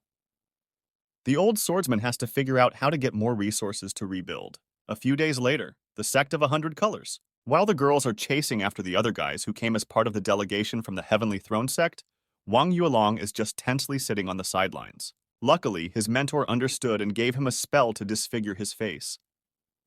Maybe this way he could avoid any trouble. In fact, the guy promised Qian Qiang that if there was another incident like the fox werewolves, he would hang himself in front of her. So now there was nothing left for Yulong to do but just sit there and watch embarrassedly as the beautiful girls were sticking it to mentor Chen Ye sitting next to him. When they approached the old man, the disciples of the 100 Roses sect asked him why he was frowning.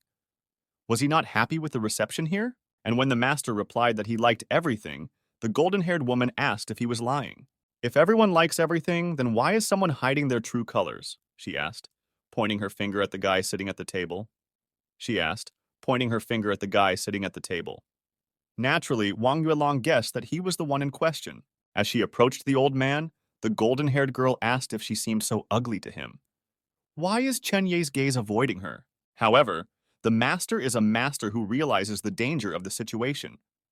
If he looked up, he wouldn't be able to leave. While the golden-haired woman was molesting his mentor, Yulong got into trouble. The girl who came up to him sat on the guy's lap and, putting her arms around him, offered to stroke her long, straight, and beautiful legs. Damn it, it's happening again. Yulong must hold on, or else he'll have to fulfill the promise he made to his wife before he left. Shu Fan is a nice guy and has never wronged the protagonist. Why is fate so unfair to him in his relationship with this dude? Ye Xiaoyao. He doesn't seem to be a villain either, but next to him, Fang is always unlucky, and he's left at a disadvantage every time. Lying on the hammock, the guy stretched out his hand, whereupon a bird landed on his finger. This chick is ready. 500 more like it, and Fan Can will be able to awaken a faint spiritual fire, and after that, he will become a third-grade blacksmith. Once again, the guy came to the conclusion that he needed to stay away from the protagonist. And if it didn't work out, then the cultivator would have to move again. Brother Shu! There was suddenly a creepy whisper from behind his shoulder, greatly frightening the boy. Holding out a pouch to his friend, Xiao Yao explained that all the necessary materials were now ready. Approaching the huge boulder, the protagonist asked when he could pick up his flying swords. Trying to recover from the shock, Fan told his buddy to come back in 2 months. It's too bad that the guy can't refuse to provide help. After all, in that case, he might turn into someone Xiao Yao would blame for his failures. Just the thought of that makes one feel fearful. Xiao Yao happily ran up to his friend and remarked that Brother Shu was right when he advised him to try his luck away from the sect. 10,000 kilometers away, the protagonist found a mine with enriched iron. Even though that place was infested with werewolves, Ye Xiaoyao estimated that there were 5 million spirit stones worth of ore to be mined from there. Hearing this, Fan had already started to imagine how he would become rich. The protagonist in turn added that that mine was guarded by a herd of large-bodied elephants at the golden elixir stage, although there were also a few at the spirit birth stage. If they go there together right after Brother Shu finishes with the flying swords, they can split the loot 50-50. So wait, what do you mean together? Fong perplexedly interrogated. Waving off the protagonist, the guy asked what he wanted to do with him. Enrich him or write a death sentence? During their last adventures together, Fong could have been killed twice. However, Xiao Yao asked his friend not to be puffed up. He wanted to share with him as a brother, that's all. Catching up with Su Fan, the protagonist shouted that one day he would become the first swordsman of the Heavenly Throne sect, and his buddy would become the first blacksmith. Then they would ascend to heaven together, and their friendship would become legendary. In the end, Xiao Yao still managed to catch up to the guy, grabbing him by the shoulder. "Brother Shu, we're perfect for each other!" yelled the main character, clinging to the dumbfounded Shu Fang. Ye Xiao Yao is a natural swordsman, and Brother Shu is a talented blacksmith. Their union is destined by the heavens. Is that so hard to understand? Trying to quietly get away while this dude was showing off, Zhu Fan asked why he couldn't dig up that mine by himself. Xiao Yao then explained that he couldn't do it alone. His plan was that while he would distract the elephants on himself, Shu Fan would have to dig for ore. Besides, this was the territory of the werewolves. If the protagonist just slaughtered everyone without a second thought, serious trouble would start. Even more so, large-bodied elephants occupy a position between werewolves and beasts. Killing them is a bad omen. It really made sense. However, instead of going there, Zhui Fan decided to give his friend a miner. It doesn't even need to be controlled. It will do everything by itself. If you hide the robot somewhere in the bushes near the mine in advance and distract the elephants, the miner will do all the work. And it would finish much faster than if Fang did it himself. But the old swordsman wasn't going to stop there. He ordered his apprentice to think of another way to get something useful out of Brother Shu. With a dazzling glow, Xiao Yao subverted that if he went to the lair of those terrifying creatures without his friend, this sortie could still be very dangerous. Seeing that he had no chance to resist this dude's charisma, Zhu Fang had to promise to fit him with a set of armor, but with the condition of returning it.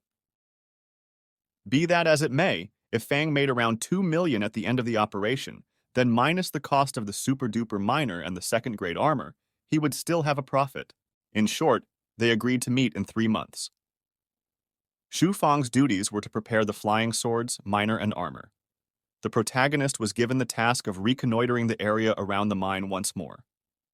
When Ye Xiao Yao finally left the courtyard of the private house, Suifan finally figured out that it looked like that vile ring mentor was working against him. When Brother Ye was begging for armor from the guy, the smile on his face looked clearly strained.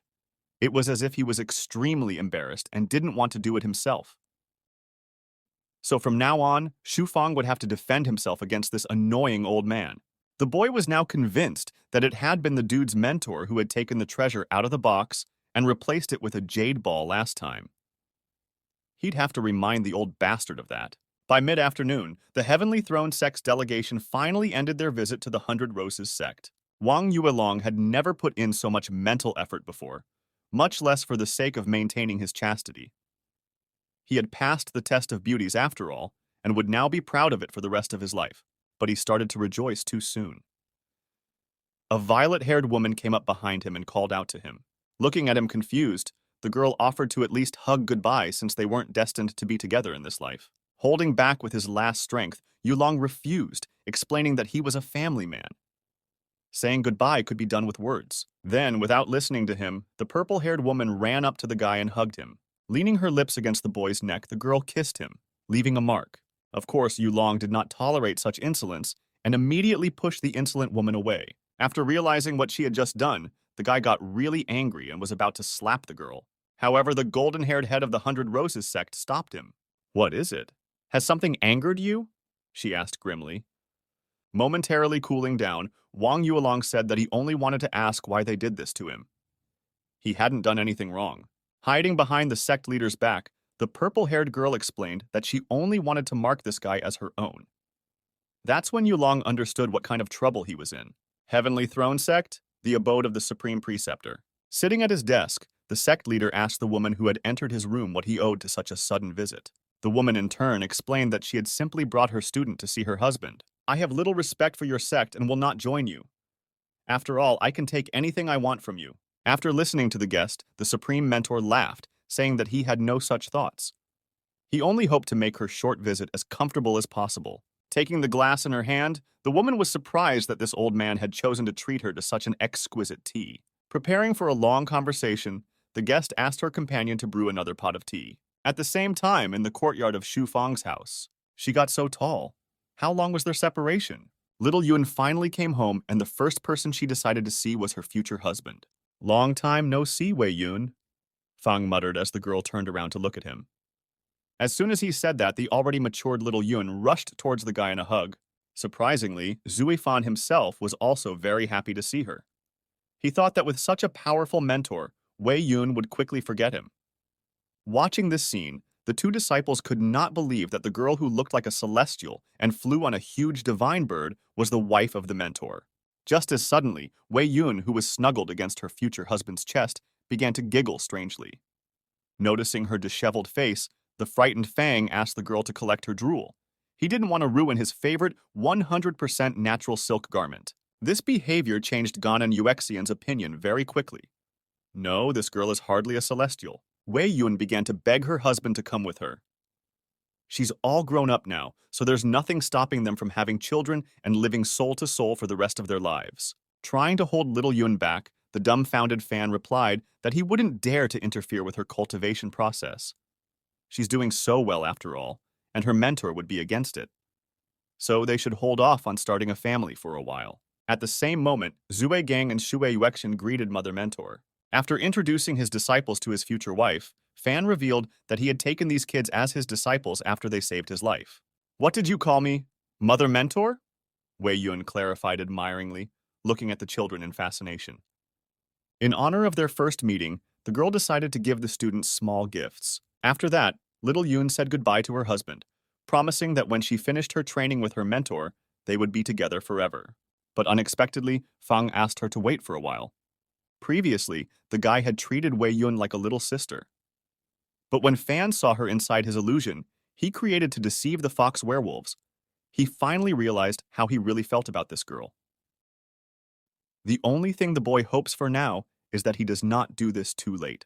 Looking into Wei Yun's eyes, Fan told him that it was customary in his village that when a man himself put a ring on a girl's hand, from then on, they were truly considered husband and wife. Darling, I'm going to miss you, the girl replied sadly, looking lovingly at the ring. And I'm gonna miss you. After saying that, the guy escorted his wife, who boarded the huge divine bird and flew away. Left alone with Wei Yun, the mentor wondered what she liked so much about this guy. After all, he's a minor cultivator at the key tempering stage, and he's not even particularly handsome. However, this attitude angered little Yun. She shouted that her mentor was wrong and that her husband was the most talented in the world. When the girl first met Shu Fang at the age of 13, she immediately realized that they were destined to be together. However, the mentor will not oppose this marriage. The heavenly spirit is rarely wrong, so there is no reason not to trust him this time as well. In that case, the woman explained that since the student wanted to start living with her husband as soon as possible, she had to study hard. As soon as she reached the stage of fusion, she would let her go. And it wouldn't take much time, only about 1,000 to 2,000 years. Returning to his disciples, Fan told them that Mother Mentor had given them Phoenix blood-based pills. These were very valuable pills. In the case of a critical injury, such a thing could save a person before their consciousness left their body. Even Shu Fang envied that these kids had such pills and he didn't. But when the disciples offered to let the mentor take away their pills, he asked them not to insult him. Fang would never take away the pills from the children. Plus, he got some other more valuable gift. As of today, this guy is a married man. The next day, the weather was calm. Everything was fine, and the day promised to be calm. Zhu Fan was hanging out at his forge as usual, crossing the consciousness retention ore and the enriched iron ore. The last conscious models of battle dolls have proven to be excellent, except that their creation requires a scarce ore of consciousness retention. The next step is to invent a device that could control the consciousness of the battle dolls. And while the guy was thinking over his plan of action, he felt someone's approach. An unknown person hit a force field set up around the perimeter of a private home. For some reason, the stranger was hiding his face and sneaking around so that no one would notice him. After making sure that no one was following him, the man snuck into the yard of a private house. Suddenly, he saw the owner of these properties in front of him, already prepared for battle. "What are you doing wrapped around your neck in this heat? Are you cold or something?" Su Fan asked, looking at the masked guy acting strangely. Pulling his mask down, Wang Yulong showed his friend the mark on his neck. He had come here so that Brother Shu could help him solve this problem. And when Yulong said that his conscience remained clear at the end of the business trip, Fang remarked that if one looked at his buddy's neck, the validity of those words was faintly believable. Kneeling down, the guy explained that he didn't come empty-handed, then handed Brother Shu some gizmo that he had purchased at the Taoist Hermit Fair for 10,000 spiritual stones. Although Wang Yulong himself doesn't know what's inside this box, however, Fang noticed that it's not the first time that this boy's attractiveness has benefited him. He can't wait to find out what kind of gift fate has arranged for him this time. After thinking it over carefully, Brother Shu agreed to help his friend. Fang realized that the hickey on his friend's neck had been left on his soul. Even if Yulong's soul was transferred to another body, the same hickey would pop out again. With a suspicious glance at his friend, Zhu Fan noticed that the beauty who gave him a hickey seemed to be very much in love with him. Such a strong hickey could only be left once in a lifetime. Unfortunately, there was no way to remove this hickey, since it had already merged with Yulong's soul. Only when the guy breaks through to the spirit birth stage will his soul be cleansed and shed the mark. However, Fan said with a smirk, slamming his fist into his palm. However what? Seeing the strange expression on his face, a frightened Yulong asked his friend why he had picked up that huge blade. Bringing his sword above his head, Zhu Fan explained that since this hickey couldn't be eliminated, there was only one option left, and his friend would definitely not like it. At the same instant, a hoarse scream was heard in the mountains. From the impact of the sharp blade on his neck, Yulong flew back into the protective barrier of the house and hid his back. With a frightened look at Brother Shu, the boy asked why the latter was trying to kill him. Suddenly, the boy felt a burning pain in the area of his neck. His neck was covered in a strange red energy that made Yulong scream in unbearable pain. At the same moment, Zhu Fan standing nearby stuffed some kind of balloon into his friend's mouth. Holding out the mirror to his buddy, Fan explained that if he had warned Wang Yulong would have been even more frightened. Therefore, the guy decided to act without further ado. Looking in the mirror, Yulong noticed that a huge scar had appeared in the place of the hickey on his neck. On the whole, it was not bad. Helping his friend up, Zhu Fan asked him not to worry, promising that the scar would go away along with the hickey when he broke through to the spirit birth stage. Although this was only a hypothesis, and so it was impossible to accurately predict whether it would happen. Of course, Fang didn't say that to his buddy, so as not to break his already fragile child's psyche unnecessarily.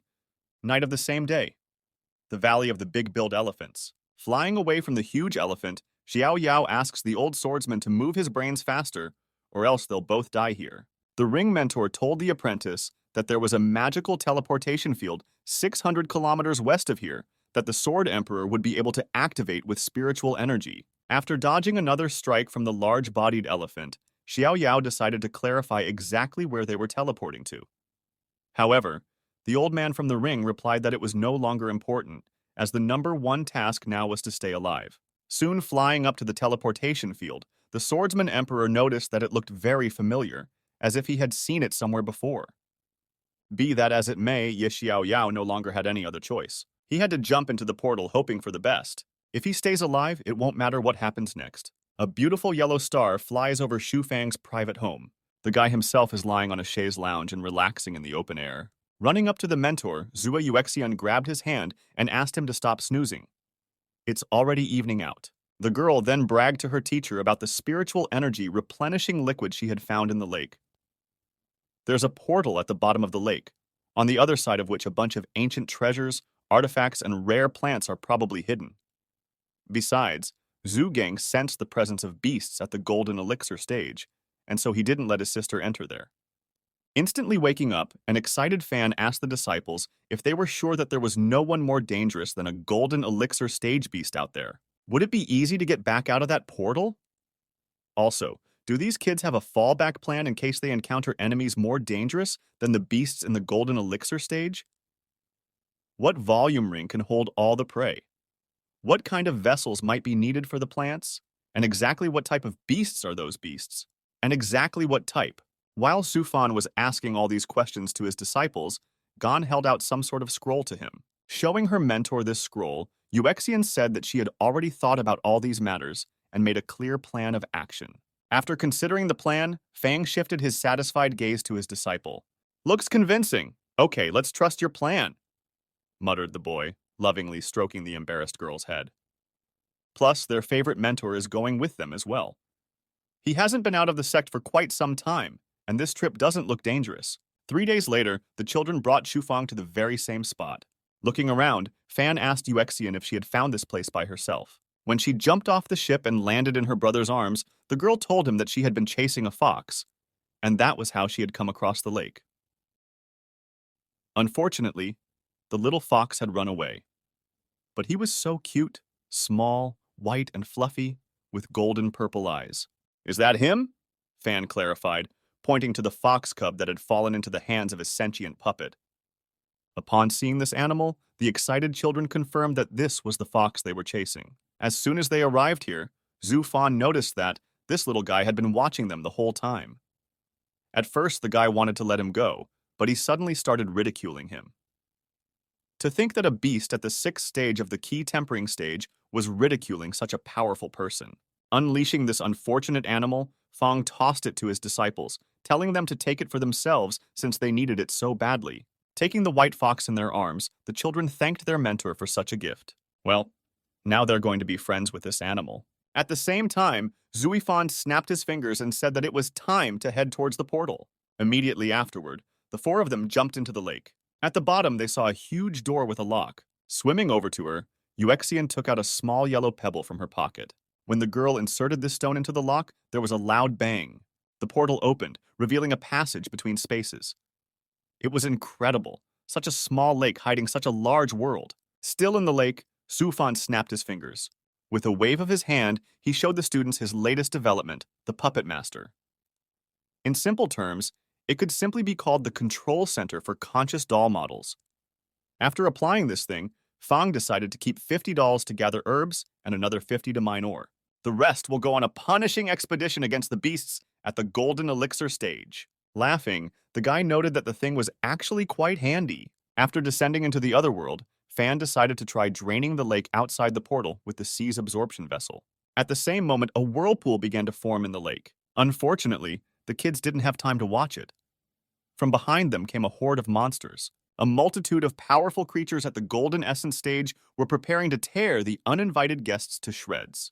But when they saw Shu Fang step towards them, they stopped abruptly. Turning to Zhu Gang, the mentor asked if he could remember the secret technique with the longest name. The child answered without hesitation that it was Armstrong's cyclotron jet cannon. The boy remembered the name well, because as you know, the longer the name, the stronger the technique. Extending his fingers, Fan praised his disciple. These two are very lucky to be here today, because they're about to see the full power of Armstrong's cyclotron jet cannon. Pointing at the opponents, Zhu Fan spoke briefly. "Fire!" The poor monsters couldn't do anything about this man's overpowering strength. A single charge of Armstrong's cyclotron jet cannon blew away several meters of earth, taking half of all the monsters to the other side. All the beasts in the way simply turned to dust. Seeing this, the disciples greatly admired their mentor. A person at the key tempering stage had defeated a bunch of beasts at the golden elixir stage with a single swipe. Were there many cases like this in history? Today, Shufan decided to use the time to strengthen his own authority, and he did not fail. Once his disciples surpassed him, it would be harder and harder to impress them. All the monsters ran away, and Shu Gang turned around to look at the mentor, suggesting to look for beasts at the spirit birth stage and test the cannon on them. In response, Fang only gave the kid a flick. Had he forgotten what his mentor had taught him?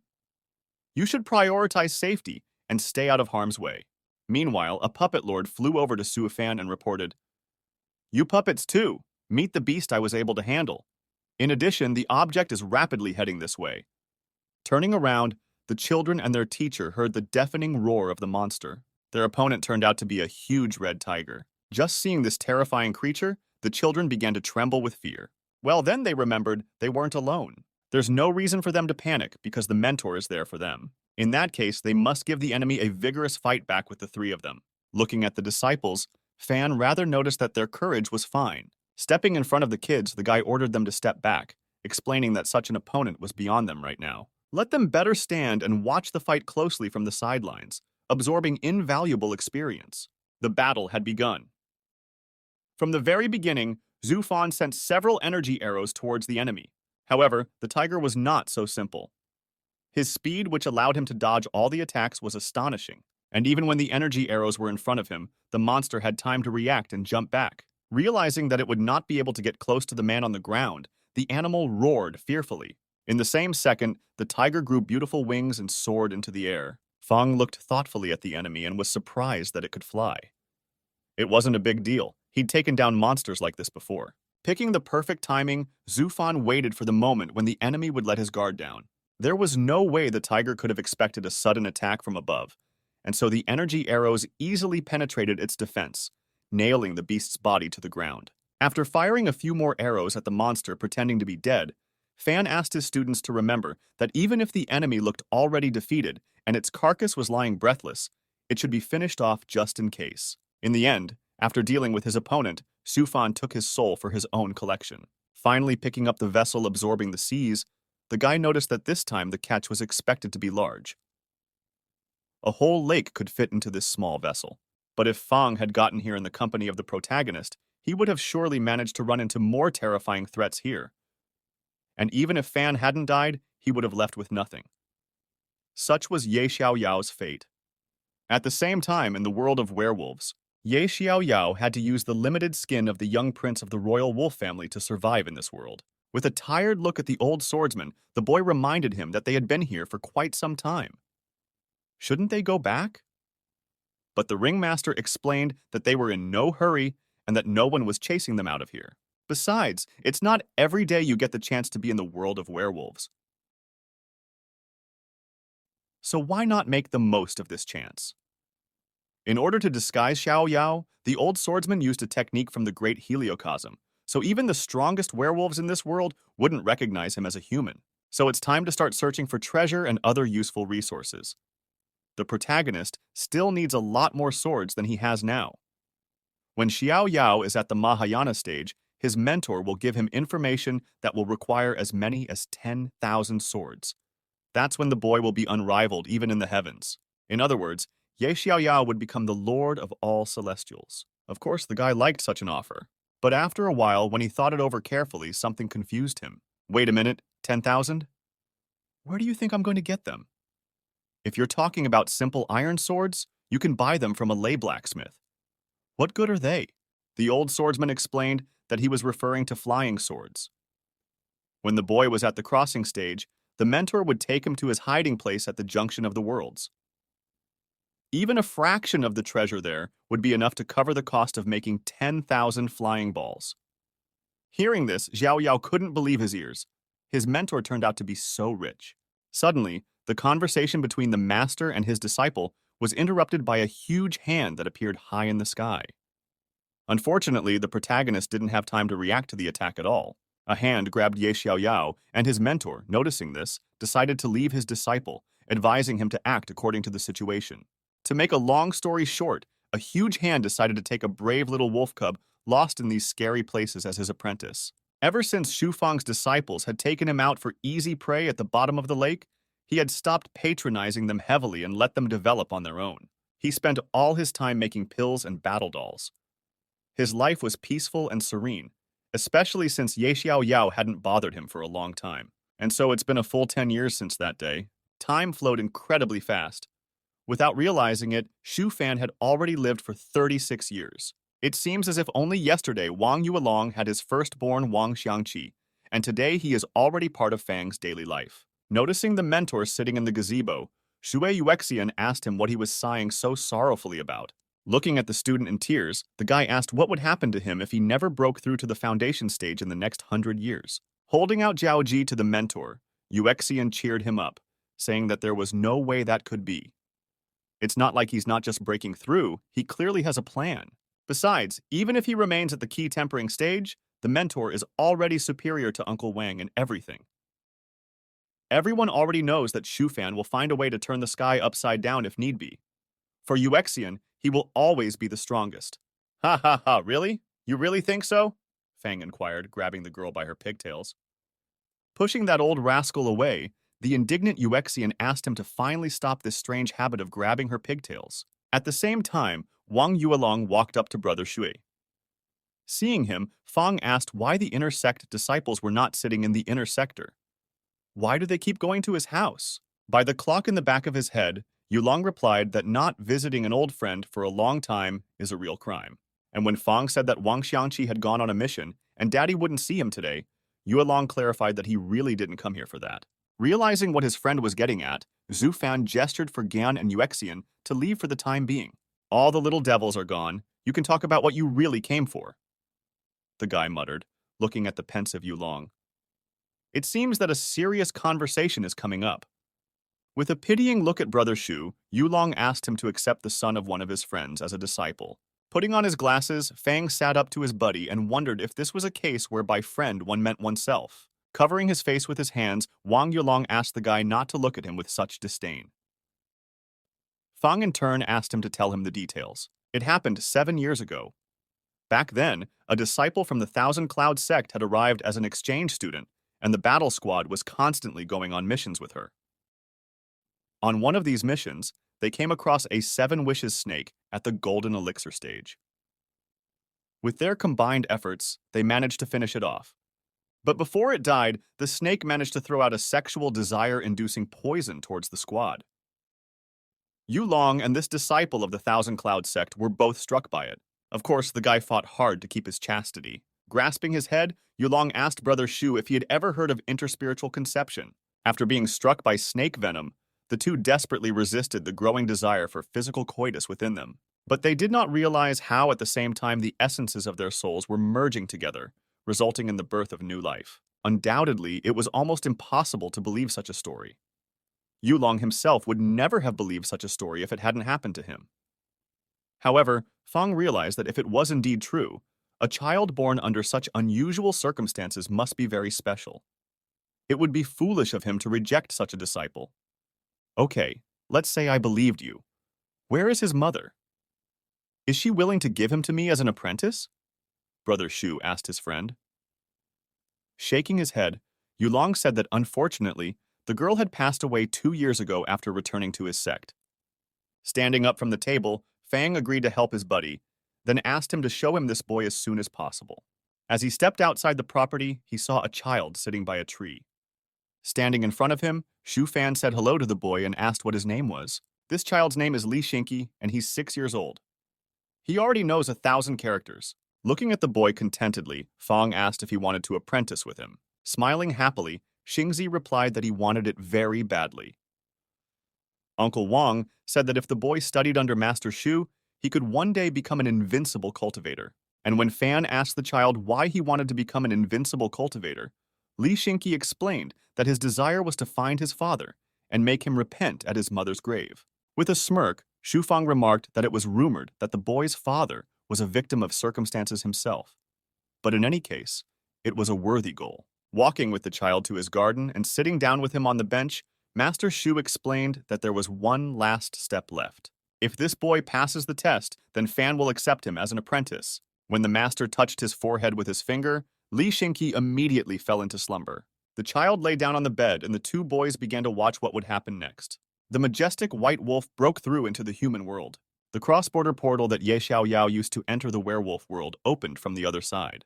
Stepping out into the unknown world, the perplexed werewolves asked their bear commander what they should do next. The bear, meanwhile, had also crossed the boundary of worlds. And the first thing the commander decided to do was to find out exactly where he and his subordinates had gotten to. With a sharp flip of his hand, he finished off a nearby flying bird. Using a memory retrieval from his victim, the werewolf commander confirmed that they had indeed entered the human world. Laughing evilly, the bear shouted that he needed to report this hunt to the commander-in-chief immediately. The werewolves had finally made a major breakthrough. With a teleportation point, the return of their race's hegemony was a matter of the near future. At this time, sitting with a stone face, Ye Xiao Yao, still disguised as a werewolf, sits and listens to his mentor. Is he the only one who has the feeling that he and the old swordsman are up to their necks in shit? However, the ringmaster advised him to look at the world positively. The boy was lucky to be a disciple of a mentor at the Mahayana stage. He knows a lot about killing people, so Xiao Yao should listen to him carefully and take his advice to heart. After a few days, Xu Feng finally managed to produce a sniper rifle of decent quality. It wasn't easy. He will give this prototype to Daxian. If the rifle performs well, then the guy will make one for himself. At the same moment, a worried Shu Gang ran into the workshop with his sister. The boy told his mentor that they were in trouble. A huge wave of werewolves that had suddenly appeared out of nowhere was approaching the borders of Xiangzhou. Their leaders are in the Mahayana stage. It is rumored that the enemies have already killed all the inhabitants of Xijin country. After thinking about it for a while, Zhu Fan realized that there was a big wave of werewolves against humans coming. But why did he feel as if the protagonist had something to do with it? After thinking it over properly, the guy sighed heavily. Looking at the children, Fang explained that if war came to these parts, his disciples would be called to the front as well. That was the last thing he wanted to do. These two had been growing up in front of Xu Fang's eyes since they were 6 and 7 years old. It was the same as if they were his own children. And since they're going to have to go to war, the guy decided to give these kids an instruction. From today onwards, they would give up all tasks. From now on, the disciples will only train at home, more specifically, in Xu Fan's newly built illusion hall. Also, the mentor will teach them the secret technique of escaping from the battlefield. This way, he would definitely be calm about their lives. But first, Daxian would go to the market and buy all the ingredients on the list. Meanwhile, Zhu Gong will bring his master the souls of the beasts at the foundation stage. The more the better. Once a large-scale war breaks out in their territory, the sect will mobilize all disciples above the key tempering stage. And of course, all alchemists and blacksmiths. With all this in mind, Fang and his disciples must approach this moment fully armed. 3 days later, the Hall of Illusions. The mentor explained to his students that he had created this hall to immerse them in astral illusions. The children would not be able to increase their cultivation, but they would be able to perfect their combat techniques and spells. The time inside the illusion would be different from the real time, so it could be dangerous to stay here for a long time. Holding out some balls to the students, Fan explained that they were tonic pills that would help avoid the side effects of the time limit. After the children take these pills, they will be here for 2 years. But don't let that scare them, because in the real world, it will only be a month. So these two had better not waste any time here and hurry up and start improving their skills. After saying goodbye to the disciples, Zhu Fan promised to visit them from time to time. Over the next month, several million werewolves accumulated near the Xiangzhou border, led by 5 individuals at the Mahayana stage. The werewolf race had already unleashed a destructive wave across a dozen small border countries. Rivers of blood flowed wherever they appeared. As news was received from the invaded countries, several Xiangzhou elders at the Mahayana stage decided that the magical teleportation field should be destroyed. At the same time, Xiangzhou's greatest swordsman didn't wait for the others and single-handedly destroyed the passage between worlds and 2 werewolves at the Mahayana stage. After that, he disappeared without a trace. After a month, the werewolves were pushed back to the forbidden zone on the border of Xiangzhou. But they sent a message to the humans that if the humans invaded the forbidden zone, then they would break the seal that restrains the return of the ancient giant werewolves. In the end, the parties made a pact that the humans would not attack the forbidden zone. But if the werewolves left the forbidden zone, they would suffer the consequences. A 3,000-kilometer defense line was built around the forbidden zone, and all passages through it were strictly guarded. 1 month later, Zhu Gang and Shui Yuexian made their way out of the Hall of Illusions and immediately began to show their mentor what they had learned in these 2 years. Demonstrating his fire strike to the master, Gan asked him to evaluate the skills he had acquired during this time. Laughing, Fang praised the students, saying how much he was pleased with them. Then the mentor told the children all the latest news. Although the werewolves were in a difficult situation, he felt that the end of the conflict was not yet in sight. Meanwhile, while the boy was explaining all this, he received a message urging him to go to the front lines with the cult mentors. At the same moment, a cheerful Sha Diao bursts into Fang's house, asking his friend if he got the message. Okay, the bulky guy already knows that his buddy is heading to the front lines, because he's the one who talked his mentor into taking Brother Shu with them. Looking at Diao in tears, the petrified Su Fan had no way of knowing what the hell this meant. What bad evil had he done to this dude? Turning around contentedly, Sha Diao revealed that several sects had decided to jointly display the large caliber cannons of the 5 elements along the front. Soon, the best blacksmiths from all the neighboring sects will arrive there. This is a major opportunity for him and his best friend. That's why the bulky man persuaded his mentor to take Brother Shu to the front. They will be able to watch the best forging masters at work with their own eyes. Well, since that's the case, thanks anyway. Zhu Fan sarcastically muttered, struggling to restrain the urge to strangle this moron. The next day, Fang and his disciples headed to the front lines in a flying ship. Standing beside her brother, Yuexian asked her mentor not to be sad, explaining that it wouldn't be that dangerous there. There were already 6 Mahayana stage warriors alone on the front lines. Looking down, Gon agreed with his sister and remarked that it was practically a tourist excursion. Then the boy pointed his finger somewhere, drawing his mentor's attention to the fact that he could already see the front line from here. Having also walked to the edge of the flying ship's deck, Zhu Fan lifted Gon by the scruff of his neck and looked sadly into the distance. What he saw next struck him incredibly. The front line really doesn't look dangerous at all. Placing a hand on his friend's shoulder, Diao asked if he thought there was so much noise around the werewolf invasion for nothing.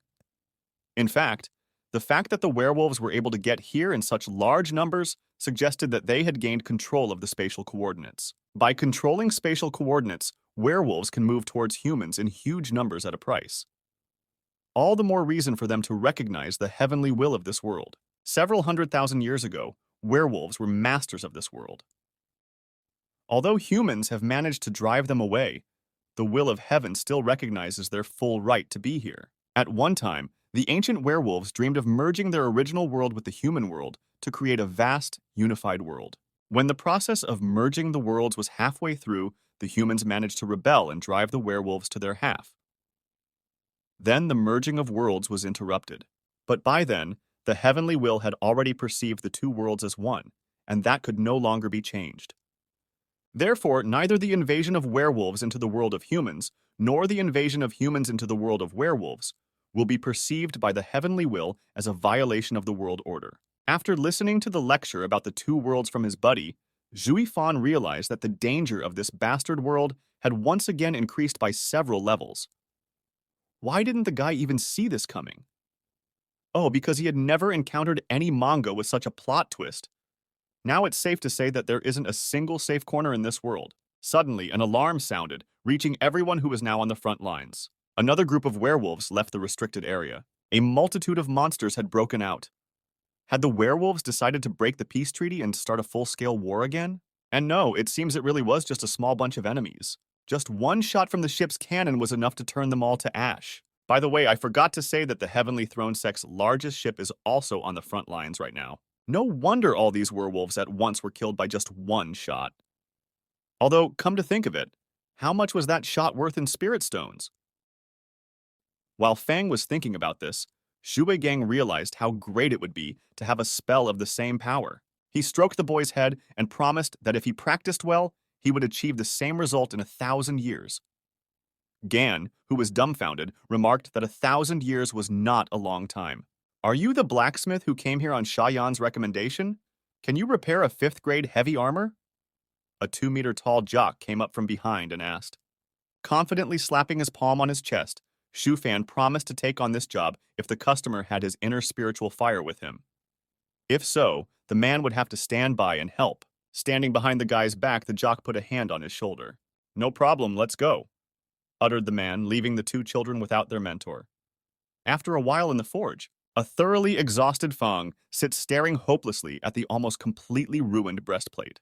As he continued to inspect the breastplate from all sides, the guy said that he hadn't realized that when the customer asked if Fang could repair the armor, he didn't mean to repair it, but to practically make it anew.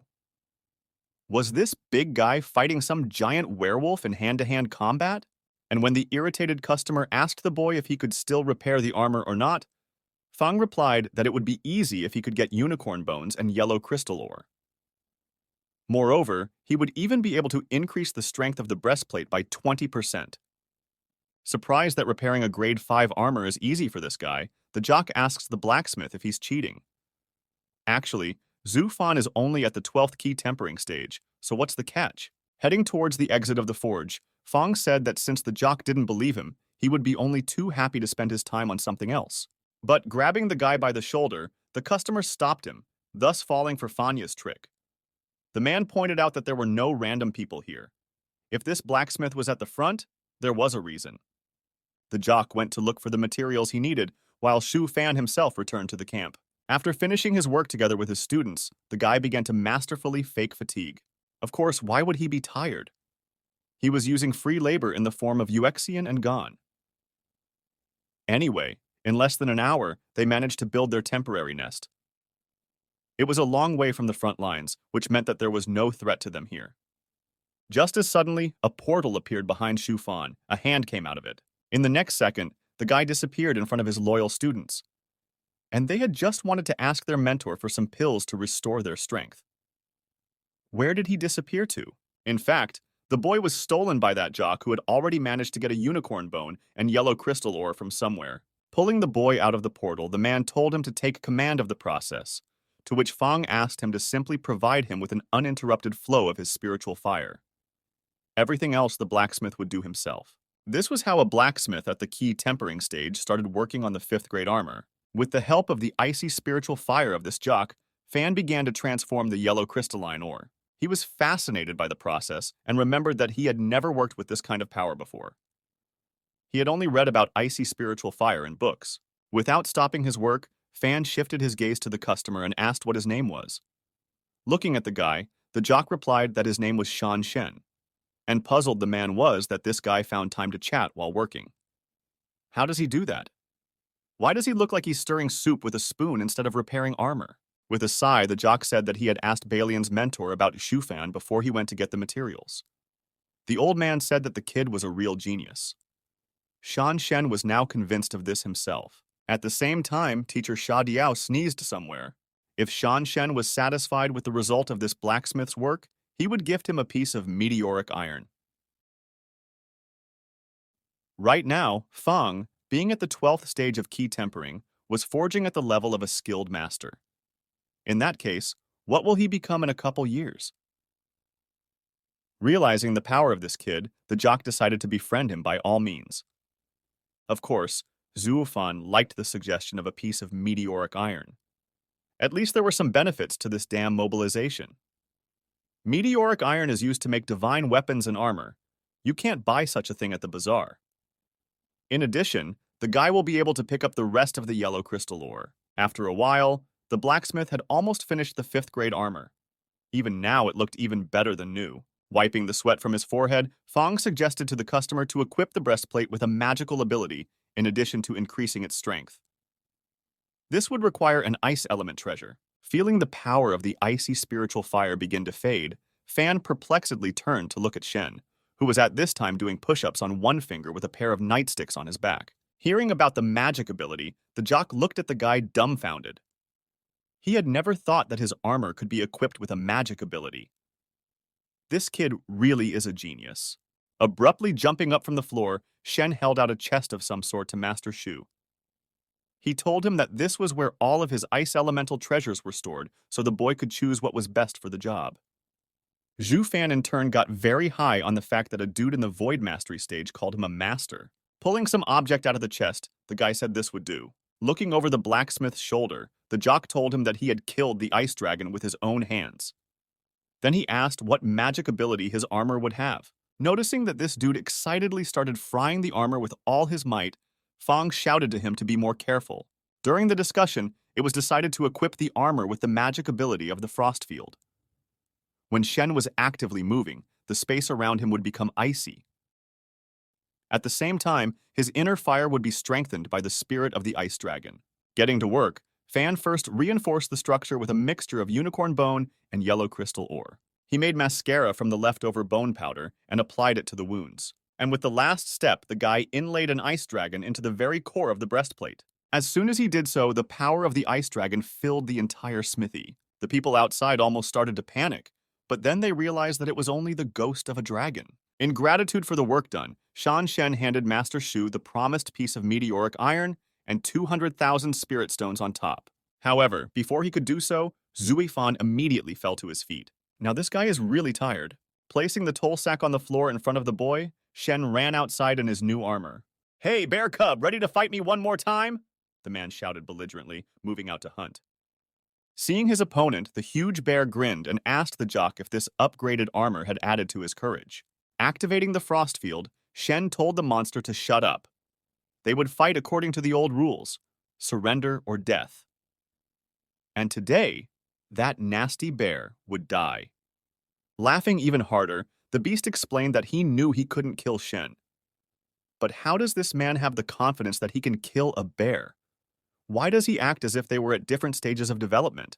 Well, it won't be long before the werewolf figures it out for himself. The next day, the battle between humans and werewolves raged with renewed vigor. Right during the battle, a huge worm-like monster emerged from the ground. Suddenly, an incomprehensible force blew his head to pieces. Turning around, the men saw the glare of a sniper rifle's scope in the distance. After Shan Shen killed the giant bear at the Void Mastering stage, werewolves began to cross the front line even more frequently in large numbers.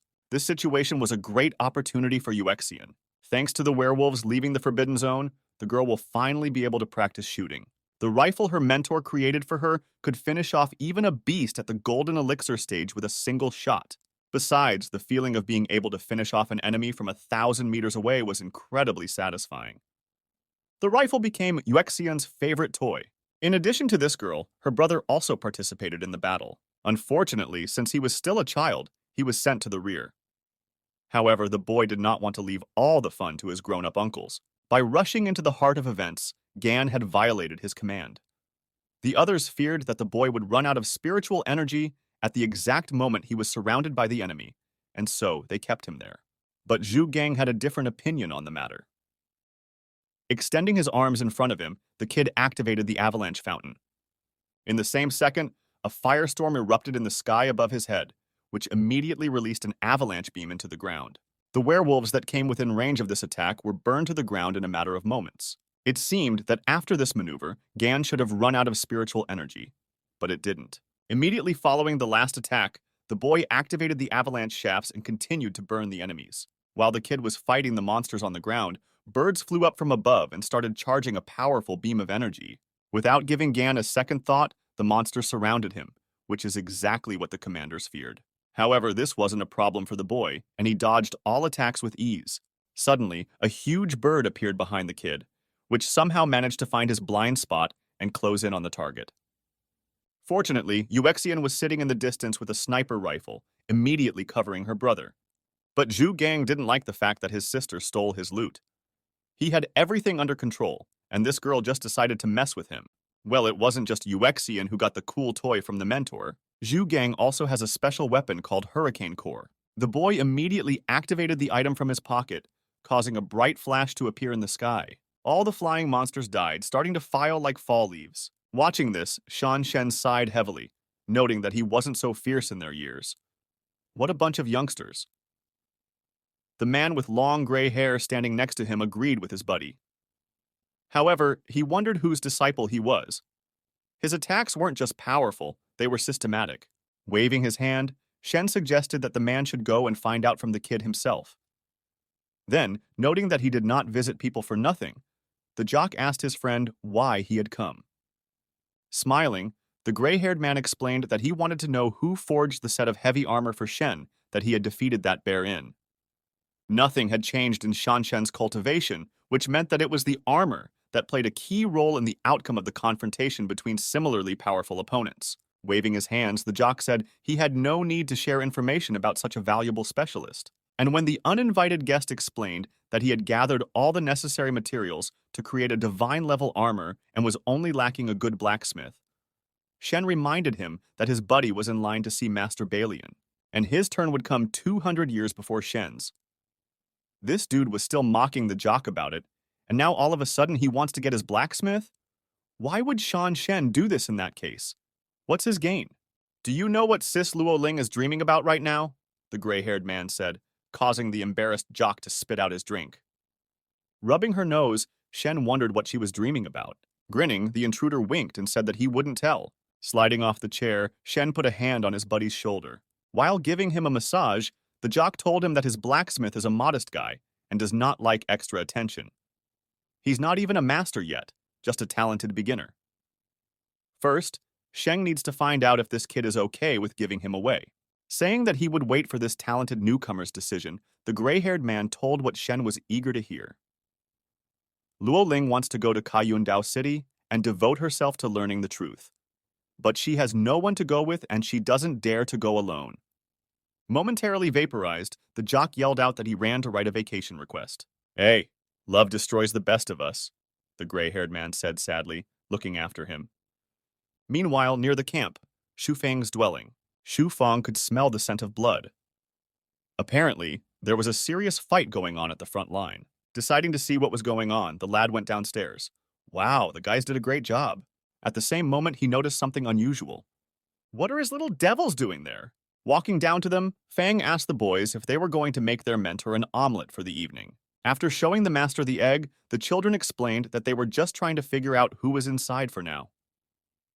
They then suggested to the mentor that they take the egg home and go out until it hatches. Then their fox cub would have a friend. However, Fang had a different opinion about that. It would be better to make an omelet.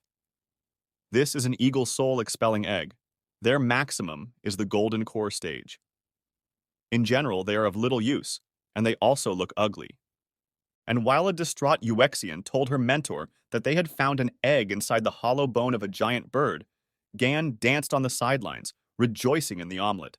Hollow bone! Good girl! I almost forgot about that, didn't I? Fang shouted in admiration as he ran up to his disciple. Once he had read somewhere that in ancient times there were also blacksmiths among the werewolves, only they were called something else. Back then, they had a complete system of runes. It is said that they even recorded all their knowledge of runes to pass on to the next generation. But since the rise of the human race, the transmission of rune knowledge has been cut off. Now, people own a certain set of runes, but there is no system in them. Most of it was simply found on antiquities. Beginning to tug on Uexian's pigtails again, Fang asked the children to thoroughly search him for items with runes the next time they slew a werewolf. After getting some kind of message, the guy let the girl go. Sha Diao decided to call his friend over to see how the giant 5-element cannon would be made. And from the looks of it, Su Fang was pleased with such a suggestion. On the border with the restricted area, Camp Number 2. Fan Yu had already met up with Diao, and they walked to the main square together. Stepping out in front of the crowd, the dark-haired man asked for silence. Looking at him, Fan whispered in his friend's ear that he thought Sha Diao's mentor was the coolest here. Spreading his hands, the bulky man confirmed that his mentor was good, but a little bit in other matters. And this man standing in front of the crowd is the first master blacksmith in Xiangzhou, Shan Bing. It is believed that he will eventually grow to the title of Great Master. Looking at the cannon that had just been removed, Fan asked Brother Sha how powerful the 5-element cannon would be. Diao in turn told him that this gun was probably a bit more powerful than the auxiliary cannons on warships. With a few of these things, one could severely injure a werewolf at the Mahayana stage. After thinking about it for a while, Zhu Fan realized that this thing wasn't that powerful, but it was noisy. Noticing his friend's perplexed face, Diao said that he knew what he had just thought. Fang had already seen auxiliary cannons in action, and now he expected to see something much more powerful. But he shouldn't forget that the battleships and the cannons on them were made by the Heaven Forge sect, and they were the best in the business. The fact that the Celestial Throne sect was able to make a cannon comparable to their auxiliary cannon by themselves was already a great achievement. While Fang was trying to figure out how this dude managed to count thoughts so accurately, just from the expression on his face, Shan Bing announced that the time had come. The people gathered here would now see this man and his assistants burn their rune billet complex. Saying that, the man extended 2 fingers forward and waved his hand. Along with him, the rest of the aides made the same gesture. The complex assembly was activated. Various runes began to be burned into the pre-prepared body of the weapon. Watching what was happening, Shu Fan realized why this Shan Bing was considered the best in Xiangzhou. He and his assistants apply rune blanks with industrial precision, like a lithographic machine in the production of integrated circuits. Fang himself would not be able to achieve such precision until he broke through to the foundation stage. Soon, the 5-element cannon was ready. The installation of the protective barrier was complete. Unless a major turnover tried to destroy this cannon, and they surely would, they would have to overcome the space barrier first. This outing brought Xu Fang a few useful insights. Even in terms of technological development, this world was superior to Fang's homeworld in some places. For example, this giant cannon can be shrunk down and carried around if desired. It can be called a desktop artillery. After finishing the show, Diao suggested that his friend go and watch the production of the next cannon. However, Fang refused, explaining that he already understood the basic idea. A few hours later, the front lines, a temporary settlement. Chufan walks down a busy street, eating a burrito. Suddenly, the guy came across a strange establishment. The girls invited visitors to a strange tea party and offered to arrange a steamy cultivation. I can see why half the camp comes here at night. It's a real red light district. Meanwhile, some women are trying to lure Shu Gang into their establishment. Get the hell away from me! As my mentor says, women only hinder cultivation. Stay away from me, or else I won't stand on ceremony with you, shouted Gan, making a brutal JoJo reference. Seeing the disciple, a puzzled Fang tried to remember when he had said such a thing to him. When the annoying women got off his back, the annoyed Shu Gang headed somewhere. Coming out of the ambush, Zue Fan gave a flick to his disciple. Picking his head up, Gan perplexedly asked his mentor what he was doing here. But Shu Fang has the same question for the boy. What's he doing here? So Gan told me how some women came to him and tried to persuade him into a house with pink doors. And there are only girls inside. Sitting half naked saying they're not feeling well. Whether they had a fever or a fever, the boy didn't understand. What could he do to help them? He's not even a doctor or a pharmacist. That's why Shu Gang advised them to drink plenty of water if they had a fever. It's a simple truth that even children know. Anyway, he's not a doctor, so let them help themselves. The kid doesn't know what it was about, but these girls were angry. So he suggested they settle the conflict on the battle platform. Once I got up on the platform, I had 48 fights with girls in the groundwork stage. And I haven't lost a single fight. Mentor, I haven't dishonored your name. You can be proud of me. Suagong solemnly concluded his speech. In short, Fan had managed to raise a boy with not just low, but negative emotional intelligence. The next day, while walking down the street, Zhu Fan heard the indignant discussions of the girls passing by. A little farther away, the guy saw an announcement that the settlement had a real sick bastard in the laying out stage who had beaten up 48 girls in an evening. Below it was a caption advising citizens to run if they met this monster. Realizing that this could end badly, Fan ran home. Walking into the kitchen, he saw his students sitting around the table. Shu Gang, here's your mask! Put it on and don't take it off until we get home! Do you understand me? The angry guy yelled, holding out the mask to Gon. Fan also asked Yuexian to enlighten her brother on the topic of socializing with girls when she had time. With an awkward chuckle, Yuexian explained to her mentor that she had already tried, and unfortunately, Zhu Gang was hopeless in that regard. Because of Shu Gang's situation, Fang had to take his mind off the rune search and return. At least it wasn't too late. Walking through the shopping aisle, the guy spotted his old buddy Pan Fu. Did he decide to make money in the war too? After greeting his sad buddy, Fang remarked that their store was somehow empty. Upon seeing Brother Xiu, Pang Fu immediately threw himself into his arms in tears. He was now incredibly desperate. Pang Fu didn't realize that his first business venture outside the sect would be such a failure. The market has already been divided without him. Somehow, all the merchants here are buying goods at lower prices than this guy.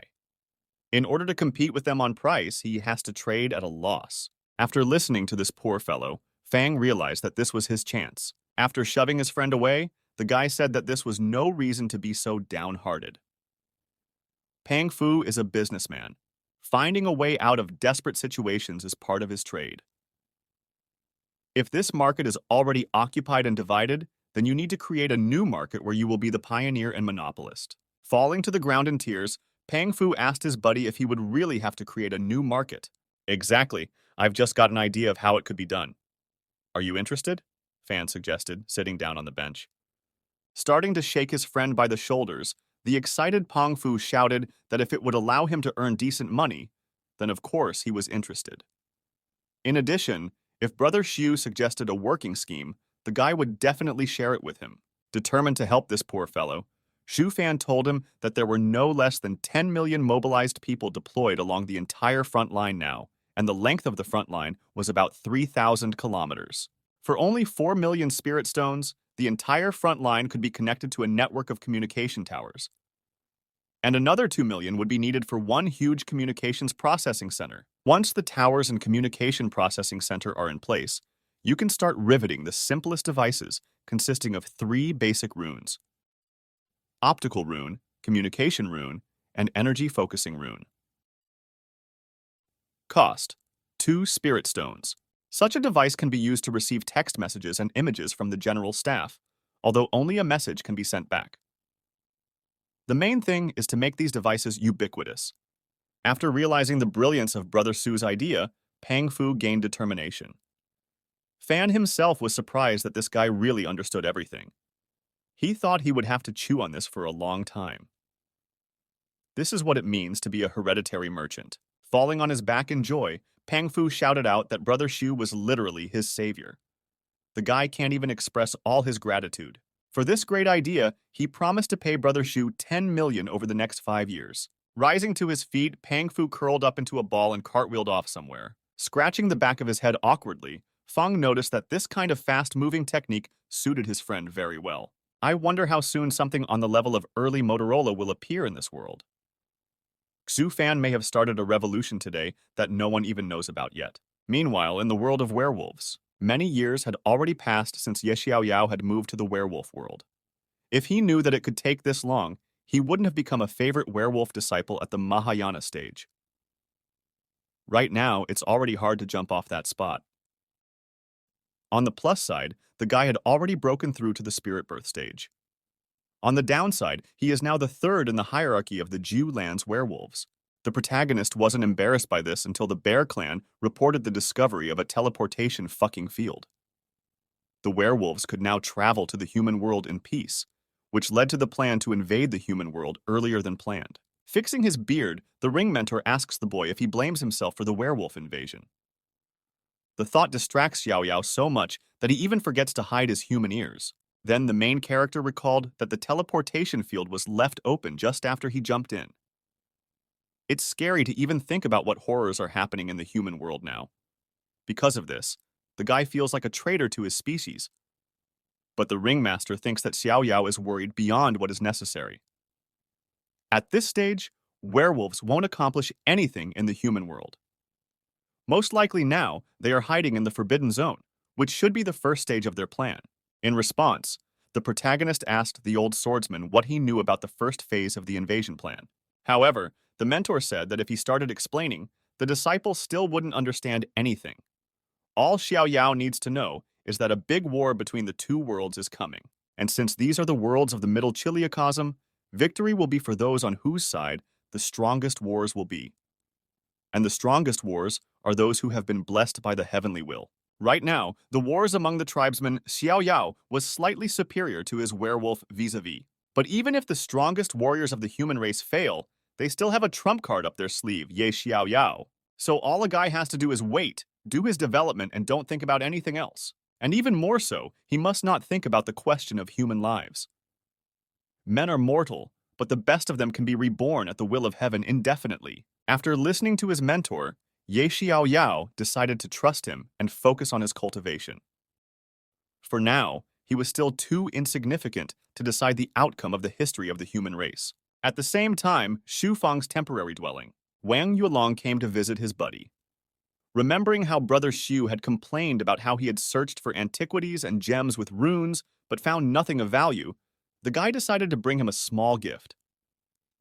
He found this gem by chance and immediately thought of his best friend. Looking at Yulong thoughtfully, Fang couldn't understand why he often got his hands on interesting things. Fang could not understand why he was so often the recipient of interesting things. When his friend showed him the gem, the dumbfounded fan yelled that it was a light-bearing stone. He didn't even expect to get his hands on something like this. The boy had read about it in books.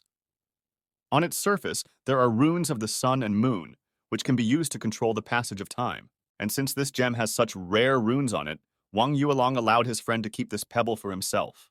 Distrustfully shifting his gaze from his buddy and back to the light-bearing stone, Fang asked if he felt bad for just giving away such a treasure.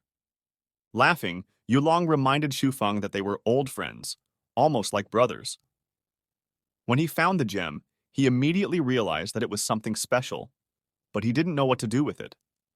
He thought about it and realized that the best solution was to give it to his best friend.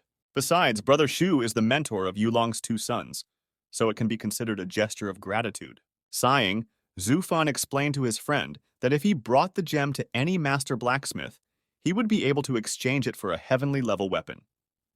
And if the guy took the gem to the Heavenly Forge sect in the central continent, they would make a Mahayana stage warrior out of it. But if Wang Yuelong gave the light-bearing stone to Feng, he would receive a Les sincere thank you as a reward. What thanks? Why are you like a non-native?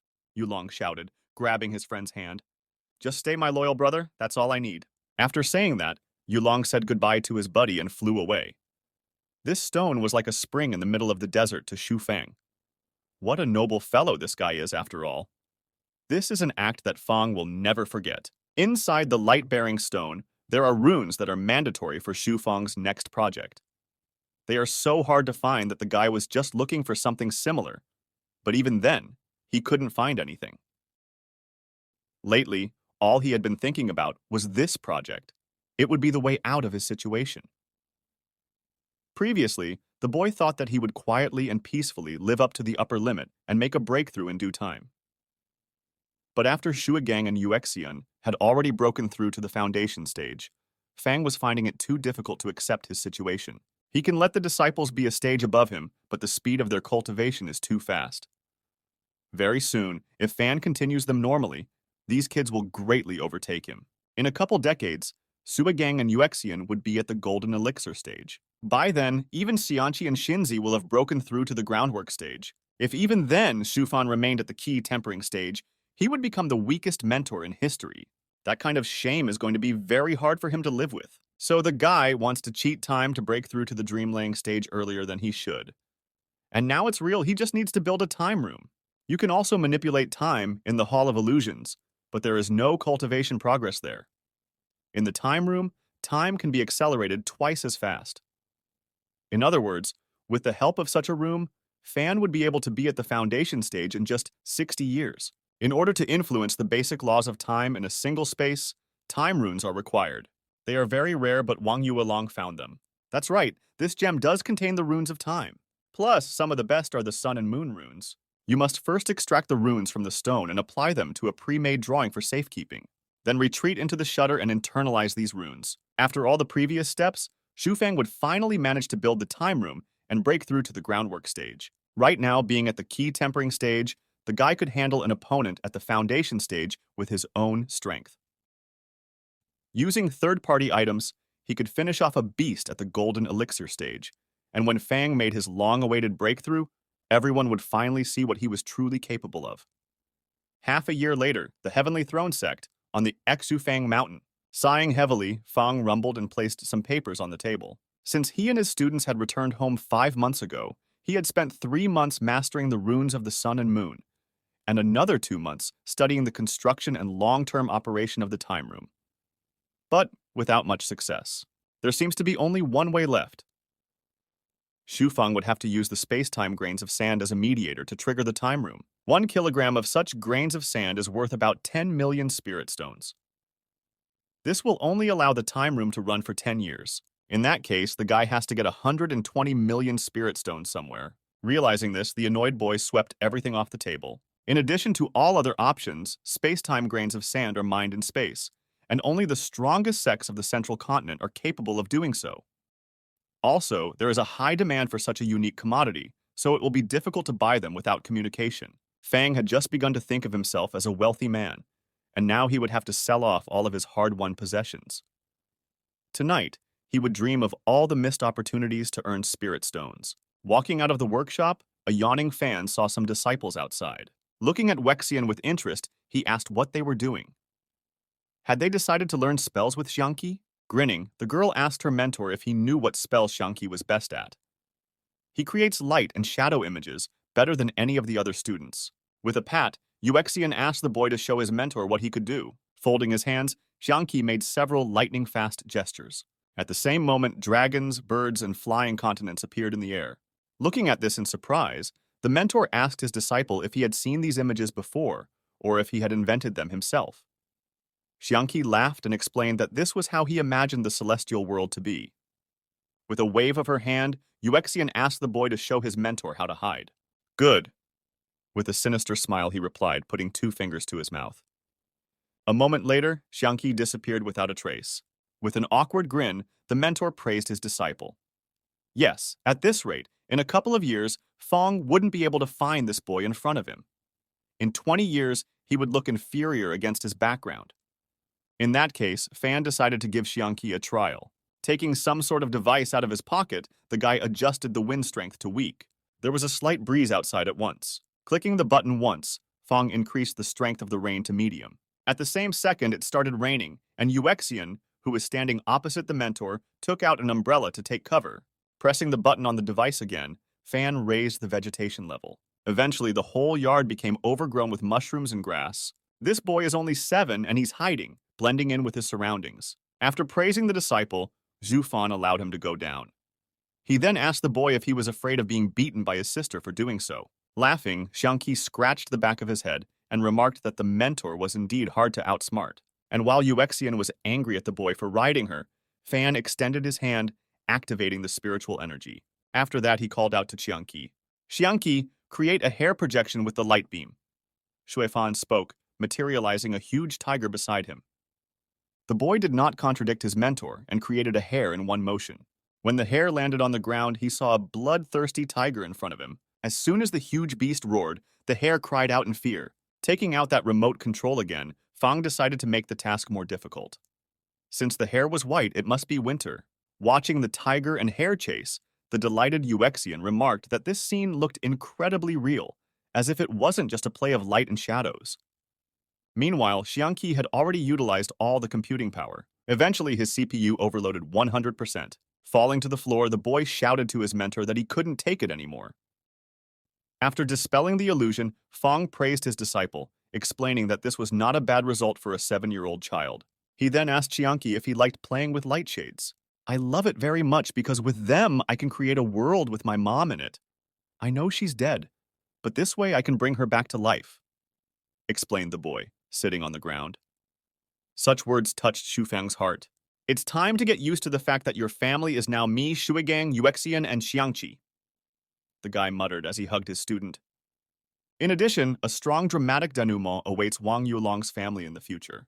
A few minutes later, the training room. Sitting at the table in front of his disciple, Fang produced several scrolls. He suggested that Xiangqi choose which of these spells the boy would like to learn.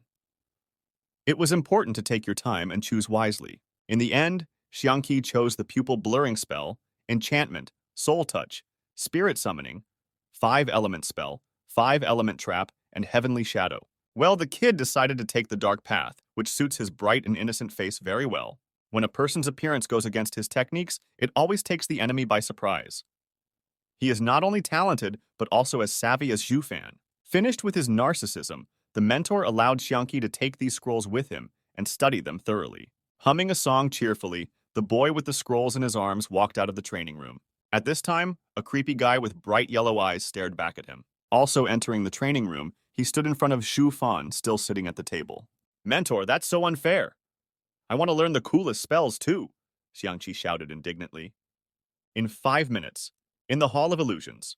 First of all, Xiangqi activated the ball spirit transformation. The key moment of the training session has arrived. Wang Xiangqi is hardly ever at home, either going on sect missions or spending time with his father. As soon as he returned, he became jealous of Xiangqi. That's okay. Now this boy will sweat so much that he won't think his mentor doesn't spend enough time with him anymore. As soon as Fan touched the protective dome, Xiangqi fell into the artificially created one. Standing in a field bounded by stone elevations, the boy found himself surrounded by 6 monsters. By then, he had been fighting for quite some time, and so he was already getting tired. But that was only a plus for the monsters. They're not going to wait for this boy to rest. Abruptly, the enemies attacked the Xiangqi standing alone in the field. Thundersword, answer my call! Shouted the boy, holding his blade out in front of him. In the same second, a protective barrier appeared around him, stopping the opponent's attack. Suddenly, a wind sword appeared from nowhere and flew out of the protective dome. Raising two swords into the air, the kid crossed them in space. This technique is called wind and thunderstorm fusion. As soon as the sword blades touched each other, a powerful energy blast rang out. Lowered into the protective dome, Xiangqi snapped out of his seat. Intangible hurricane is what this technique is called. It first paralyzed the enemy and then finished him off. After padding such a great performance, Fang remarked that his disciple was a true virtuoso swordsman. He had mastered the secret wind and thunderstorm technique faster than Xu Fang's older disciples. However, Xiangqi should take into account that he would have to be just as decisive in real combat as well. These cat-type werewolves were at the 6th stage of key tempering, but their combined attack was at the 7th or 8th stage level. Embarrassed, Xiangqi said that he understood it. Today was the first time he succeeded. In order to use such a technique confidently, the boy still needed a lot of practice. Besides, he had been warned about the attack and was mentally prepared. In that case, Fan decided to make it a little more difficult. Opening the system, the guy changed the difficulty level of the bout. This time, there would be 10 werewolves fighting against his apprentice at the basic stage. Does it hurt a lot to die? Xiangqi inquired after seeing who his next opponent would be. In response, his mentor merely slapped him on the head with his finger. Looking at the kid with a puzzled look, Master Zhu asked him why he was so panicked. Okay, Fan will show him how to do it now. As soon as the attacking monster flew towards Xu Fan, it immediately vaporized. At the same moment, a faint breeze began to blow around the werewolves' faces, causing them to relax. After a while, Fang landed on a rock. The mentor had just shown his student what a true intangible hurricane is. Now, Xiangqi must have finally understood the meaning of this secret technique. The faint, pleasant breeze had a relaxing and even soporific effect on the opponents. They don't even have time to realize and come out of their sluggish state. At the same time, it's hard to imagine a less energy-consuming technique. Fang looked back at his disciple and noticed that he had already entered a state of comprehension. But Fang himself had been the same when he was younger. Walking out, the guy rather remarked that it seemed like every one of his students would make a great cultivator. And that's another reason why their mentor shouldn't remain a failure. From tomorrow onwards, he would start collecting money for spatio-temporal grains of sand, even if he had to sell off all of his possessions altogether to do so. And by the way, Fan had once promised to give Xiao Yao an armor. It's been a while since he remembered the protagonist. Okay, in any case, the guy wasn't even going to think about it, because sometimes thoughts are material. Xu Fang wouldn't have seen this dude for another 1,000 years. In fact, he should be thinking about grains of sand right now. At the same time, the world of werewolves, the territory of the blood-drinking titans. Using encrypted negotiation, Xiao Yao asked the old swordsman when he would finally recover. If the guy lingers in this world, he'll turn into a werewolf himself after a while. The ring mentor, in turn, said that unless something extraordinary happened, he would need another 50 years. Besides, his apprentice has nothing to complain about. He only pretends not to like it. The remaining 50 years can be spent by the protagonist to accumulate spirit stones, treasures, and other valuables. Given his privileged position, it will be easier for him to do it here than in the human world. For the first time in a long time, Xiao Yao still agreed with the old swordsman. As a favorite disciple of a Mahayana stage werewolf, his status is comparable to the teachers of small clans. Even werewolves at the fusion stage treat the guy with piety. Although, on the other hand, the protagonist never got used to the ubiquitous thick odor of werewolves. Be that as it may, Xiao Yao should not be distracted by such trivial matters as he had a great future ahead of him. At one time, the ringmaster had spent 10,000 years among the demons to obtain the demon ball. After removing the cloth from his face, Ye Xiao Yao suspiciously asked his mentor why he had stayed there for so long. He had just ended up stealing that sword anyway. Laughing, the ringmaster explained that it wasn't stealing if you did it for cultivation. Especially since they were demons, and a crime committed against evil was a good deed. Abruptly rising from the bath, Xiao Yao decided that he would return to the human world after 50 years. As it is, he is never left with a premonition of impending disaster here. Oh, by the way, please cover your pencil. As we all know, time flows like sand in a clock. You probably didn't see this coming, did you? But it's been 50 years since then. As soon as the cuckoo announced it, the mentor showed himself. He came out of the shutter. Finally outside, Zhu Fan immediately asked who had tuned this cuckoo for 50 years. He didn't seem to have done it. Or did he? Running up to the old man, a worried Xiangxi took his hand. "Mentor, what is the matter with you? Is your death hour approaching?" The boy asked, to which Fang asked him not to worry. Master Xue doesn't feel death approaching at all, and his instincts rarely fail him. Besides, he's about to break through to the foundation stage. Stop treating him like a dying old man. The others also approached their mentor and asked him to finally break through to the foundation stage. They knew that Master Zhu had read somewhere about the perfect breakthrough through the 13th stage and was deliberately stalling. But he should forget about it. The disciples begged him to drink it, handing him the elixir.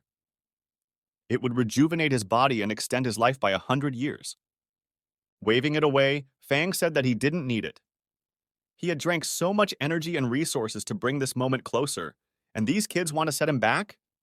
No way. However, a lot has changed in the last 50 years. Shu Gang and Yuexian are already at the golden elixir stage, while Xianqi and Xiangqi are at the foundation stage. Fan is very proud of them, except that we've hardly grown at all, Su Gang sadly remarked.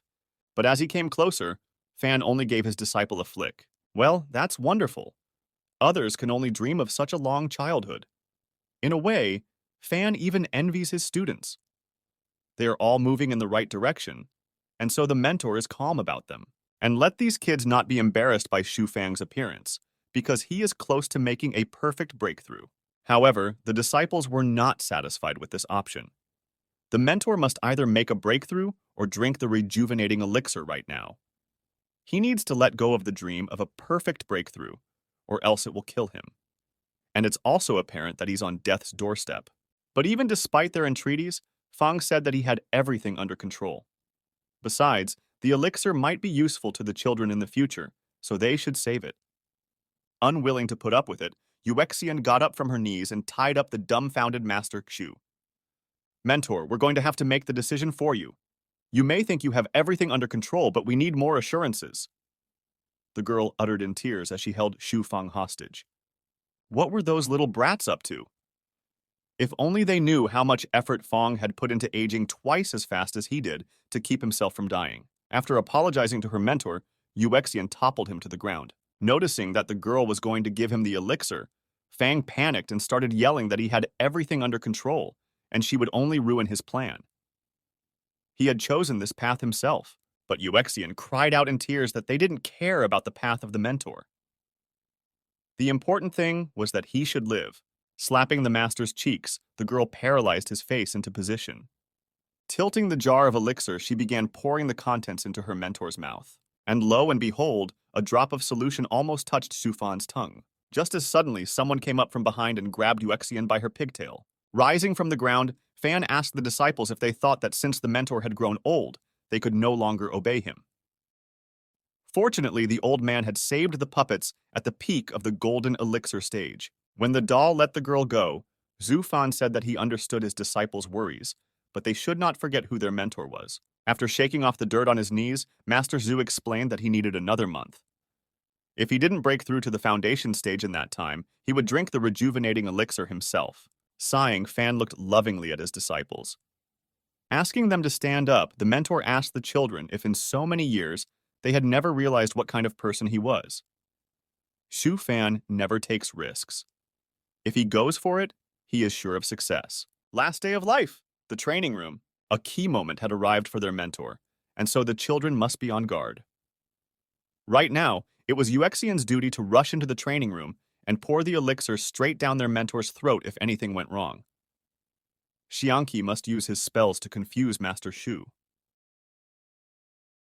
Shuegong himself and Xiangqi will take on the battle puppets. They will have to act with clarity and determination, as their mentor's life is at stake. Approaching the door leading to the training room, the students prepared to rush inside. Meanwhile, Zhu Fan sat in the room and prepared for the decisive cultivation. What if the system fails? It's never been very reliable. In general, all it did for Fang was notify him when outsiders entered his territory. Well, the guy has no choice but to rely on the system. Here we go, 30 minutes to go before the upper limit is reached. This is such a crucial moment, As long as the loving disciples didn't burst in, Fan wouldn't be able to hold them back. Maybe once you level up, additional features will open up in the system. Maybe some sort of store with skills or weapons, or at least a lottery. Yeah, it's a good time to dream. At the same time, in the world of werewolves, Ye Xiaoyao has spent a whole 60 years among the werewolves. Finally, he returns home. Before the protagonist enters the portal, the ringmaster asked him if he was sure he didn't want to stay.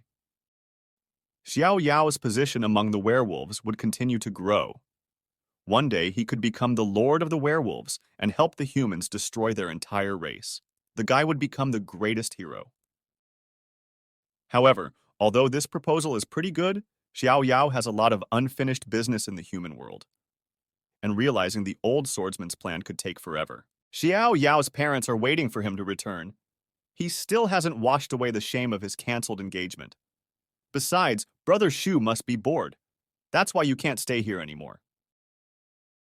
And in the war with the werewolves, he sees himself fighting in the open as a noble hero, not a backstabbing schemer.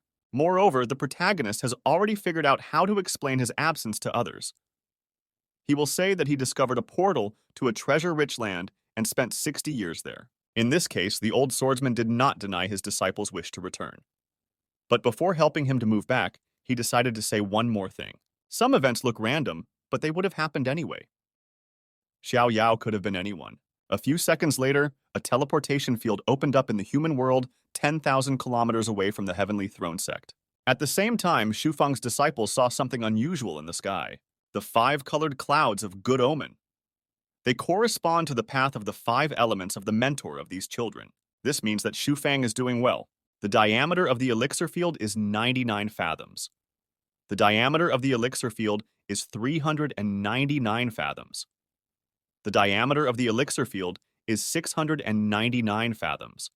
And finally, the diameter of the elixir field is 999 fathoms. It's done, we can go back. As soon as the process was complete, an incredibly powerful energy compressed into a single point. Soon, Zhu Fan walked out to the waiting disciples. Mentor, congratulations on your breakthrough. Thanking his students for such words, the guy laughed and reminded them that he had told them he had everything under control. How dare they even dare to doubt their mentor? Now, being at the foundation stage, he could crush both Zhu Gan and Shui Yuexian into the floor with his bare hands without the help of battle puppets. And while Shui Fan was happily stroking his disciples, he sensed something terrible. A frosty chill ran sharply through his body. It could only mean that a bloodbath was coming. Message from the sect leadership. A werewolf attack is imminent. All students must leave the Heavenly Throne sect immediately. Run north and do not return without informing the sect leadership. The sect leadership strongly warns that if the sect is destroyed by werewolves, do not retaliate. As soon as he received this message, Zhu Fan turned around to his disciples and shouted to them not to stand like a stumbling block. The guy told them to quickly gather their belongings and call Uncle Wang. If they stayed here, they would 100% likely die, so they urgently needed to leave. Fortunately, Fang had long been prepared for such a situation and had trained Wang Yuelong to fly the flying machine. All the disciples, along with their mentor, climbed into the flying machine, after which Yulong started the engine to full power. As recommended in the message from the sect leadership, they headed north. Meanwhile, Ye Xiao Yao, along with the old swordsman, had already made it out to the human world. However, once he was on the other side of the portal, the guy noticed that the pouch hanging on his belt had burst open, and some strange thing flew out of it. Seeing it too, the ringmaster warned that they were in bad shape. It was a werewolf tripod, and most likely the protagonist's mentor had hidden it in Xiao Yao's things.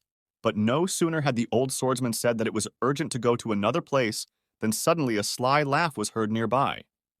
My sweet apprentice, I have waited so long for you to decide to return to your world. As a thank you for your help, do you want me to destroy the entire continent? A huge monster spoke out, appearing behind Xiao Yao's back. Then a werewolf in the Mahayana stage promised the guy that he would name this continent after him when there was not a single living person left here. Clutching the protagonist in his hand, the werewolf leader promised that it wouldn't be long before this little one was in for a spectacular sight. At the same moment, right while he was saying that, a tripod that had come from nowhere flew into the monster. In this way, Xiao Yao managed to divert his former mentor's attention and escape from his dead grip. Taking the tripod in his paw, the Mahayana stage werewolf saw that his disciple had already managed to move to another place by taking the opportunity. Angrily crushing the tripod with 2 fingers, the monster decided to forget about this kid.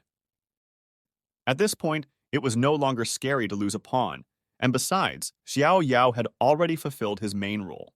He released the werewolf leader into the human world and allowed him to reunite with the rest of his subordinates still hiding in the forbidden zone of the ancients. But after leaving the cave, the monster decided to do something else first.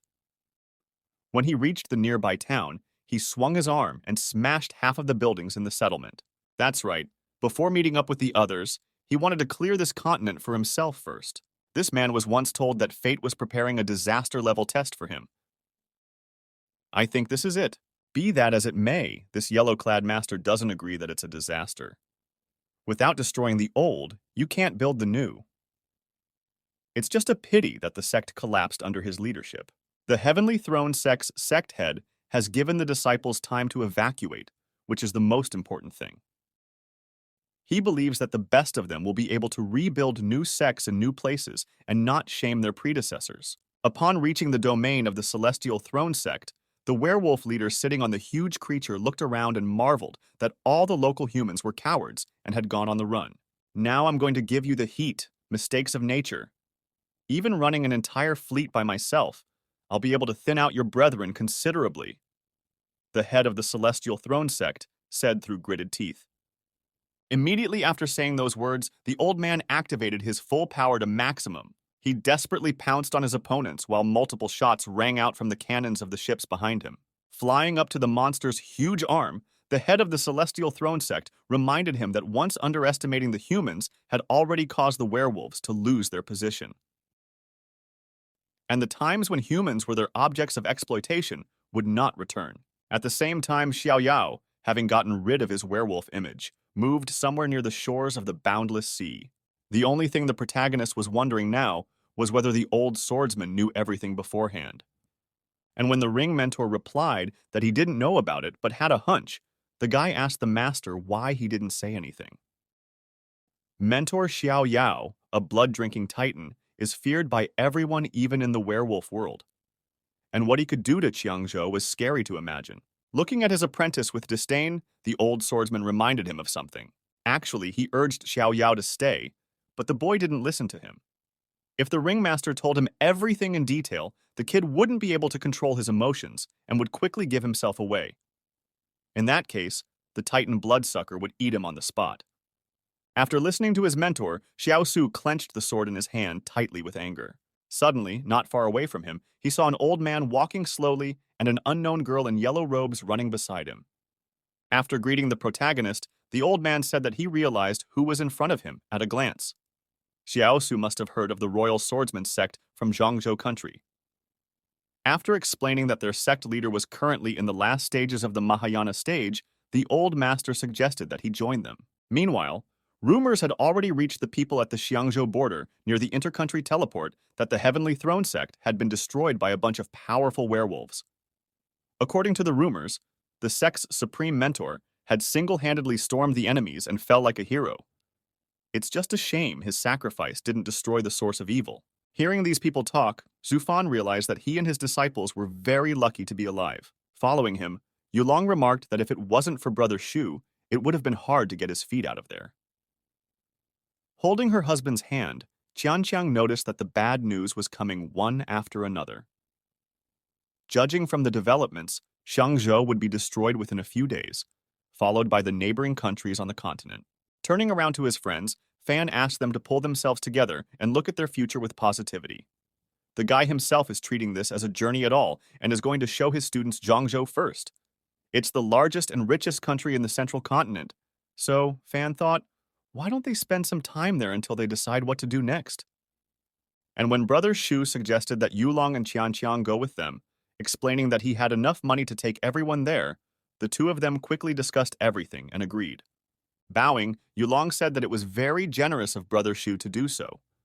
Turning around on them, Fan asked to leave the pleasantries behind, reminding them that they were almost like relatives. After reaching the teleportation point, Shu Fan grabbed Yuexian's pigtails and explained that even when they got out of Shangzhou, their journey wouldn't end.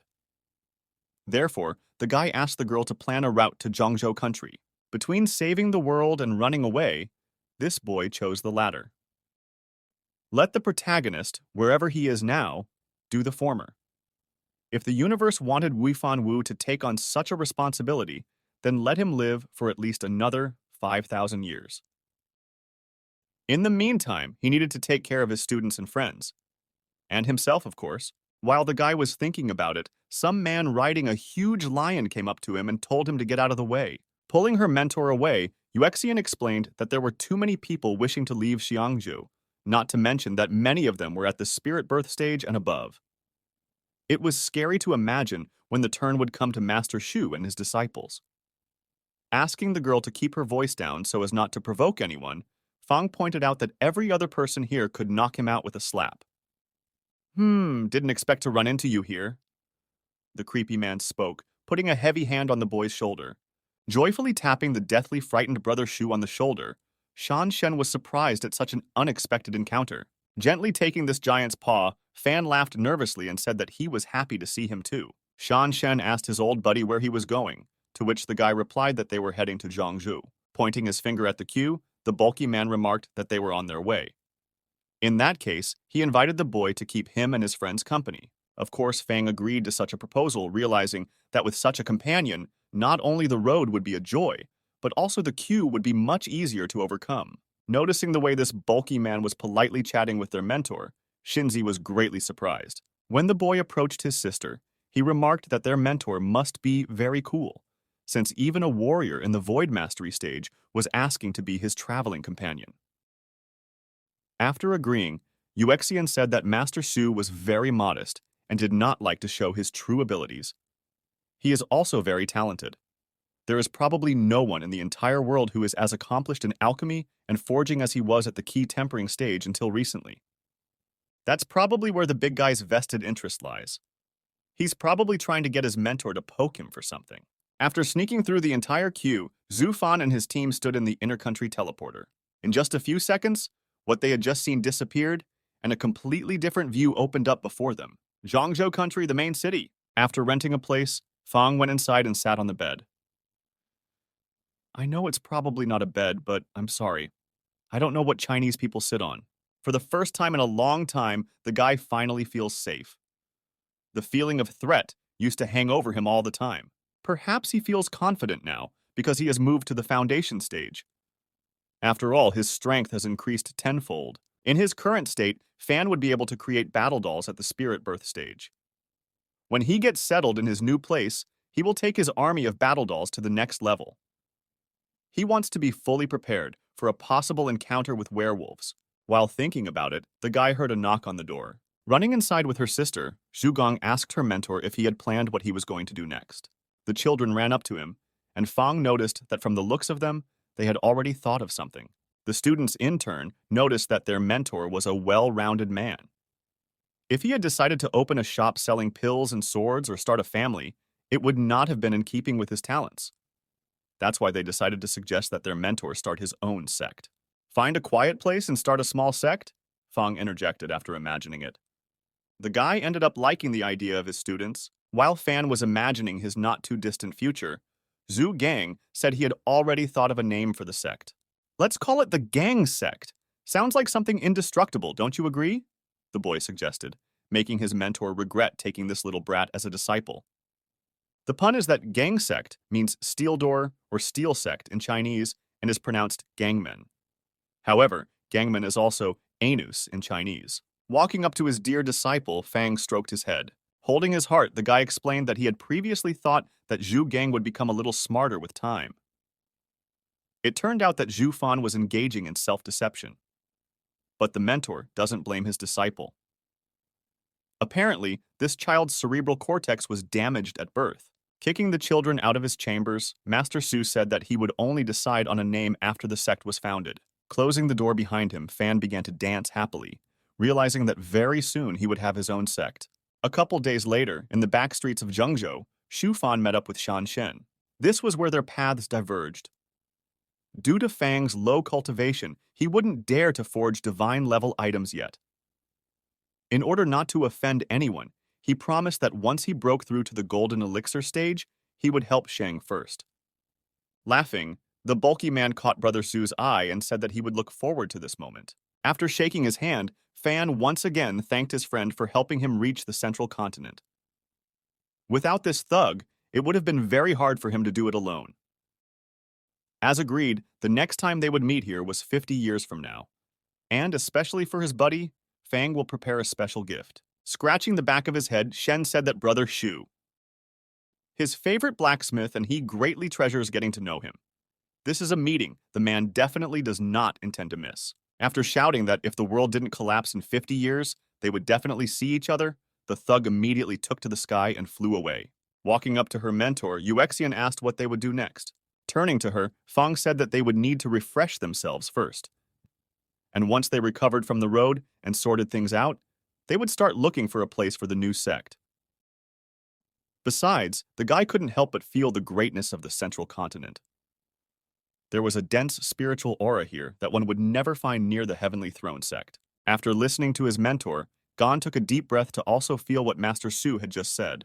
With a shout of delight, the boy remarked that it was not for nothing that this place was considered the center of the world. The boy shouted in admiration.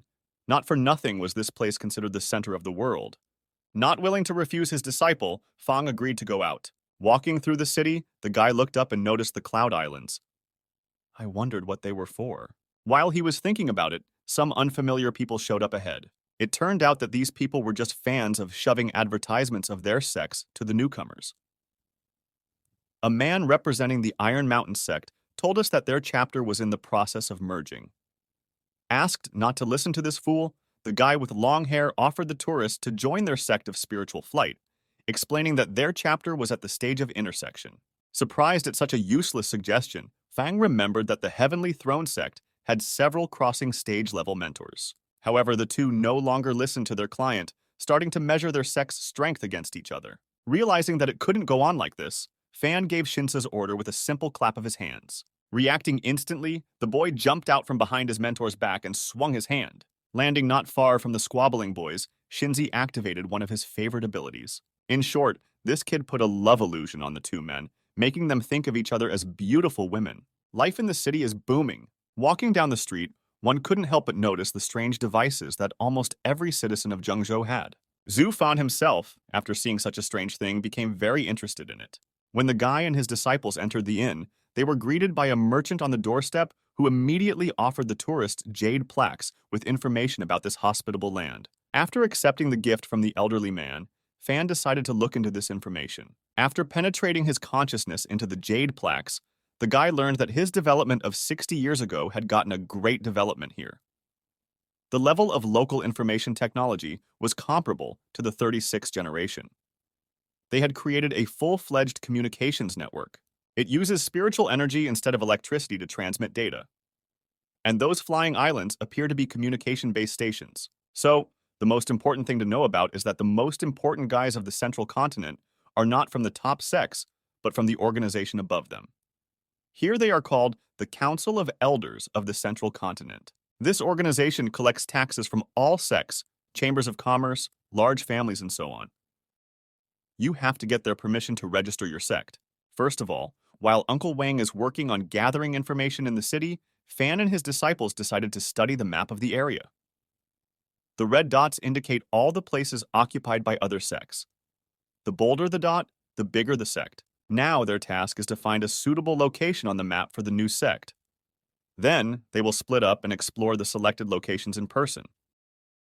The key parameters for finding suitable locations are few sects in the neighborhood, richness in resources, and ease of finding disciples. In addition, the location should be at the crossroads of communication routes so that it is easy to connect to the networks linking the entire continent. Gesturing to stop her mentor, Yuexian asked him to slow down a bit.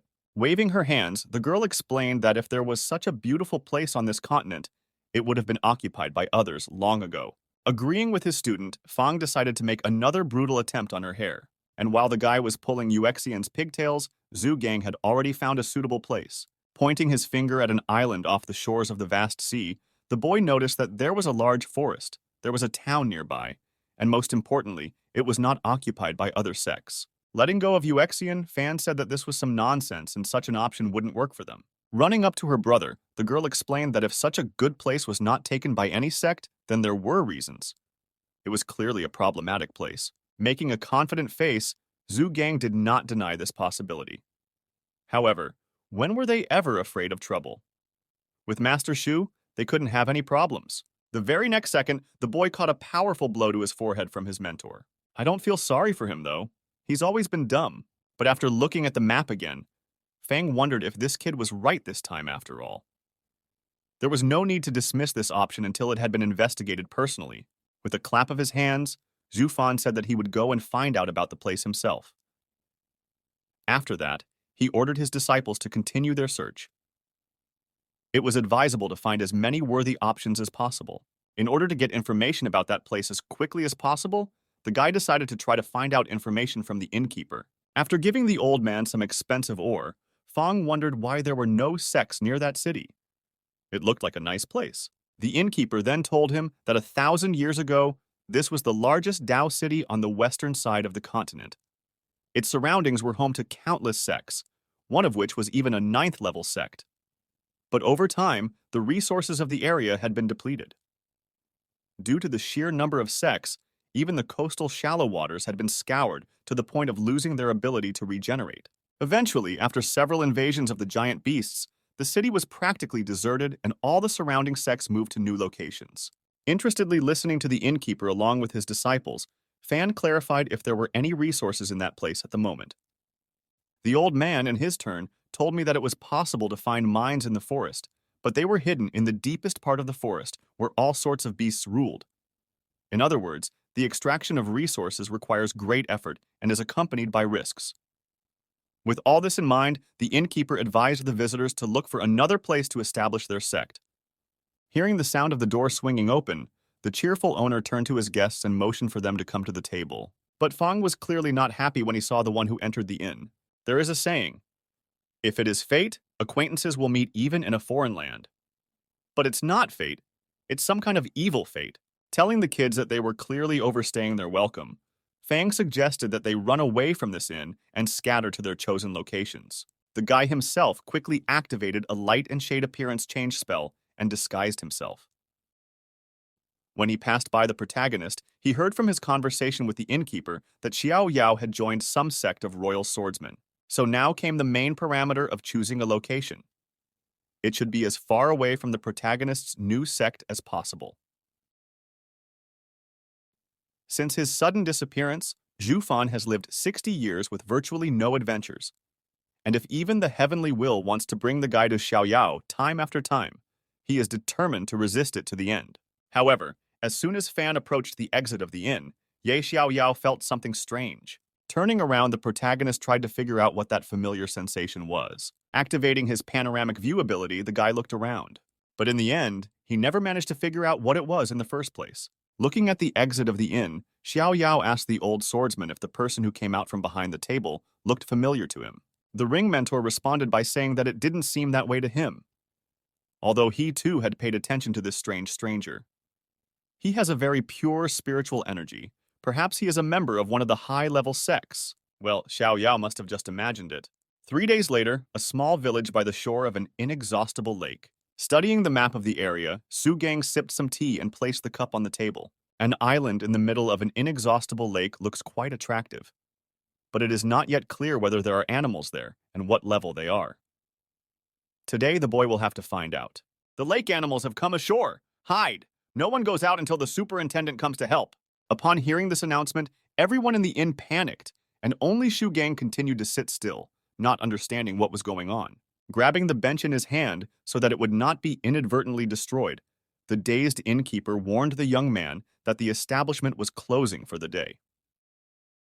In view of the extraordinary circumstances, the old man allowed the boy not to pay the bill. After kicking Shu Gang out of the establishment, the owner slammed the door behind him and locked it. Looking around, the boy, left to himself, noticed that there was a sepulchral silence around him. After a little thought, the lad realized that the beasts that had come ashore were not particularly dangerous. Otherwise, they would have blown this village apart long ago. In fact, Gan's been itching for a fight all morning, so he'd love to fight someone now. The ad was true. The monsters did indeed come to land and immediately began to eat all the animals in their path. As expected, these creatures looked a lot like fish.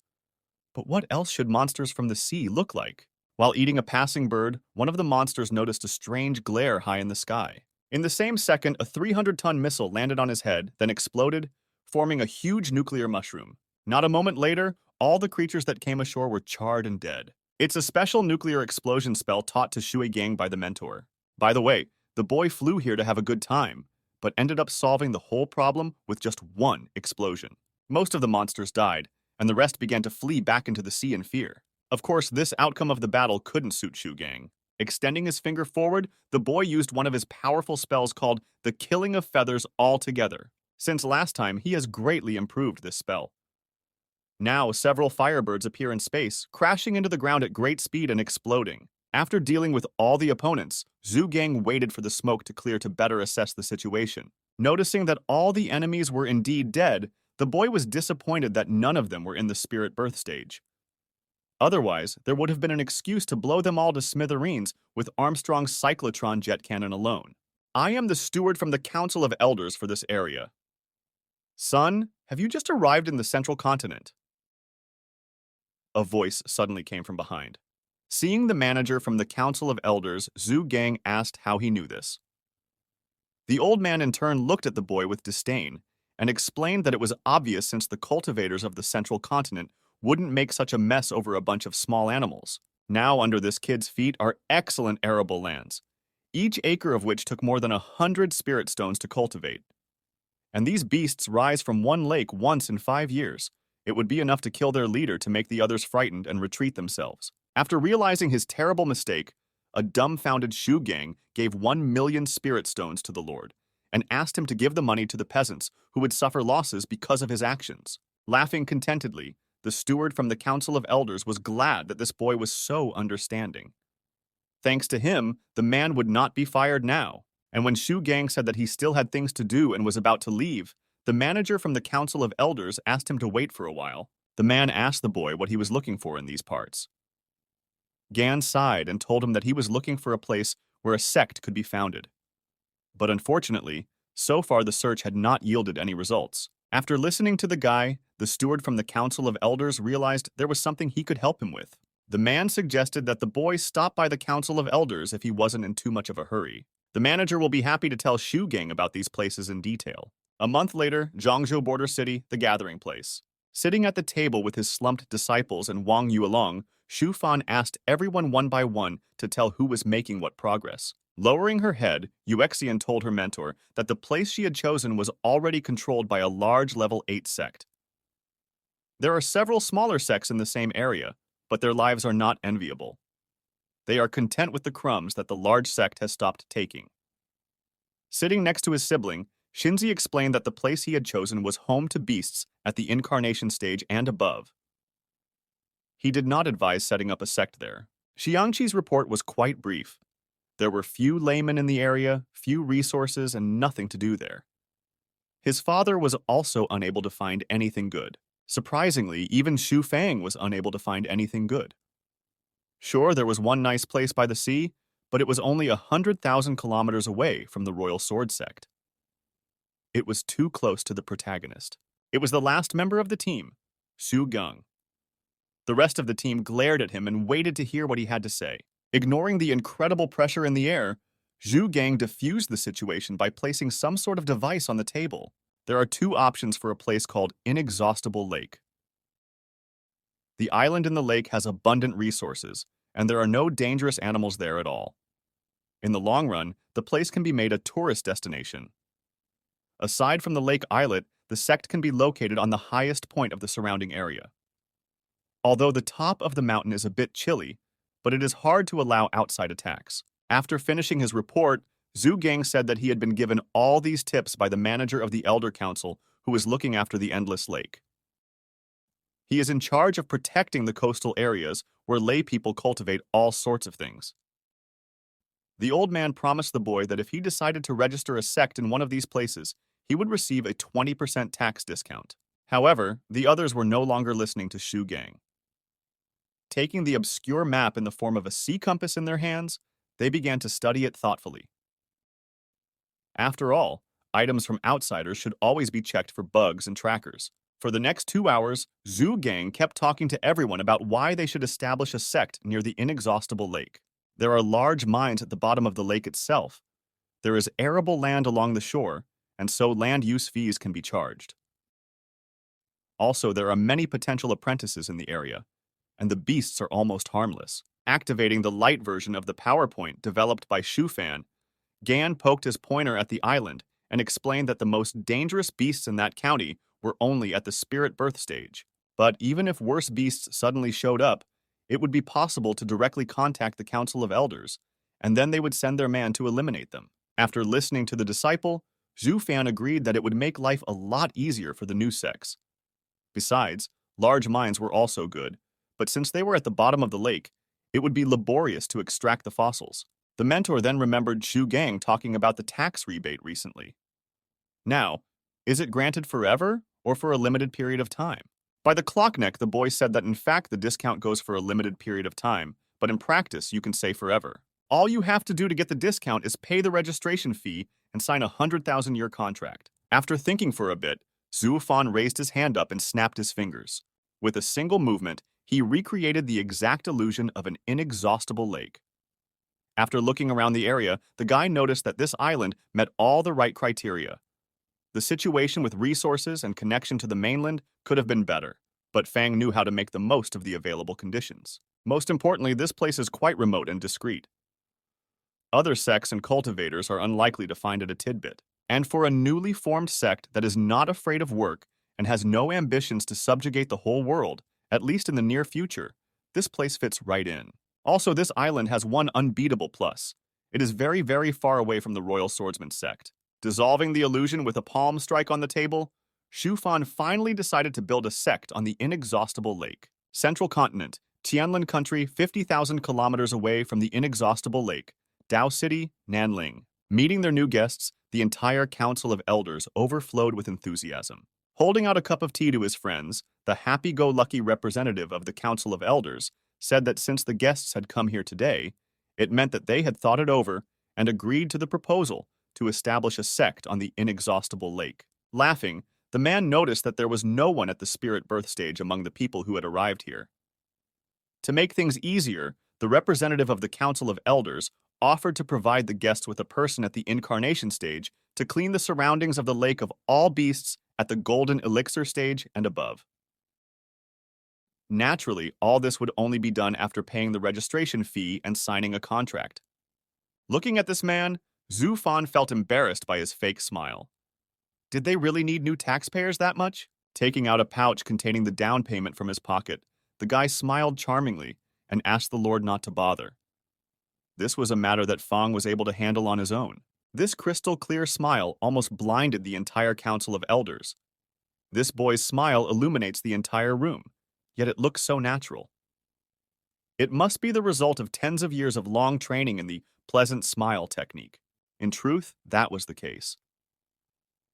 After spending years in the time room, Zhu Fan had managed to master the technique of pleasant smile. It could well come in handy if the protagonist returned and the guy had to refuse him. After all, it's better to do it with a smile. Coughing, the representative of the Council of Elders announced that the lake was now officially owned by the Xufang sect. Within a year, they could register the name. And also, when the beast came flying out of the lake again in 5 years, the owner of the new sect would have to provide security for the lay people living in the coastal area. In addition, within 3 years, the new sect will have to accept 100 members. After explaining all of this, the representative of the Council of Elders asked the fellow to scrutinize the rest of the information described in the jade plaques. Taking the jade plaques, Zhu Fan twisted them in his hand a few times before putting them back into his pocket. Summoning a familiar bird, Fang used it to survey his new territories. The largest island of the inexhaustible lake. The mountains loom, the leaves rustle, and the guy still can't believe it's all his fiefdom now. In the world of cultivators, there are a number of unwritten rules. One of them is that the main chromium building of the sect must be on the top of a mountain. And if there are no high mountains in the area, it is necessary to build the temple with the expectation of future transfer to cloudy islands. Calling his disciples and Wang Yu along with him, Fan climbed up to the highest point of the island with them. Placing a hand on Sinza's shoulder, the mentor told the boy to turn on his imagination.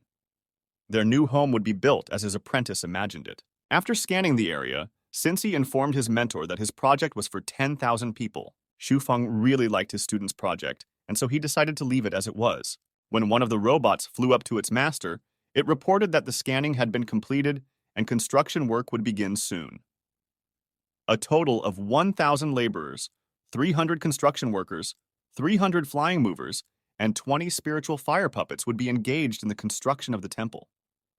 The deadline for completion of the work is 15 days. As soon as the sect leader approved the start of construction, the puppets immediately set to work. Fortunately, thanks to Shu Fan having maximized his ability to control the puppets, he wouldn't even need real people to rebuild the sect's temple. Watching the handymen at work, the students marveled that their mentor could supervise more than 1,000 puppets at a time. Laughing proudly, Fan explained to the kids that they were only seeing the tip of the iceberg of his capabilities. Approaching his friend from behind, Yulong placed a hand on his shoulder. Looking at his buddy in fascination, Wang Yuelong said that he thought that over the decades of their friendship, he had gotten to know brother Shu well. But since this guy was still able to surprise him, it meant that they hadn't been close enough all this time. In that case, it was time to fix that.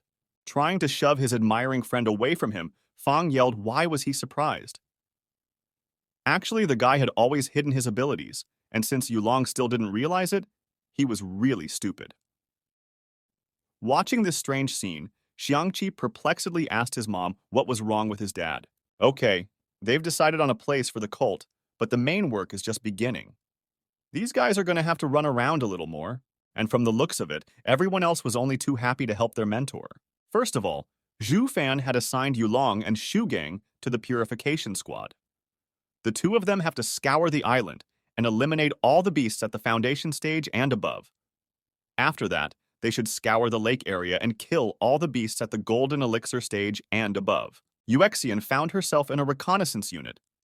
She will need to explore the bottom of the lake and fix the location of the mines. Along the way, the girl will also look for other resources. Xiangqi and Xinzi will lead the recruitment team. They will go out to find new students. Xinqi is the examiner and is responsible for vetting the newcomers. The requirements for the disciples are described in the Jade Slips. The main goal is to recruit 100 guys who meet all the requirements. After giving them all roles, Shuifan looked at Qianqiang in surprise and scratching the back of his head. He wondered where she had been hiding her daughter all this time. Yeah, it turns out Yulong has a daughter who's a little younger than Xiangqi. Deciding not to be bothered by this, Fan assigned Qianqiang and her daughter to the supervisory squad. They would look after the worker dolls. Since the construction dolls were completely devoid of combat skills, the two of them would have to move them to a safe place immediately if beasts came here. After accepting their mentor's assignments, all the sect members immediately rushed to fulfill their tasks. Well, since Chufan had given everyone their duties, it was time for him to get down to business. For security purposes, the guy needs to set up a vault where he will store all his valuables. He'll be helped in this by a groundling doll. We also need to create an automated farm. 100 students will need something to feed them, and the leftovers can be sold to foreign markets. You can also grow medicinal plants. The sect would also need a spiritual-grade weapon assembly line for the battle dolls. At the moment, 3 rifle-armed battle dolls at the foundation stage can finish off a beast at the golden elixir stage. It's just a pity that the sect will only be able to mass-produce one type of rifle. In addition to the weapon assembly line, it also needs an ammunition production line. Right now, Zufan could only afford to produce magic-grade bullets, but it would be enough for now. In general, Fang's capabilities were still limited to this point. When he breaks through the golden elixir stage and becomes a master blacksmith, he will be able to make a serious breakthrough. But as he sighed, he realized that this moment would only come in 50 years. Even living in the middle of nowhere and completely hidden from the world, Shu Fang would have something to occupy himself with.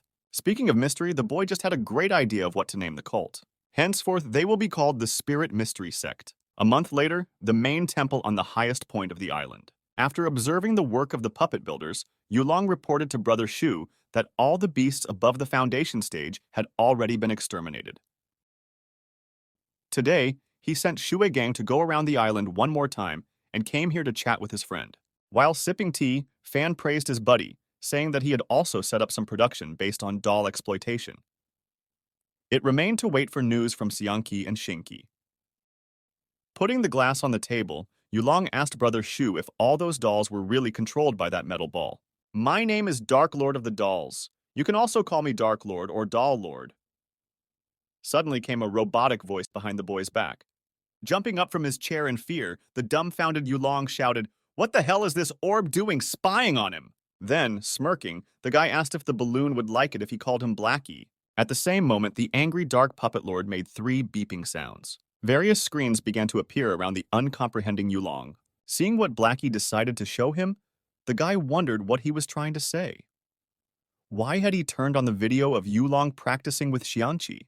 Watching this with shame, Fan noticed that before, he somehow hadn't even noticed how uncomfortable Xiangqi was with training with his father. Meanwhile, the Dark Puppet Lord switched the video to the others. Showing other clips, the Doll Lord explained that Yulong interacts with his son Xiangqi with great enthusiasm every time. But when Xingqi is added to this picture, the boy for some reason doesn't even dare to look in their direction. In the last images, we see Yulong's wife, Xiangqi, and Xingzi. It looks strange that here he avoids confronting his family. Apparently, the guy is intimidated by the encounter with Xingzi for some obvious reason. After realizing that this iron thing had figured out his secret, the frightened Wang Yulong yelled that he understood everything, and there was no need to explain anything else aloud. Then, looking resentfully at Brother Shu, he said that he didn't expect his friend to set him up like this. However, with a sigh, Fang explained that he had nothing to do with it. If even the Puppet Lord had figured out Yulong's secret, then he only had himself to blame. In fact, Fang could barely contain his laughter at the realization that when Xingzi reached the golden elixir stage, he would be able to unmistakably test his father for paternity. However, that would only happen if someone hinted at it, of course. Suddenly, a beeping sound resounded behind Yulong's back again. Abruptly turning around, the guy stood at attention. "Greetings, Dark Lord." He saluted and received the same respectful greeting from the Puppet Lord. Immediately after exchanging pleasantries with Wang Yulong, the metal ball flew away on its own. Left alone with Brother Shu, the guy collapsed onto the table and exhaled in relief. Holding back tears, Yulong asked his friend why he had invented such a demonic device. "This thing is already dangerous." Shufan explained that he couldn't control thousands of dolls himself. Besides, was his friend afraid that one day the truth would come out? And when Wang Yulong clarified that he no longer felt fear, but shame and regret, Shufan reminded his friend that he himself had told him that he had been the victim of an involuntary interspiritual conception. After continuing to sip his tea, Fan promised his buddy to permanently change his appearance so that such an embarrassment would never happen again. But for that, he would have to wait for his brother Shu to break through to the golden elixir stage. In the meantime, Yulong had better think about how to explain everything to Xingqi, because for now, every day of not knowing this boy is a real victory for him. While they were discussing this, at the same time, a ship flew up to the Sex Temple. Noticing this, Yulong told Brother Shu that his sons had returned with a ship full of new disciples. After realizing that there were only 65 children on board, the guy asked his friend if he should lower the requirements for accepting disciples. However, Fang explained that disciples were priced by quality, not quantity. The sect would still have time to make up the missing number. 65 disciples in 1 month was not a bad result. Each of these children who followed Xiangqi and Xingqi have their own reasons for joining the new sect. Some want to become a cultivator and marry the girl they love. Some want revenge, and some want to become immortal. Looking at all these children, Xingzi immediately remembered the day Master Shu offered to be his mentor. Soon, the flying ship landed near the sect's temple. Walking out to his mentor, Xingqi reported that he, along with Xiangqi, had managed to attract 65 eligible students. 39 boys, 26 girls. Among them, there were 2 disciples with 2 spiritual roots, 21 with 3, 36 with 4, and 6 with 5. After praising his disciples, Shufan asked Xiangqi to take the newcomers to Qiangqiang to accommodate them. While Fang could still command his students, so he needed to remind them more often who the mentor was. Otherwise, after tens of years, only the youngest will obey him. Well, now the guy needed to decide which senior disciple to appoint as the sect head. The first person who came to mind was Daxian. This girl deserved this position the most as she was quite smart. The older brother is dumb, the third brother is just a sword wielder, and the fourth brother is his own person, withdrawn, living in his own world and interested in dark spells. That leaves only Uxian. She knows a little bit of everything, is cautious, intelligent, and has no major flaws. Meanwhile, even though the mentor had given them 2 days to rest, Xingzi jumped into the ship with his brother and said that they were not tired. Therefore, after waving goodbye to Master Xu, they decided to immediately fly onward to search for disciples. And who are they so good at? Su Fan said aloud as he saw off the departing ship. Looking at Brother Xu, Yulong said that only a deaf person would not understand his innuendo. If he was so eager to mock his friend, he should speak more softly. At the same time, at the bottom of an inexhaustible lake, floating in the submarine, Uxian was surprised that the mentor had a technological solution to every problem. Inside this submarine, it can descend tens of thousands of meters underwater. This is something few cultivators have access to. By the way, just recently, Uxian had studied those records about this area on the jade plaques that the Council of Elders had recently issued. The mentor was too lazy to study it, and so he asked his disciple to briefly tell him everything. 60,000 years ago, according to the records of the area, there had been a large-scale werewolf invasion, but it was quickly suppressed. An underwater turbulent current is cited as the cause of the werewolves. And at the time of the invasion, they were first spotted in the inexhaustible lake. So somewhere at the bottom of the lake is a weak point, an area of unstable space. Uxian was willing to bet spiritual stones that natural space runes could be found at this entry point. And also, instead of exploring the bottom meter by meter herself, the girl decided to ask her mentor to make her an item to search for valuable items. When Uxian finished her report, Master Xu remarked that it was a good idea. He would make the girl a special device to search for valuable items of various classes. As early as tomorrow, she would be able to pick up this thing. By the way, before I forget, I'm appointing you as the head of our Spirit Sacrament sect. When we gather the entire 100 disciples, you will immediately take office. Sui Fan calmly checked, picking at his teeth with a toothpick.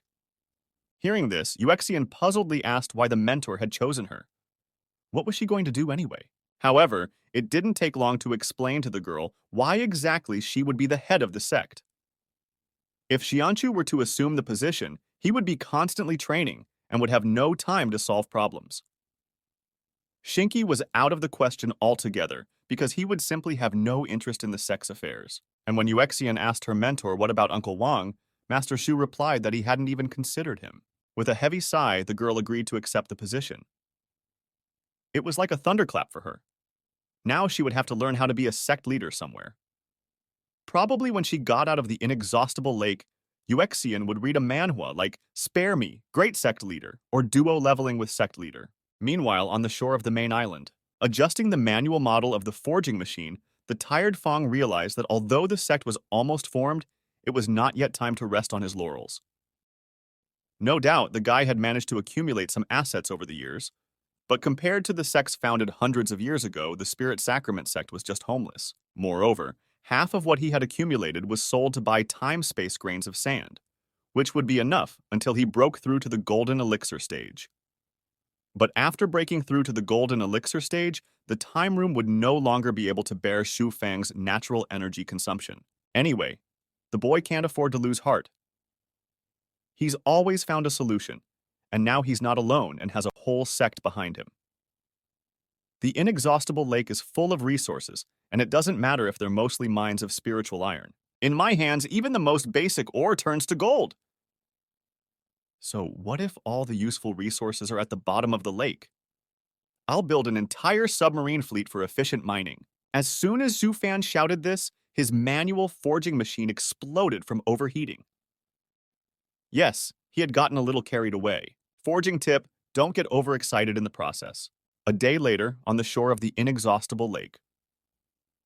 Showing Yulong the ring, Shu Fan told him that this little thing was a vault where his friend could find a shopping list and spiritual stones. Asking him to take it, the guy suggested that his buddy take his wife and give her a honeymoon. Furnishing a new house to one's liking requires a lot of materials. Realizing that Wang Yulong had nothing to do anyway, Fan decided to harness him as a supply man. If this guy does well, Zufan will definitely make him a new armor model. But you can't let such a handsome man go out without a wife, or he'll accidentally make a child with someone else again. While the boy was thinking about this, Yulong's dumbfounded exclamation was heard. When he opened the storage ring, he saw 100 million spirit stones inside. Running up to his friend, the guy said that he could easily run away with that kind of money.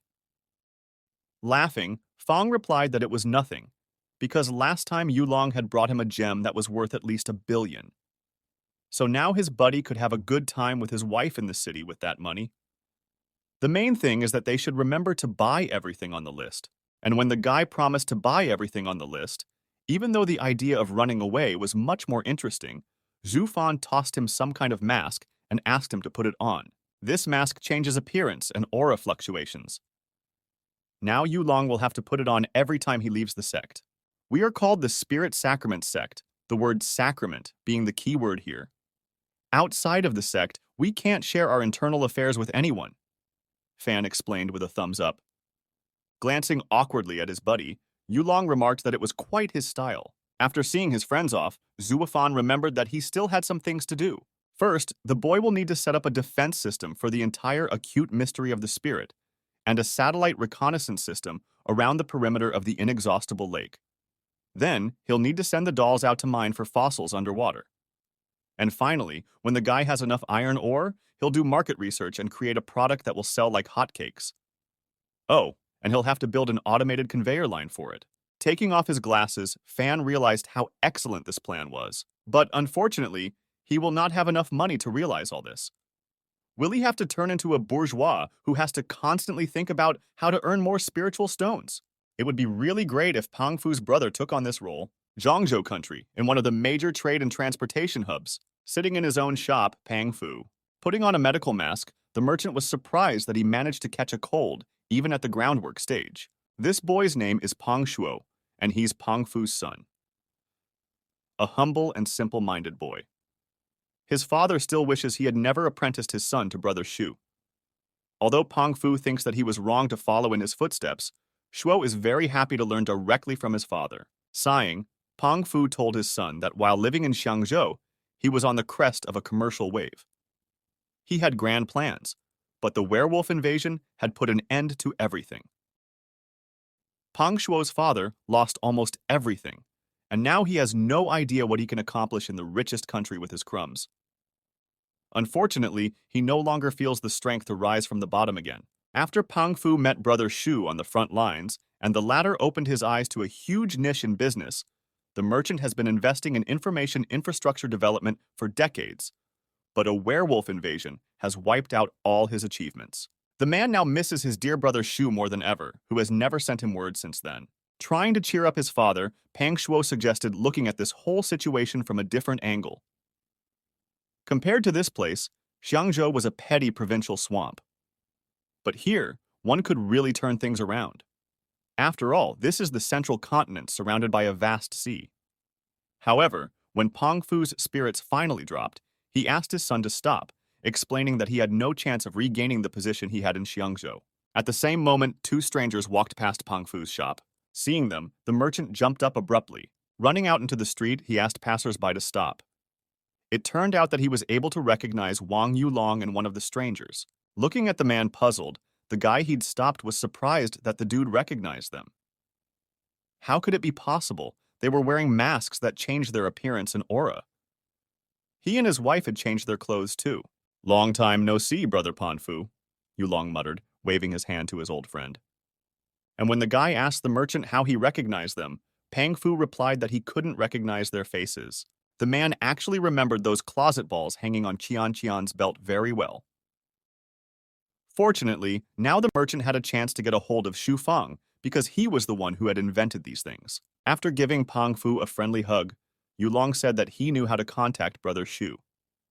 But after all, everyone knows how secretive this guy is, so he would have to call him first. Nodding, the merchant asked the boy to tell Xu Feng about their meeting here. It would be a great happiness for the man to see an old friend. Then, holding out his buddy's cell phone, Wang Yuelong promised to let him know via this device when he received a reply from Brother Shu. The commutation was set up, and Pang Fu began to wait for the message. And now it has been a few days since the meeting with Wang Yuelong. The merchant is still sitting over his communication ball. Walking up to his father with a cup of tea in his hands, Pang Shuo asked if he was really waiting for messages from customers so much. His father has been staring at the screen for days. Turning to his son, Pang Fu replied that he was not waiting for a message from his customers, but a message that would allow him to return to the top of the business. A week later, at the Spirit Mystery Sect Temple. Meeting his friend, Zhu Fan couldn't believe his ears. Flying into the air with the help of his new invention, the guy was excited to finally be able to meet his brother Pan Fu again. Perfectly down on the ground, he asked Yulong to send Pang Fu the sect's address. The head of the Foreign Trade Department would be here soon. Walking over to Brother Shu, Wang Yuelong held out some item to him, saying that it was a gift to thank him for arranging the honeymoon. A guy saw this thing in one of the shops. He was told that it was called a spirit stone with a surprise. Inside the stone is a sealed ring that used to belong to a cultivator who was executed for his crimes. The spiritual stone used as a shell alone was worth 100,000. Furthermore, the very form of the gift seemed amusing to Wang Yuelong, which was why he decided to buy this for his friend. However, before Brother Shu opened it, the boy warned that if there was nothing interesting inside, it wouldn't be his fault. Smirking contentedly, Fan was happy to receive such a surprise. He was always fond of gifts. It was not for nothing that he had sent Yulong to do the shopping. He would hardly have expected such a noble gesture from others. After melting the shell, Fan took out the ring and activated conscious study to examine the item in detail. What he saw shocked him. Inside this ring, there is a pile of consciousness retention ore the size of a small hill. In addition to that, there are several other rare ores as well as 2.5 kilograms of spatio-temporal sand grains. But something stood out even amongst all this wealth. Inside the ring lay an astral crystal, and not even a single one at that. Even a Mahayana stage cultivator's eyes would light up with greed at the sight of such a crystal, and there were 3 of them. The astral crystal is a must-have item for cloning one's own soul. This means that even if the owner's body dies, he can be reborn from the clone sealed inside the crystal. With this thing, all of Zhu Fan's previous plans are just kindergarten. Now the guy will create a new control center for the pseudo-divine class. But unfortunately, it's likely that he'll have to dispose of the Dark Puppet Lord. 3 days later at Pan Fu's shop, hearing his father scream, a worried Pang Shuo ran up to him and asked what was wrong. Tianlan Country, near Linsen City, Inexhaustible Lake, the largest island. Smiling madly, Pang Fu quietly spoke. Looking at this gruesome scene, the dumbfounded Pang Shuo realized that his father had gone mad with grief. "Hey, who's the crazy one here?" the merchant interjected, continuing to giggle contentedly. Turning around on his son, an excited Pang Fu asked little Shuo to tell his eldest, second, third, and fourth mothers that the whole family was going to Brother Shu's house. A few days later, the Spirit Mystery Sect. Zhu Fan had been thinking about this for a long time now. Since the system he had gotten was practically useless, it was high time for him to create his own system. And thanks to the gift from Yulong, it was now possible. Not only will the new system be able to forge objects and create dolls for the boy, but it will also be able to keep a digital record of available resources and analyze the capabilities of the sect using artificial intelligence. Moreover, Zhu Fan had already come up with a name for the foundation, the Capital Demon System. The recipe for crafting is simple: astral crystal, meteoric iron, consciousness retention ore, moonstone, and smoothing ore. Today, Fang is just as full of energy to create. The fusion of ingredients and the engraving of runes goes off without a hitch. But, as luck would have it, in the midst of the process, clouds began to gather over the temple. Of course, as a true cultivator with experience, Zhu Fan didn't feel anything. Okay, don't worry, this guy actually summoned the cloud. And the cloud itself turned out to be a huge living creature, whose task was simply to deliver the new system to its master. Sure, the delivery system may seem strange, but that's the way it's supposed to be. The cultivation process was already coming to an end. Zhu Fan was connecting the last rune, and it seemed like nothing could stop him. Suddenly, his hands began to shake, which made the guy unable to finish what he had started. And the reason for this was that the cloud in the sky above the temple choked. As Cloud tried to cough up, Zhu Fan had no way of realizing what was even happening. The moment he was in the perfect mood, it was as if someone had started poking him with needles. Coming to its senses, the cloud dropped a purple energy stone sealed system on the temple. the clouds above the temple immediately dispersed, and the energy stone flew into the top floor of the building. Finally, Xu Fang had succeeded. He created a new, more useful system for himself. Flying up to the master, the purple box asked what the first order would be. Abruptly rising to his feet, Fang grabbed his glasses and put them on himself. Unfolding a huge wish list, the guy laughed madly, and first of all asked the system to create him an army of special dolls for underwater mining and underwater combat. Next is to create a flow line to refine iron ore. Then, optimize the landscape of the entire Spirit Mystery Island. Asking the host to slow down a bit, the system explained that by analyzing the available resources, only the first 2 projects could be completed. The rest would require additional resources. In fact, this was their first meeting, and Master Zhu had immediately started with such complicated requests. Agreeing that he was wrong, Zhu Fan asked the system to do what he could first. And by the way, since this was their first meeting, the guy decided to give a name to this purple box. Wanting to test his hunch, the system assumed that since the host had named the base a capital demon system, it was likely that he would give his first prototype the name Capital Demon System. Laughing, Fang told the purple box that this was incorrect, and it was now called Grape because it was purple like grapes. Looking at the host incredulously, the system realized that this was probably a variant of the Turing test. Okay, the important thing is that this guy likes it. The next day, a flying ship arrived at the Spirit Mystery Sect's territory. Stepping off the board, Pang Fu immediately curled up in a wheel and went to meet Xu Fang. Joyfully hugging Brother Zhu, thereby accidentally breaking his spine, the merchant shouted that the guy had no idea how much he missed him. Fang coughed and said that he was also very happy to see Brother Pang Fu. The merchant said that he had come here with only one request. He wanted to join the Spirit Sacrament sect. After placing a small gazebo nearby, Zhu Fan invited his friend to sit down and talk about everything in detail. In fact, he wanted to ask Pang Fu to join the sect, but his friend eventually beat him to the punch with his request. After congratulating his old friend on joining the Spirit Sacrament sect, Fan explained that he actually needed Pang Fu because he was planning to open a foreign trade department. And, as originally planned, the boy offered his buddy to become the head of this department.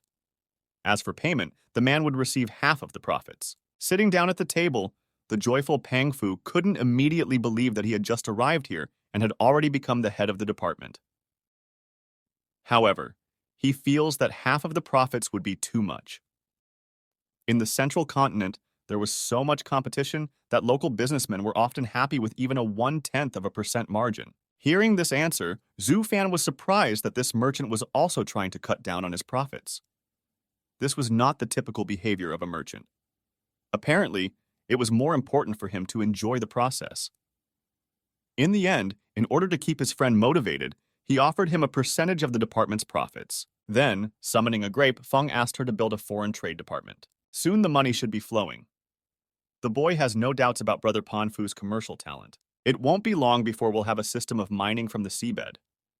And there will be enough spiritual iron for a full-fledged defense system of the island.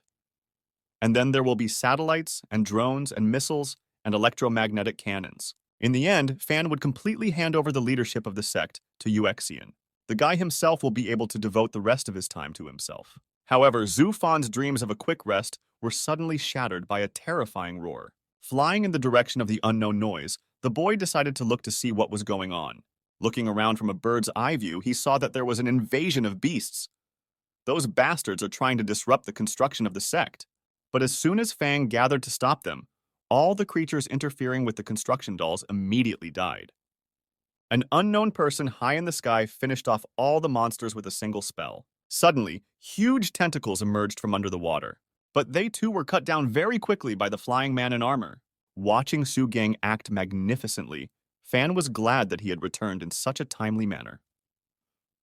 Flying beside his mentor, Daxian asked how long his brother would last against so many beasts. Perhaps even with the third-generation god armor, he might not be able to cope. At that time, Master Shu explained that although Zhu Gang was dumb, he knew his business. About a month ago, the mentor had given his students a set of secret magic abilities. Daxian, as expected, never mastered the last and most important one. However, her brother did. Pet the cat.